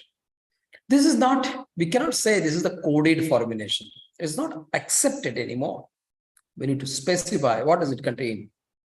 The content also expected, even excipients and other minor ingredients which are being used for several other purposes, including preservatives. This is the details.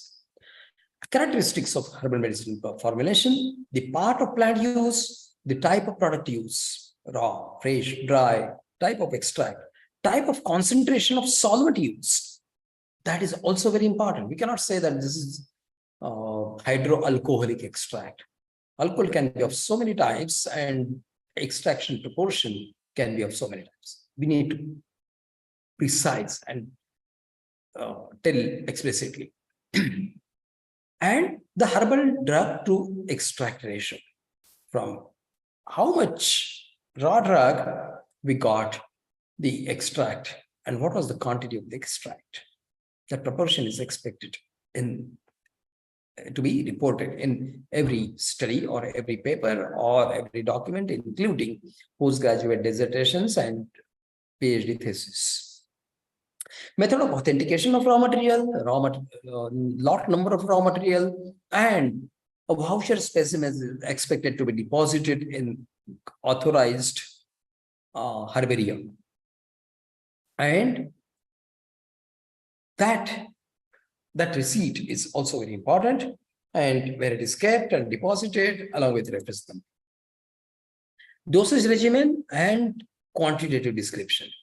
Dosage of the product, duration of administration, how the product was administered, the content, weight, concentration of all quantified herbal product constituents, both native, added, per dosage form, added materials, binders, fillers, excipients, preservatives, if any, everything should be listed and mentioned clearly, explicitly.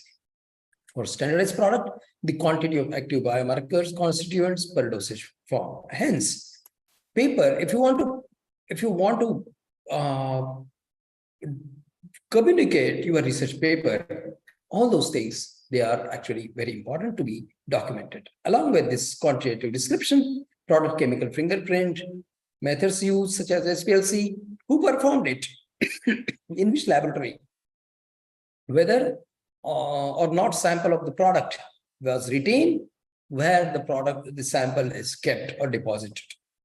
Description of any special testing, purity testing, heavy metal, other contaminants, and hence COA or certificate of analysis should be very extensive, which unwanted compounds were removed and what was the method to remove the impurities, etc.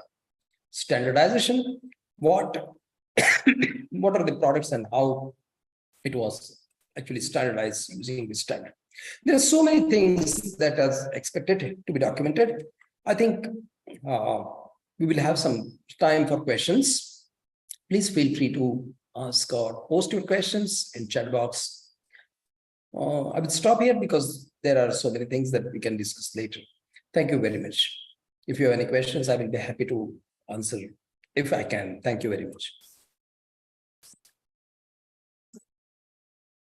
Thank you so much, sir. Any questions? You can have a raise of hands, please.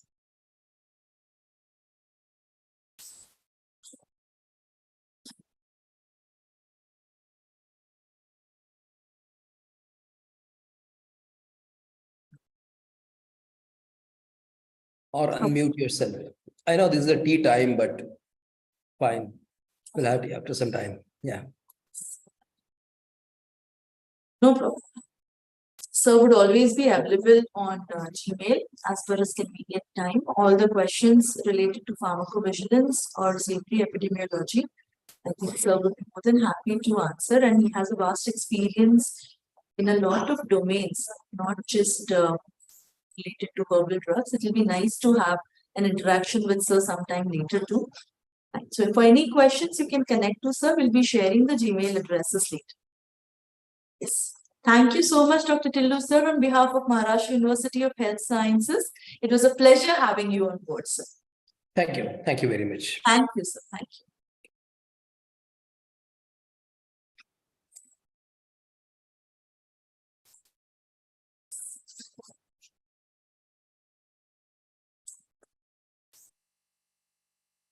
There were quite a few research questions coming in.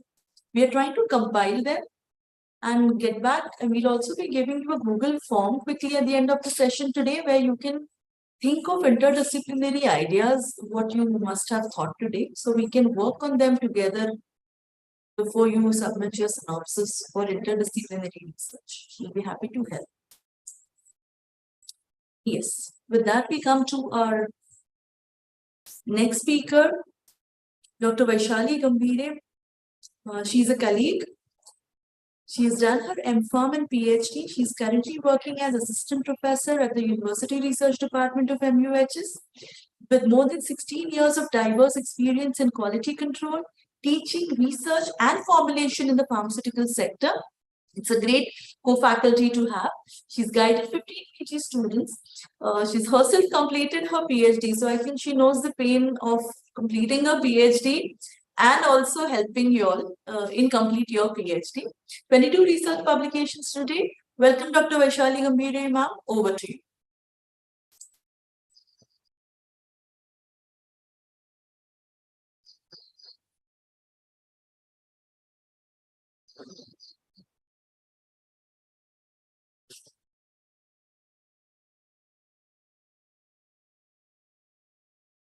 You can unmute yourself. Okay, ma'am. Thank you.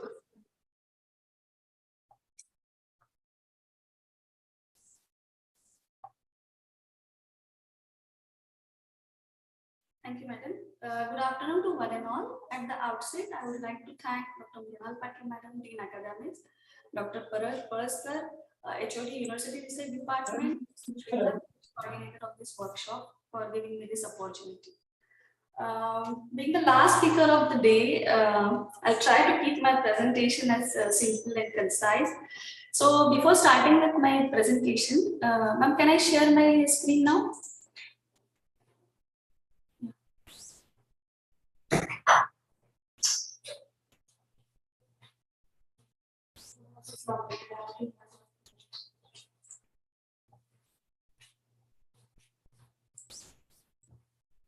Is my screen visible, madam? Yes, madam, it is visible. Okay.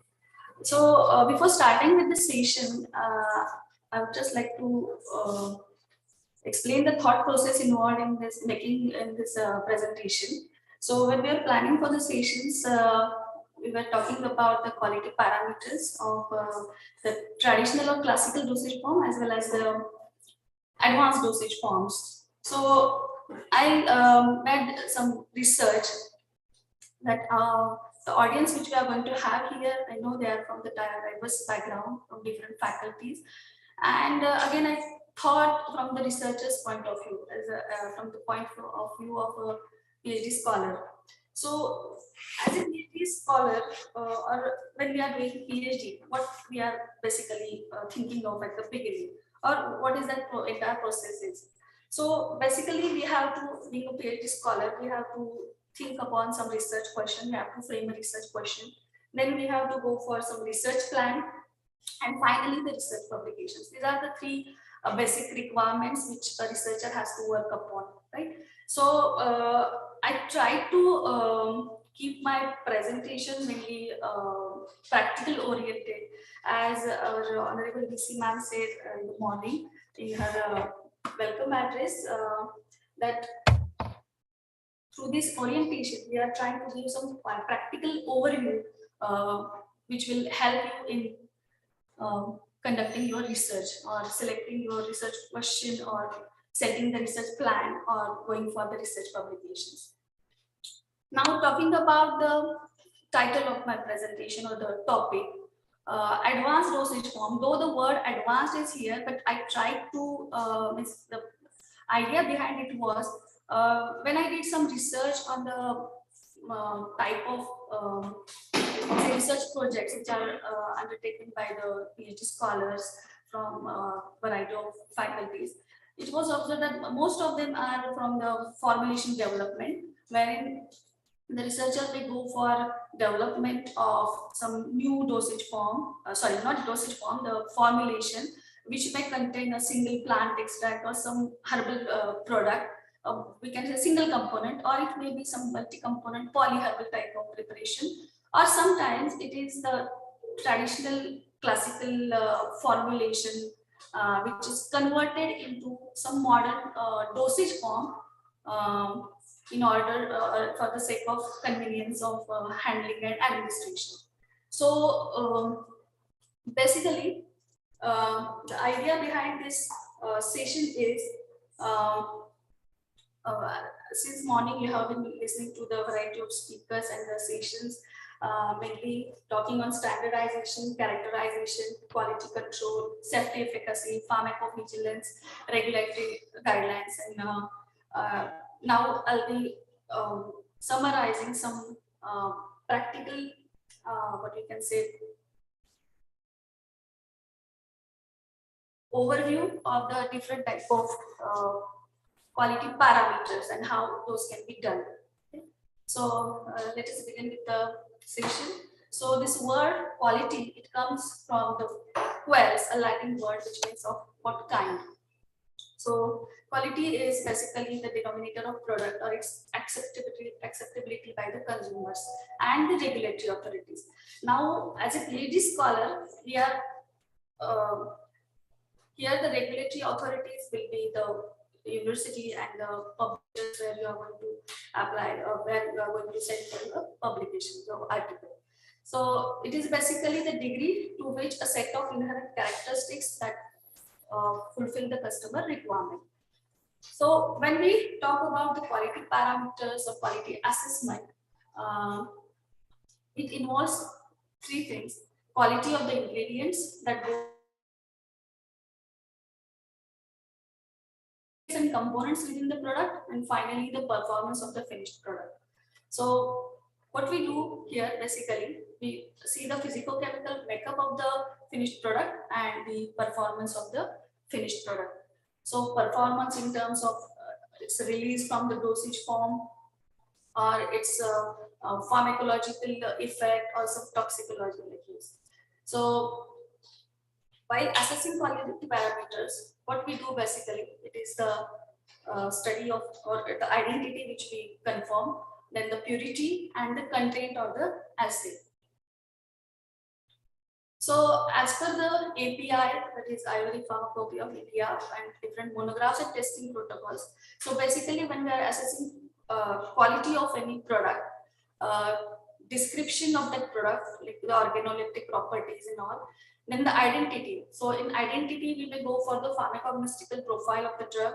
So there we may require the microscopic examination or macroscopic examination of the drug or the product, which contains the different herbs, chemical identification, and various analytical and separation techniques like chromatographic techniques for identity purpose. In purity, we go for the physicochemical profile, and the strength of the product we can determine with the help of the active markers, or we can go for different kind of assays whichever are available in the pharmacopoeias and in the published research articles. And finally, we go for the safety. So in safety, mainly we go for the heavy metal profile, then microbial lipid testing, aflatoxin, pesticide residue, etc. And in addition to that, we have to go for stability studies. So here we have to determine the real-time stability, where we examine if any changes are taking place in the product over the period of time. And for this, we have to follow the ICH guidelines, which are there for the stability study. So normally at standard storage condition of 30 plus 2 plus minus 2 degrees Celsius and relative humidity of 60 plus 5%, the product is kept and the stability is tested. So before starting with the dosage forms, what we can say the modern dosage form, I'll just go through these slides because as it was previously decided, the classical dosage forms and their quality parameters will be discussed first, and then there will be my section. But due to some last minute changes, we have to.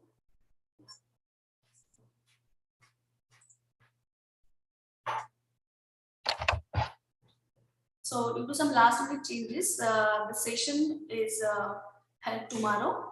So I'll just go through the slides quickly.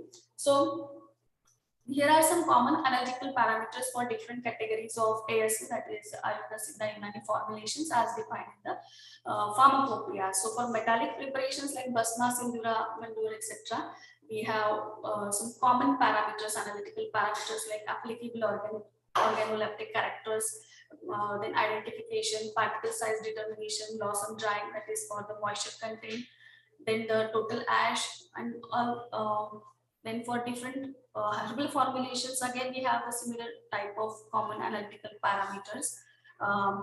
Then we have some specific analytical parameters for different categories of ASU formulations here.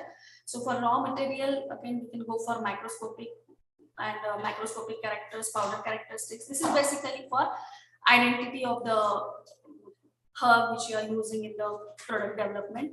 Then physical properties of all the raw materials which you will be using in the product. And then again by dosage form wise, if we have to go for different specific analytical parameters. All these are there listed in the testing protocol of the Ayush department. So I'll just see the slides and we'll come to back to topic. So in the same pharmacopoeias, we have the limits for this ASU products, mainly for the microbial count, then the pesticide content, aflatoxin content, etc. So we have to refer to this. Now the actual talk, which is about the advanced dosage forms. I'll say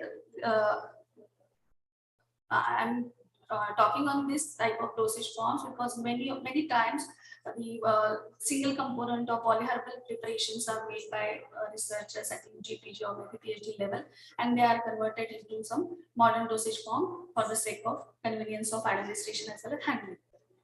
So all the quality parameters which have been listed in the previous slides as per the testing protocol and the different pharmacopoeias, that has to be carried out on the product, on the raw material.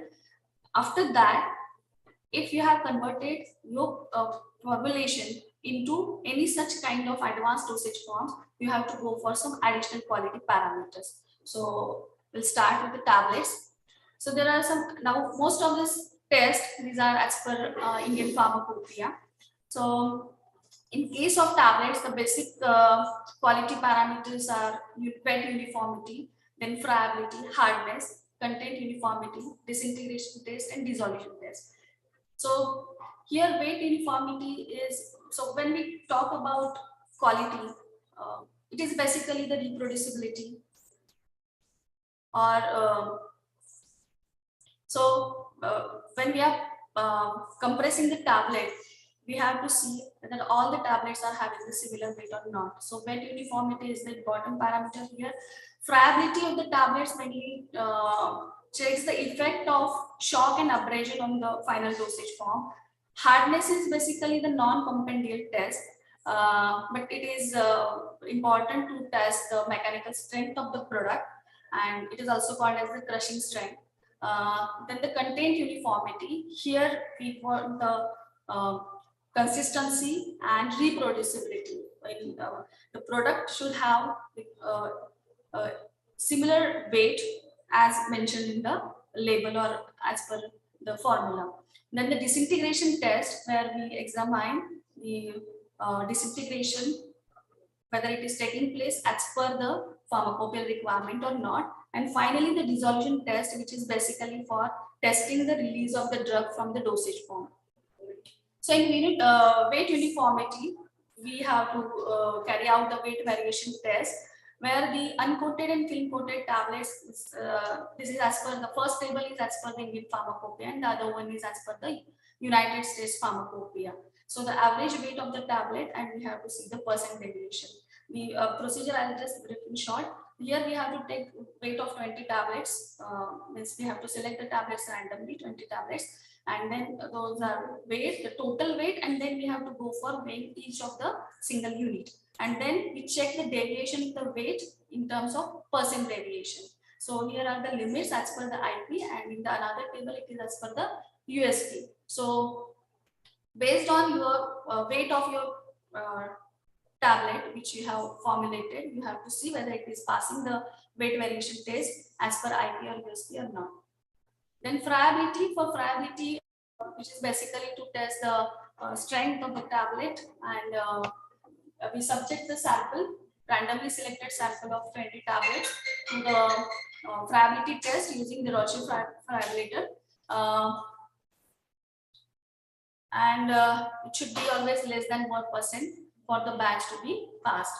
So basically we keep the tablets in this drum which is there with the Roche friabilator, and we rotate it for 4 minutes, and the loss in the weight is calculated, and it should be less than 1% to pass the pharmacopoeial test. Then the is where we see the crushing strength or the mechanical or how the tablet or the product is withstanding the mechanical shocks which will be there during the handling, transportation, etc. So we have a variety of hardness testers available. So most commonly used are the Monsanto hardness tester and the Pfizer hardness tester. Then drug content or the assay which we have to carry out. Here the monographs, in case if your drug or that pharma constituent phytoconstituent is listed in the official compendia, in that case you can refer to the monograph. Otherwise, in general, the limit is from 99% to 101% or 95 to 105% as per the amount of the drug present in the individual tablet. So this can be done with the help of suitable analytical method based on the type of product or the formulation. Mostly when the product is single component, so in modern medicine or allopathic medicine, the UV spectrophotometer is enough. That will give you the robust and reproducible method with the highest accuracy. But when we are going for some herbal or polyherbal preparations, we have to look for some good analytical tests where we have to first go for the separations also. So in that case, we can go for the hypernated techniques like HPLC or LCMS, GCMS. So by selecting a suitable analytical method, you can find out the drug content and it should follow these limits. These are generalized.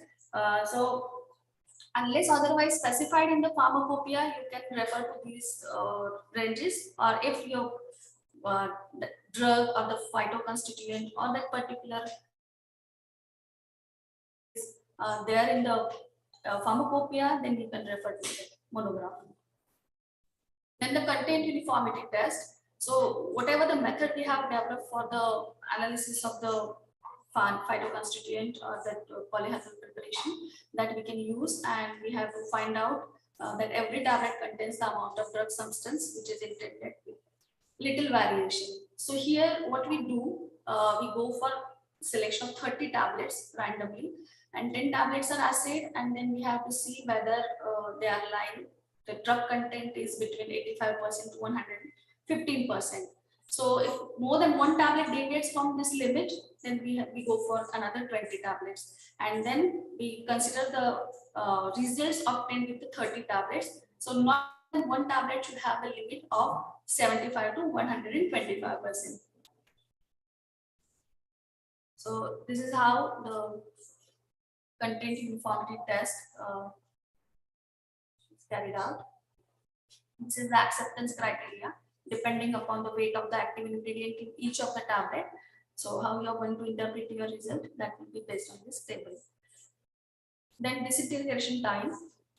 Disintegration is the process of breakdown of the tablet into pieces, because that is the first step to take place before dissolution. So disintegration test apparatus, as per IP specifications, we have to select for the study, and unless otherwise specified in the official monograph, you can refer to this general methods of conducting the disintegration test. So here for uncoated tablets, generally we go for number of tablets, 6 tablets, and distilled water is used, and the disintegration test is carried out for around 15 to 20 minutes. And for uncoated tablets, the disintegration should take place within 15 minutes, and the temperature is 37 degrees for all the types of variety of tablets. So coated tablets, again, we can use distilled water, or we can replace it with 0.1 normal SCl. Disintegration time should be around 60 minutes. For dispersible tablet, here the medium will be, the volume of the medium is going to be 100 ml, and the temperature is 24 to 26 degrees Celsius, matching the ambient temperature. And here the disintegration time should not be more than 3 minutes. Then the effervescence tablets, again, the medium used is 250 ml of distilled water, and the time here should not be more than 5 minutes. And again, the temperature is matching to the ambient temperature.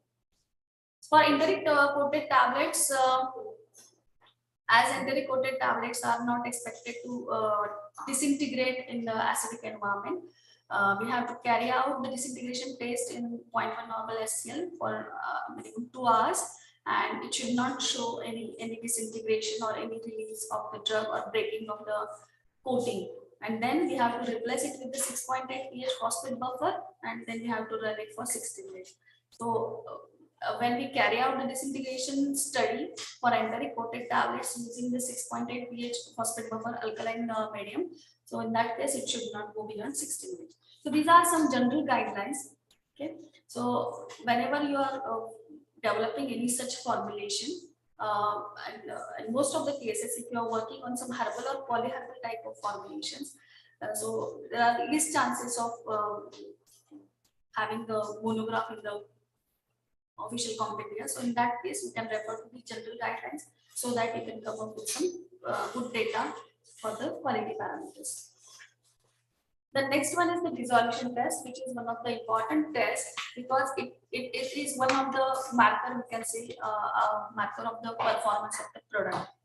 If you are formulating a tablet, it should dissolve, it should release the active constituent within the expected time period.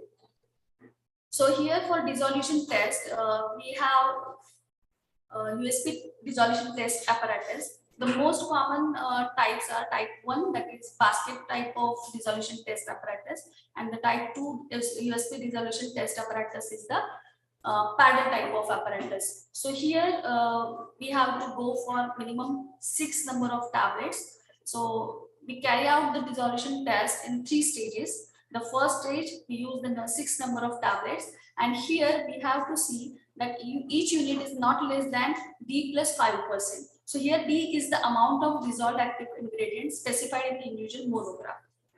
Now see, when we say monograph, we have to list the drug or that particular ingredient has to be listed in the monograph, in the pharmacopoeia, the official compendia. But many times we are working on new herbal extracts or some phytoconstituent, so it may not be listed in the official compendia.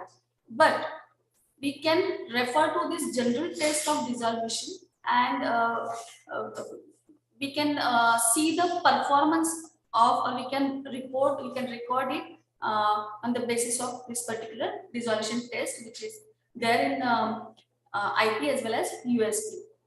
So here this amount of dissolved active ingredient, it may not be the drug may not be specified in the individual monograph, but here you can collect this data and then you can see whether it is consistent, whether it is reproducible, because that factor is going to reflect the quality of the product which you have formulated. Okay, so 6 number of tablets will be tested first, where the acceptance criteria will be each unit should be less than D plus 5%. Then again, so this is basically this particular acceptance criteria where we carry out the dissolution test in 3 steps. It will be more appropriate or applicable to the products or the drugs which are listed in the monograph. But if you are working on some new molecule, new phytoconstituent or some new herbal extract, you can just follow the procedure and collect the data in order to see whether it is consistent and reproducible. Now another dosage form is capsules, where preparations like plasma or any other powder dosage form can be encapsulated for the sake of convenience of administration of the product and for the dose accuracy purpose. So here are the quality control tests for capsules as per IP. So appearance, the size and shape of the product, then any unique identification markings. Now see, this unique identification markings will be the quality control test for the product which is manufactured at the industrial level. But at our level, when we go for some academic research, if you are formulating some capsule or developing some capsule dosage form from some herbal extract or polyherbal extract, or maybe with some classical Ayurvedic traditional system medicine. So in that case, this particular test will not be there because the capsule filling is carried out manually in that case. But the appearance and size and shape are important here because they are the first sign of the stability of the product. Then the uniformity of the weight. So uniformity of weight is important here. The criteria for acceptance of the weight variation test over here is less than 30. If the weight of the contents, capsule contents, if it is less than 300 milligram, the percent deviation should be less than 10%. And if the weight of the capsule contents, if it is more than 300 milligram, Then the percent deviation maximum allowable is 7.5%. Then the uniformity of content. Now the weight variation test, which is carried out here in case of capsules, it is goes in the similar way. We select the 20 capsules, we go for the total weight of the contents, then we go for the average weight. First we have to take the individual weight and then we have to match it with the average value. The next test here in case of capsules is disintegration test. Now this disintegration test is not applicable for the modified base capsules. For those hard capsules and soft capsules where the dissolution test is included in the individual monograph, the test for disintegration is not required. Now for the different types of capsules, like hard gelatin capsule or soft gelatin capsule or the enteric capsules, the procedure for disintegration test is going to vary. So depending upon the type of capsule which you are formulating, you have to follow the procedure referring to the pharmacopoeia. Then the dissolution test here in case of capsule type, we go for type 1 dissolution test apparatus, that is the basket type, where the capsule is placed in the basket and it is immersed in the dissolution medium and it is caused to rotate at the specified period. The temperature maintained here is 37 degrees Celsius, and the stirrer speed and the volume and the type of dissolution medium, it is specified in the individual monograph. Again, the same thing will be there. If the drug is there in the pharmacopoeia, if it has its monograph listed in the pharmacopoeia, you have to refer to it. But many times during research, we are working on some different new molecules. So we have to consider some general guidelines of dissolution test. But if you are taking the drug in the capsule form, you have to go by the basket type, and the dissolution medium volume is to be kept 1000 ml. And now if you are working on some enteric coated type of capsules, in that case you have to think of some another medium. So acceptance criteria, again it is similar to the acceptance criteria for dissolution study of the tablets. Then the soft gelatin capsules. In case of soft gelatin capsules, these are the one-piece hermetically sealed capsules which are made up of gelatin, and here in along with gelatin, the glycerin and sorbitol is also added. So before going for this particular type of dosage form, we have to check for the compatibility with the capsule shell, then the ability of the drug to dissolve, ability of the capsule to dissolve the drug, then rate of dispersion in the GI fluid after gel disintegration in the GIT, and then the ability to optimize the bioavailability of drug. So here are some special quality control. Here are some special quality control tests on soft gelatin capsules. C thickness, which is measured under microscope, and it should be 1/3 of the given thickness. Then total of shell moisture content.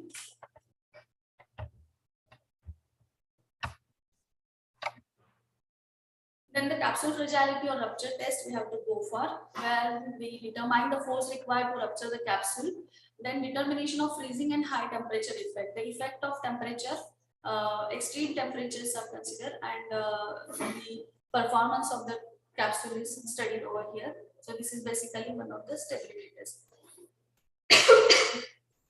The next dosage form is suppositories. So as we know, rectal administration is the potential drug delivery system, particularly when the drug is too irritating to the GIT and when not metabolized by the, more effective when not metabolized by the liver. So this is one of the less invasive, less discomforting way of drug delivery. So here physical analysis is required for physical appearance of the product, like the shape, size, etc. Then the uniformity of weight, uniformity of texture, melting point, liquefaction time, melting and solidification time, and the mechanical strength of the tablet. And here in chemical testing, we have to go for the activity of that particular drug, which is incorporated in the form of suppository, and the dissolution testing. So quality parameters, visual examination of mainly the color and the surface characteristics of the suppository, which are very easy. We can split the suppository longitudinally and we can see whether it is intact or it is having any deformities, because that is one of the sign of the quality, or it is one of the quality parameter that how it is prepared. And the intensity, nature and homogeneity of the color should be verified, because it directly reflects the homogeneity of the mixing of the drug with the bases. With the odor, in case of suppositories, we commonly use the suppository base as coca butter. Coca butter is commonly used as the suppository base, so which is very sensitive to the atmospheric conditions. So it may get rancid on storage, and the odor is one of the marker here with which we can see whether there is any degradation process in the base itself or in the product. So odor is one of the important quality parameter of suppositories. Then in case of shape, it has to be consistent one, because it also shows the stability. The suppository should remain solid at room temperature. But if it is getting liquefied, then it is of no use, and that is one of the sign of the quality. Then the surface conditions, so the brilliance, dullness, mottling, cracks, etc. This kind of things we can check for the surface conditions of the suppositories. So all these are important, which reflect the stability and quality of the suppositories. When we are formulating any suppository, we have to first go for the compatibility studies between the drugs which we are going to use and the base which we are going to select for the formulation. So the most common base used in suppositories is coca butter. Other than that, we have the glycerol-gelatin base, and some synthetic bases are also there which we can use for the formulation of suppositories. So here we have to first go for the compatibility studies, wherein we can mix, we have to mix the drug and the base, or whatever your polyherbal preparation, that you have to mix with the base in 1:1 ratio. We have to properly make its physical mixture, and then we can go for its FTIR study. So that will the peaks obtained in the FTIR spectrum will reflect the stability. If they are not interacting, the peaks will be intact, and that is how we can confirm the compatibility. Similarly, we can go for DSC studies, differential scan colorimetry studies, for this interaction between the drug and the polymers or the bases which we are going to use for the formulation of suppositories. So here again we can go for the physical mixture of the drug and the excipient of basically the suppository base, and we can test, we can go for its DSC thermogram, and we can see the peaks, and on the basis of that we can confirm whether the base is having any incompatibility issue with the drug or not. Then for suppositories, another important quality parameter is melting range. Now there are different techniques used for the determination of melting range. So in general, the melting point should be equal to or less than 37 degrees Celsius. So another test is liquefaction test or liquefaction time. This provides the information on the behavior of the suppository when subjected to the maximum temperature of 37 degrees, because when inserted at body temperature, how it performs or what happens to it, that has to be checked beforehand. So there is one method, Krosinski's method, which measures the time required for a suppository to liquefy under the pressure similar to those found in the rectum. So for this, we have this particular assembly, we can use it, and there are many other tests available also. Then the melting and solidification time. Here, higher the melting point, the later will be the drug effects. Right? So if too high, the drug effect will not appear. So generally, the base selection, whatever suppository basis which we are selecting for formulation of suppository, it should melt, it should liquefy at body temperature. Then there are other tests like mechanical strength or the crushing strength, similar to the hardness test which we carry out in case of tablets. Then the weight variation test, most commonly suppository, a small scale or that lab scale, the suppositories are formulated using the molding method where the molds of suppositories are available, where in this method where we mix the drug or the active ingredients along with the base, suppository base, and then it is in a molten base we mix it, and then it is poured into the molds. Okay, so we have to ensure that the suppositories which have been formulated, they are having the uniform weight. So weight variation test again, it has to be carried out in a similar way as we do in case of capsules or tablets. And then the disintegration test. Disintegration test again, we can use the disintegration test apparatus, and just like we perform in case of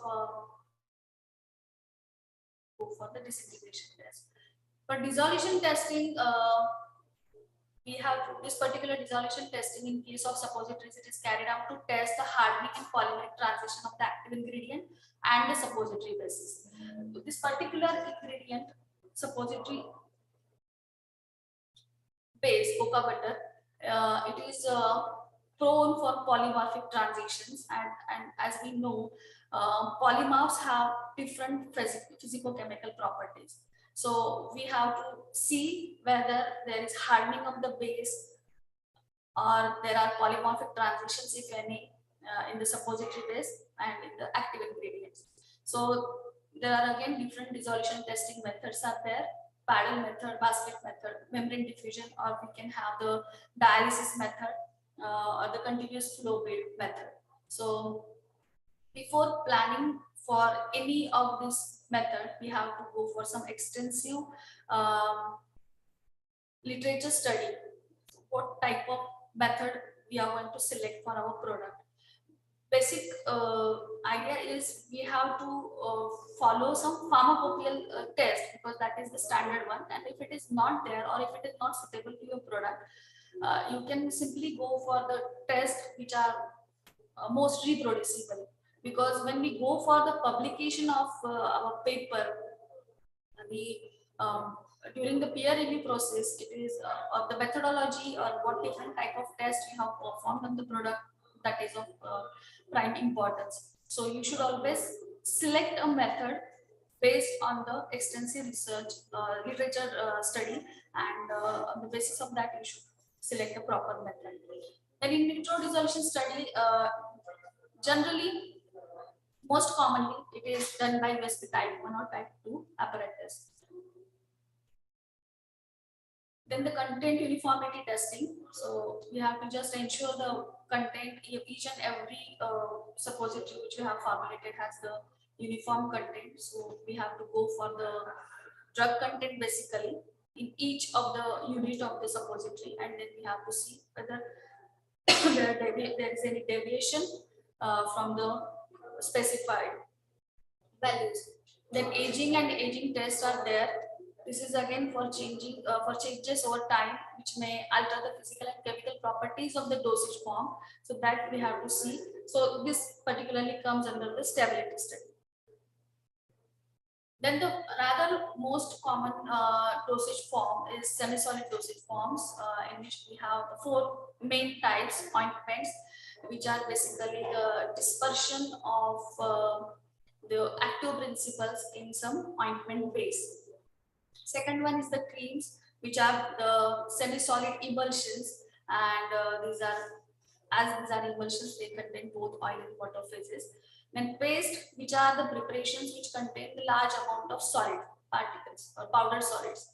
So, and the last one is the jelly. These are the 4 common semi-solid dosage forms which are used for the herbal or polyherbal type of preparations. So we'll discuss the critical quality attributes of the topical semi-solid products here. Organoleptic properties, color, odor, etc. Then the drug identification, drug assay. So here basically we go for the drug content, then the content uniformity, pH, particle size distribution, then rheology or viscosity measurement, spreadability, then penetration, then the rate of release of the medicament, then absorption of medicament in bloodstream. Then we have to go for some tests like irritant effect and water content. So these are few of the tests which are the most common ones which we should go for. So in organoleptic properties, we basically examine the product for its color, smell, texture, etc. For drug identification or assay, the general limit of acceptance is 90 to 110%. Water activity, basically this indicates the free or fixed water content in the semi-solid product. This we determine in order to see whether it is able to react, and because if water content is there, that may lead to the microbial contamination or it may affect the properties and the stability of the product. Then there are centrifugation tests. This is basically for the robustness of the semi-solid products and the stability of the pharmaceutical dosage form. So here in this test, we subject the product to some mechanical shock, and we just see whether it doesn't change any, means the phase separation is not there or there is no fluidization. So we are basically subjecting the product to the mechanical stress, and we see the robustness of the product. Then the important quality parameter in case of semi-solid dosage forms is the spreadability. So in spreadability, the delivery of the required drug close to the place of use is important. For the semi-solid dosage form, the ease of application should be there. This particular parameter of spreadability is related to the ease of application. So indirectly it is for the patient acceptance of the product. Then extrudability from the primary package, like when we fill the ointment or cream or any semi-solid product in a collapsible tube, it should get easily extruded out of the container or the primary package. So this is how this affects the consumer preferences. So it should not cause so much of friction when we apply it. So this particular performance of the product is determined with this spreadability test. So for this particular parameter also, we have many different methods available, like master curve method, parallel plate method, subjective assessment, or viscometry, or we can go for the texture analyzer. So there are many modern and what we can say some lab scale techniques which are available for determination of spreadability of the semi-solid dosage form. And another important quality parameter related to the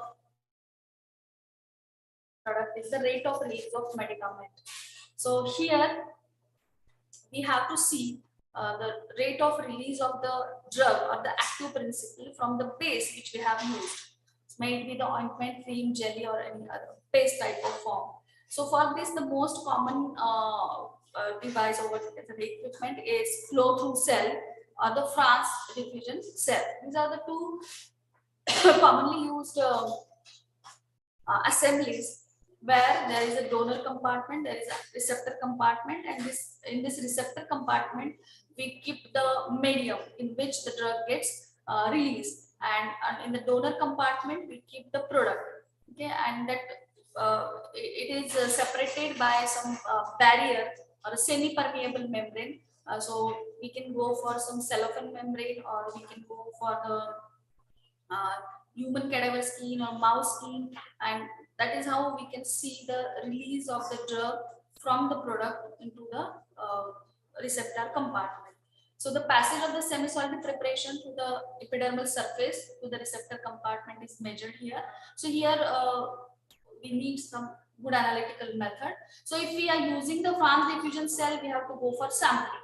Like we have to sample the diffusion medium, and that you have to taste on using some suitable analytical method. Like in case of allopathic drugs, we mostly go for if it is a single drug, we go for the UV spectrophotometer. But if it is some polyherbal, sorry, not polyherbal, but if the multi-component or the fixed drug combinations which are there, if such type of active principles are there, we go for the HPLC method. So in case of transdiffusion cell, you have to go for sampling of the diffusion medium, and then only you can go for the analysis. But in case of the flow through cell type of assembly, which is directly connected to the spectrophotometer or the detector, wherein you will get the readings or the amount of drug released in the diffusion period over a period of time. So in general, then the next test is irritant effect. Here, this is about the safety of the product.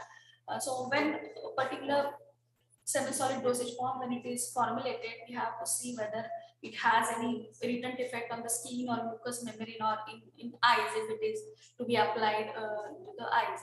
So the irritant effect, it can be judged on certain extent by injecting the ointment into the thigh muscle. These are different methods, but again you have to go for some method which is mentioned in the pharmacopoeia, or some method which is there in the published research articles, which is reproducible one and which is suiting to your product.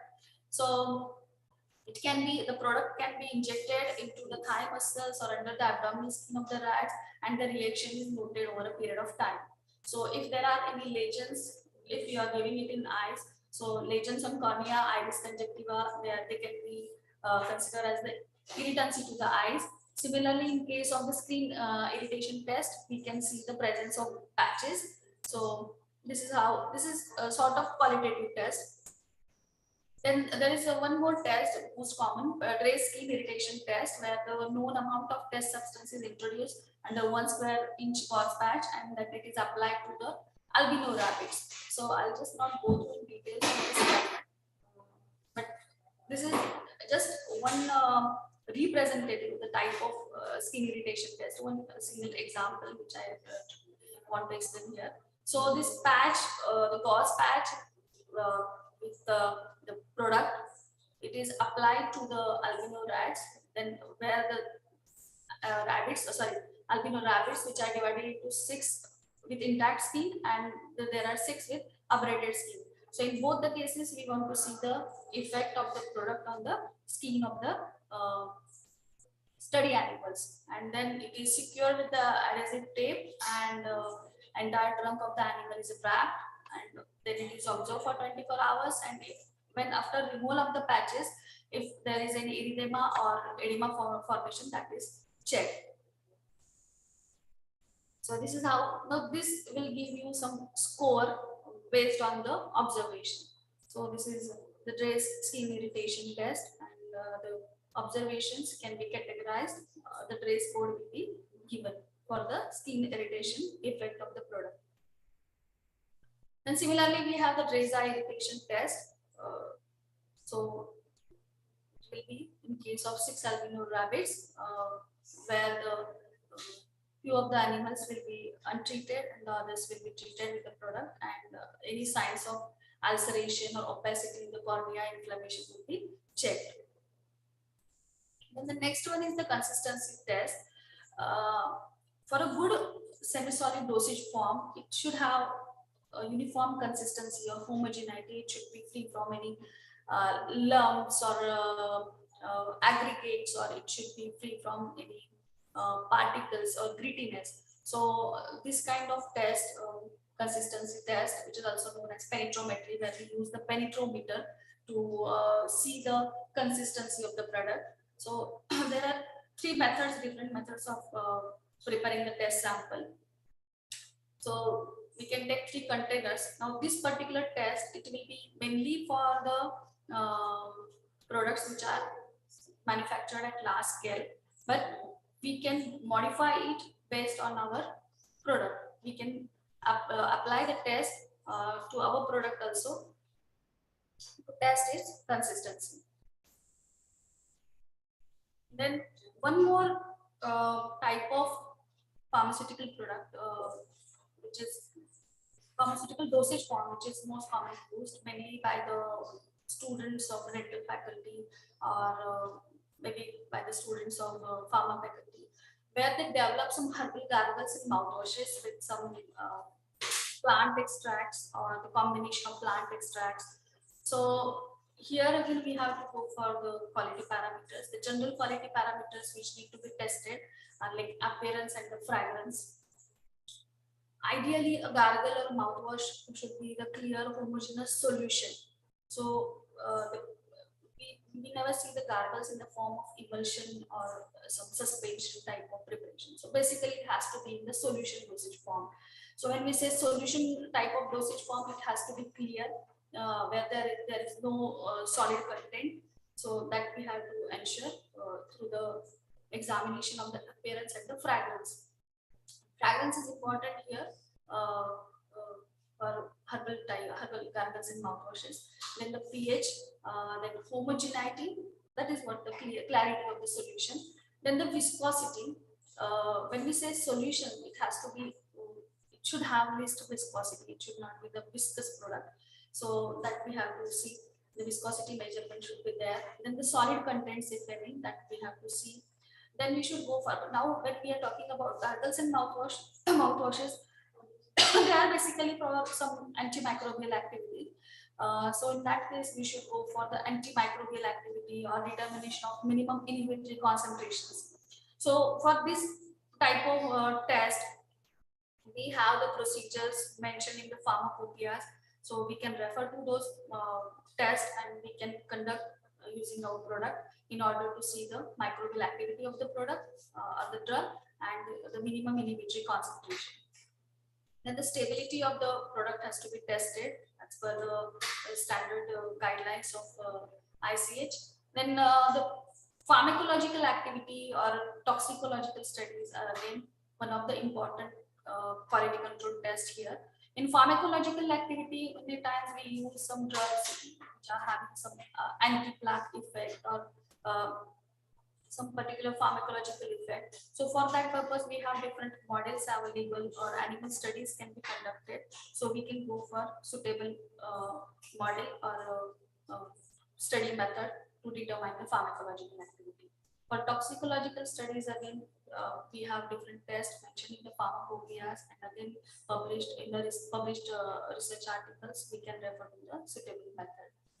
But whenever we are formulating any such type of product, may it be the tablet, capsule, suppository, semi-solid, herbal gargles or mouthwashes, using some herbal extract or some traditional classical formulation that we are converting it to such form, we should go for this kind of quality parameters which are specific to that particular dosage form, along with the test which you will be performing on the raw material and the final product.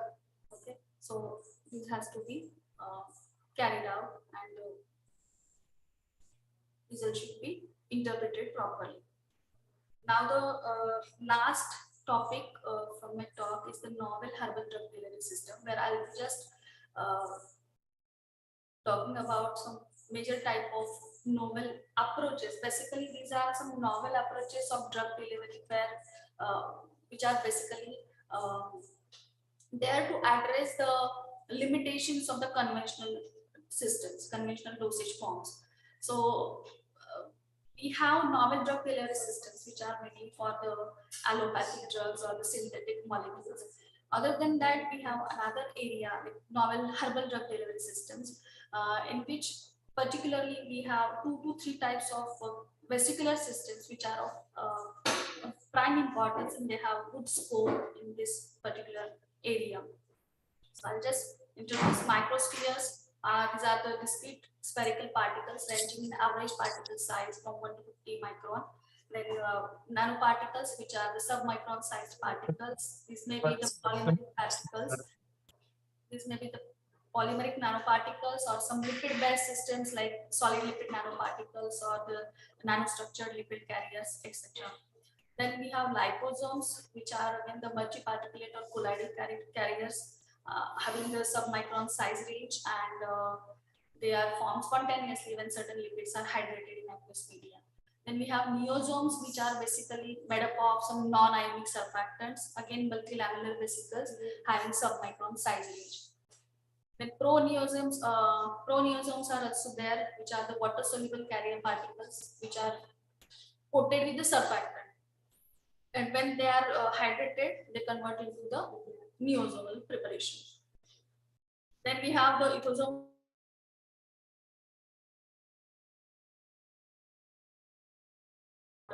We have phytosomes, which are the water-soluble phytoconstituent molecules, mainly polyphenols, which are converted into the lipid-compatible molecular complexes here.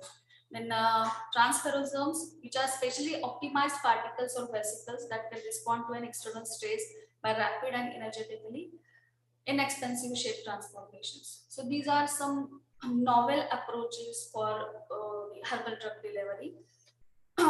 Lots of research is going on in this area. So if you go on internet and if you search for these different types of vesicular systems or the novel drug delivery systems, you will find many articles published in this area, and this particular field is having a wide application in herbal drug delivery. So with the last slides, I'll just sum up with the applications of each of this vesicular system. So ethosomes, this is the recently introduced vesicular system. This is particularly for the topical delivery. Here the ethanol is used in the formulation, and that ethanol being the absorption enhancer, it will give you the good penetration in the mammalian skin. Then we have the sphingosome. This is a new vesicular system. Either natural or synthetic sphingolipids are used here. Then euphosomes are there, which develop vesicles having size range nano to submicron, and having better stability, entrapment efficiency, and incorporate both kind of drugs. So this is also having great role in the drug topical drug delivery system. Phytosomes, pharmacosomes, colloidal dispersion, mainly containing the phospholipids, and this is particularly for the entrapment of polar drugs. Then there are virosomes, then there are photosomes, but the most common ones here are the phytosomes and ectosomes, particularly having wide application in the herbal drug delivery. So for almost all these different novel herbal drug delivery systems, which are having the submicron size or size in the nanometric range, the quality parameters or the characterization is going to be almost same, where we'll be thinking of determination of shape and size of the vesicle, for which we can go for the SEM, TM. Then we can see the interaction between the phospholipids or the ethanol and the drugs which we are using in the formulation. We can go for the interaction study using the DSC. We can confirm the entrapment of the active constituent in the vesicular system using DSC. Then the drug entrapment and loading capacity can be determined. It has to be determined because that is one of the important quality parameter. The vesicular system should have good drug entrapment, because that is how, if it has the low drug entrapment, in that case the dose or the amount of that formulation, it has to be given in more amount. So this drug entrapment loading capacity is important parameter, so that we have to determine the formulations with the highest drug entrapment and loading capacity should be selected for further optimization and studies. Then FTIR studies are there again for interaction studies, whether there is any interaction or incompatibility between the selected polymers or the excipients and the active principles. Then size analysis is important here. Zeta potential has to be tested, because being the system with the nanometric size, it is prone to have the stability issues like aggregation. The particles may aggregate, they may collide, they can increase in the size over the period of time. So that we have to test their ability to aggregate and the stability problem that we can anticipate by measuring the zeta potential value. So if they are having the zeta potential in the range of plus minus 30 millivolt, in that case they are having good stability and they are less prone to the aggregation. That is how we decide. So size analysis, zeta potential is important here, and then the in vitro, in vivo evaluations which will be there. So in vitro, how that particular drug delivery system is going to release the drug. What will be the rate of dissolution, how much time will be taken for the complete drug release. All these things we have to test beforehand when we develop the formulation. And then the in vivo evaluation. So we have many different methods available. We can refer to the methods which are there in the compendia, or we can refer to the available literature based on this kind of studies. So these are some important studies which need to be done on the this kind of products, phytogens. Again, ethosomes, again the vesicular system having the nanometric size range. So the shape and size has to be conformed with SEM-TM like techniques, theta potential or particle size determination, particle size distribution. We have to determine with the help of Malvern zeta sizing. So we have different instruments available based on different technologies, like zeta sizer or the particle size analyzer. It is based on the dynamic light scattering. So all these different sophisticated techniques or hyphenated analytical techniques, we are going to have a separate session on that. I think it is scheduled tomorrow. So all the different analytical methods, separation techniques, hyphenated techniques, and the techniques like DSC or atomic absorption spectroscopy, all these analytical methods will be discussed in detail in tomorrow's session. The sessions they're planned tomorrow. Then drug entrapment, again important when we talk of any vesicular system, how much of the active principle is actually entrapped into the vesicle, that we have to confirm, right? So for that we have the methods where the general methodology is the vesicular system is allowed to break down again, and the drug is allowed to release, and then that released drug we try to analyze using some suitable analytical method, and with which we can determine how much drug is actually entrapped in the vesicular system. But that again we have to test in order to prove the quality of the product. Then vesicle skin interaction study, when we are applying ethosomes made up of ethanol, so we have to see whether there is any interaction between the contents of the vesicle and the skin. So for that we have different interaction studies available. Ethanol and phospholipid, which is used in the formulation, has an interaction of and deformability, drug release, drug content, then surface tension activity measurement we have to carry out, and then the stability of such kind of products. So it's all. So I hope I have given the brief outline of different type of quality parameters and different tests which are to be carried out for different types of dosage forms. Okay. So if you have any queries or any doubts, Please show raised hands. We'll be happy to answer. Or you could also put in the chat box or raise of hands.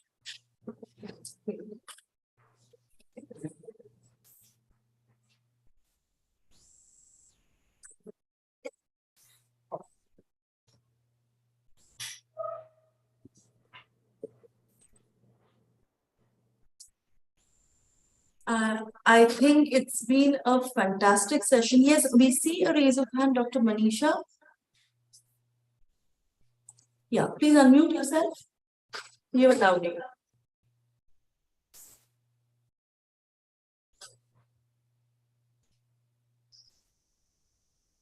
Dr. Manisha Davre, if you have a question, yeah, please ask.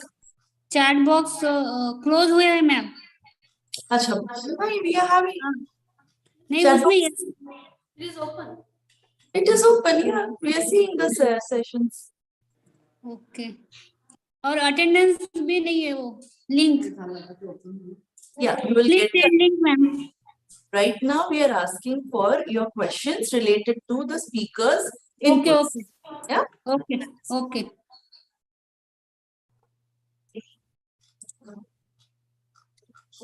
I think that was a very in-depth session. Thank you, Dr. Vaishali ma'am. She has covered an entire spectrum of basic testings that you would require during your research work. It was a very informative session. Thank you again for this on behalf of MUHS, and it's a pleasure having you as a colleague. Thank you, madam. Thank you, everyone, for your patient listening. Ma'am, I can see one or two questions in the chat box. So we have time. So we are over the time already, half an hour. Still, one question that you would like to answer? Okay, there is one question. We formulate gel strips around teeth in gum sulcus. Okay, we can formulate gel strips, no problem. We can formulate it, but again, you have to go for the different quality control test. And when we think of any new dosage form or formulation, we have to first think of its acceptance or applicability, practical applicability, right? So actually, not being from the dental background, but if you select some good vesicular system or carrier system which can load the enough amount of active principle, you can do in that way, and you can convert it into some gel strip using some proper technology and polymers, and yes, surely you can do it. We'll always be available on email for any of your guidance. Thank you everyone. We are receiving compliments for the entire speakers and sessions. We are overwhelmed by it, but this is a journey. This is just a beginning. And would you like to take any more questions, Dr. Vaishali, or we move ahead with the last part? Yes, ma'am. I'm just checking the chat box. Is there a question or no? Okay, ma'am. I think there are no questions.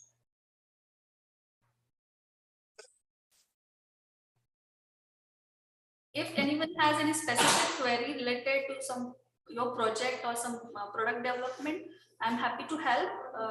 You can contact me on mail. Thank you. Okay.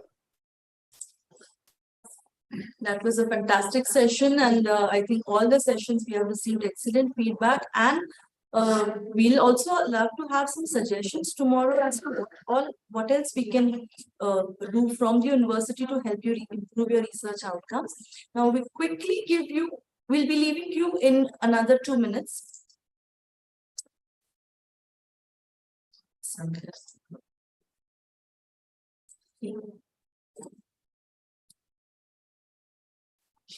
Is my screen visible? Just type Y in your chat box. Perfect. I welcome my colleague. This is a group activity just for 5 minutes. We'll be letting you, because at the end of the session, it shouldn't just be that we are enlightened, but nothing comes out on paper as actions or thoughts. So this is a quick group activity for framing research questions. I have with me Dr. Vaibhav Ahir, sir. He is Associate Professor at the MUHS. Sir is a Master in Pharmaceutical Biotechnology and Ph.D. in Pharmacy, a postdoctoral fellow in Defense Research Lab in the field of immunology and toxicology.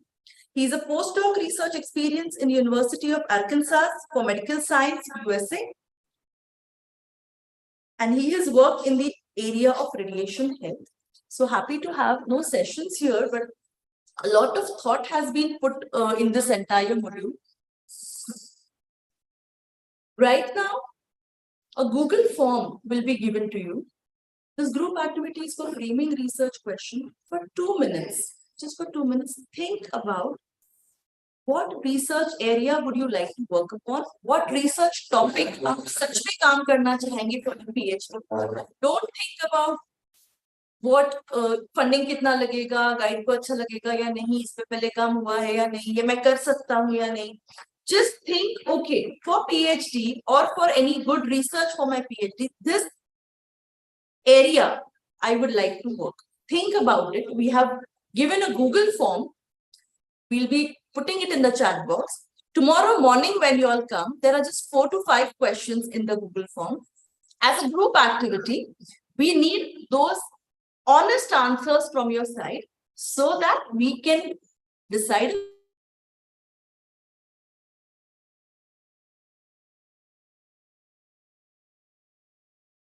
Me, my colleagues, Dr. Vaishali ma'am, Dr. Vaibhav Ahir sir, and there is a lot of faculty we have. And in the morning, Dr. Jayant Palaskar sir, who has been the ex-dean of dental faculty, he's joined us as the head URD. We have a dean academics, Dr. Mrunal Patil ma'am, who is in ophthalmology. We have n number of interdisciplinary experts here. This is just a beginning. I do understand that we need faculty-specific topics later on, but this is a generic one wherein we understand each other's sciences. Okay, so we'll be coming up with more such sessions tomorrow. This is the end of today's day. It's been a long day, I know. I thank you all for your patient cooperation and interactive inputs all the time, and a wonderful feedback for all the speakers. Thank you so much. Tomorrow, the link, the sessions will start sharp, just like today at 9 a.m. The attendance will be shot at 8:45. Today we gave repeat attendance because it was for the first time and technical issues. Tomorrow, the attendance sheet will not be repeated, the morning one. 8:45 a.m. is the login time. 9 a.m. the session starts. And we start with the submission of your group activity tomorrow. Okay.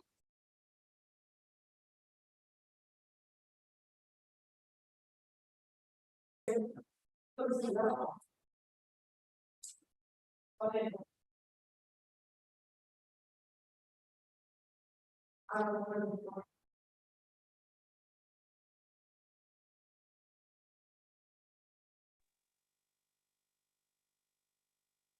Hello.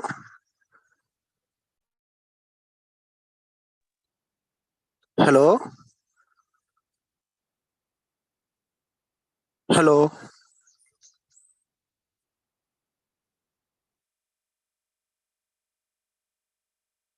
Hello.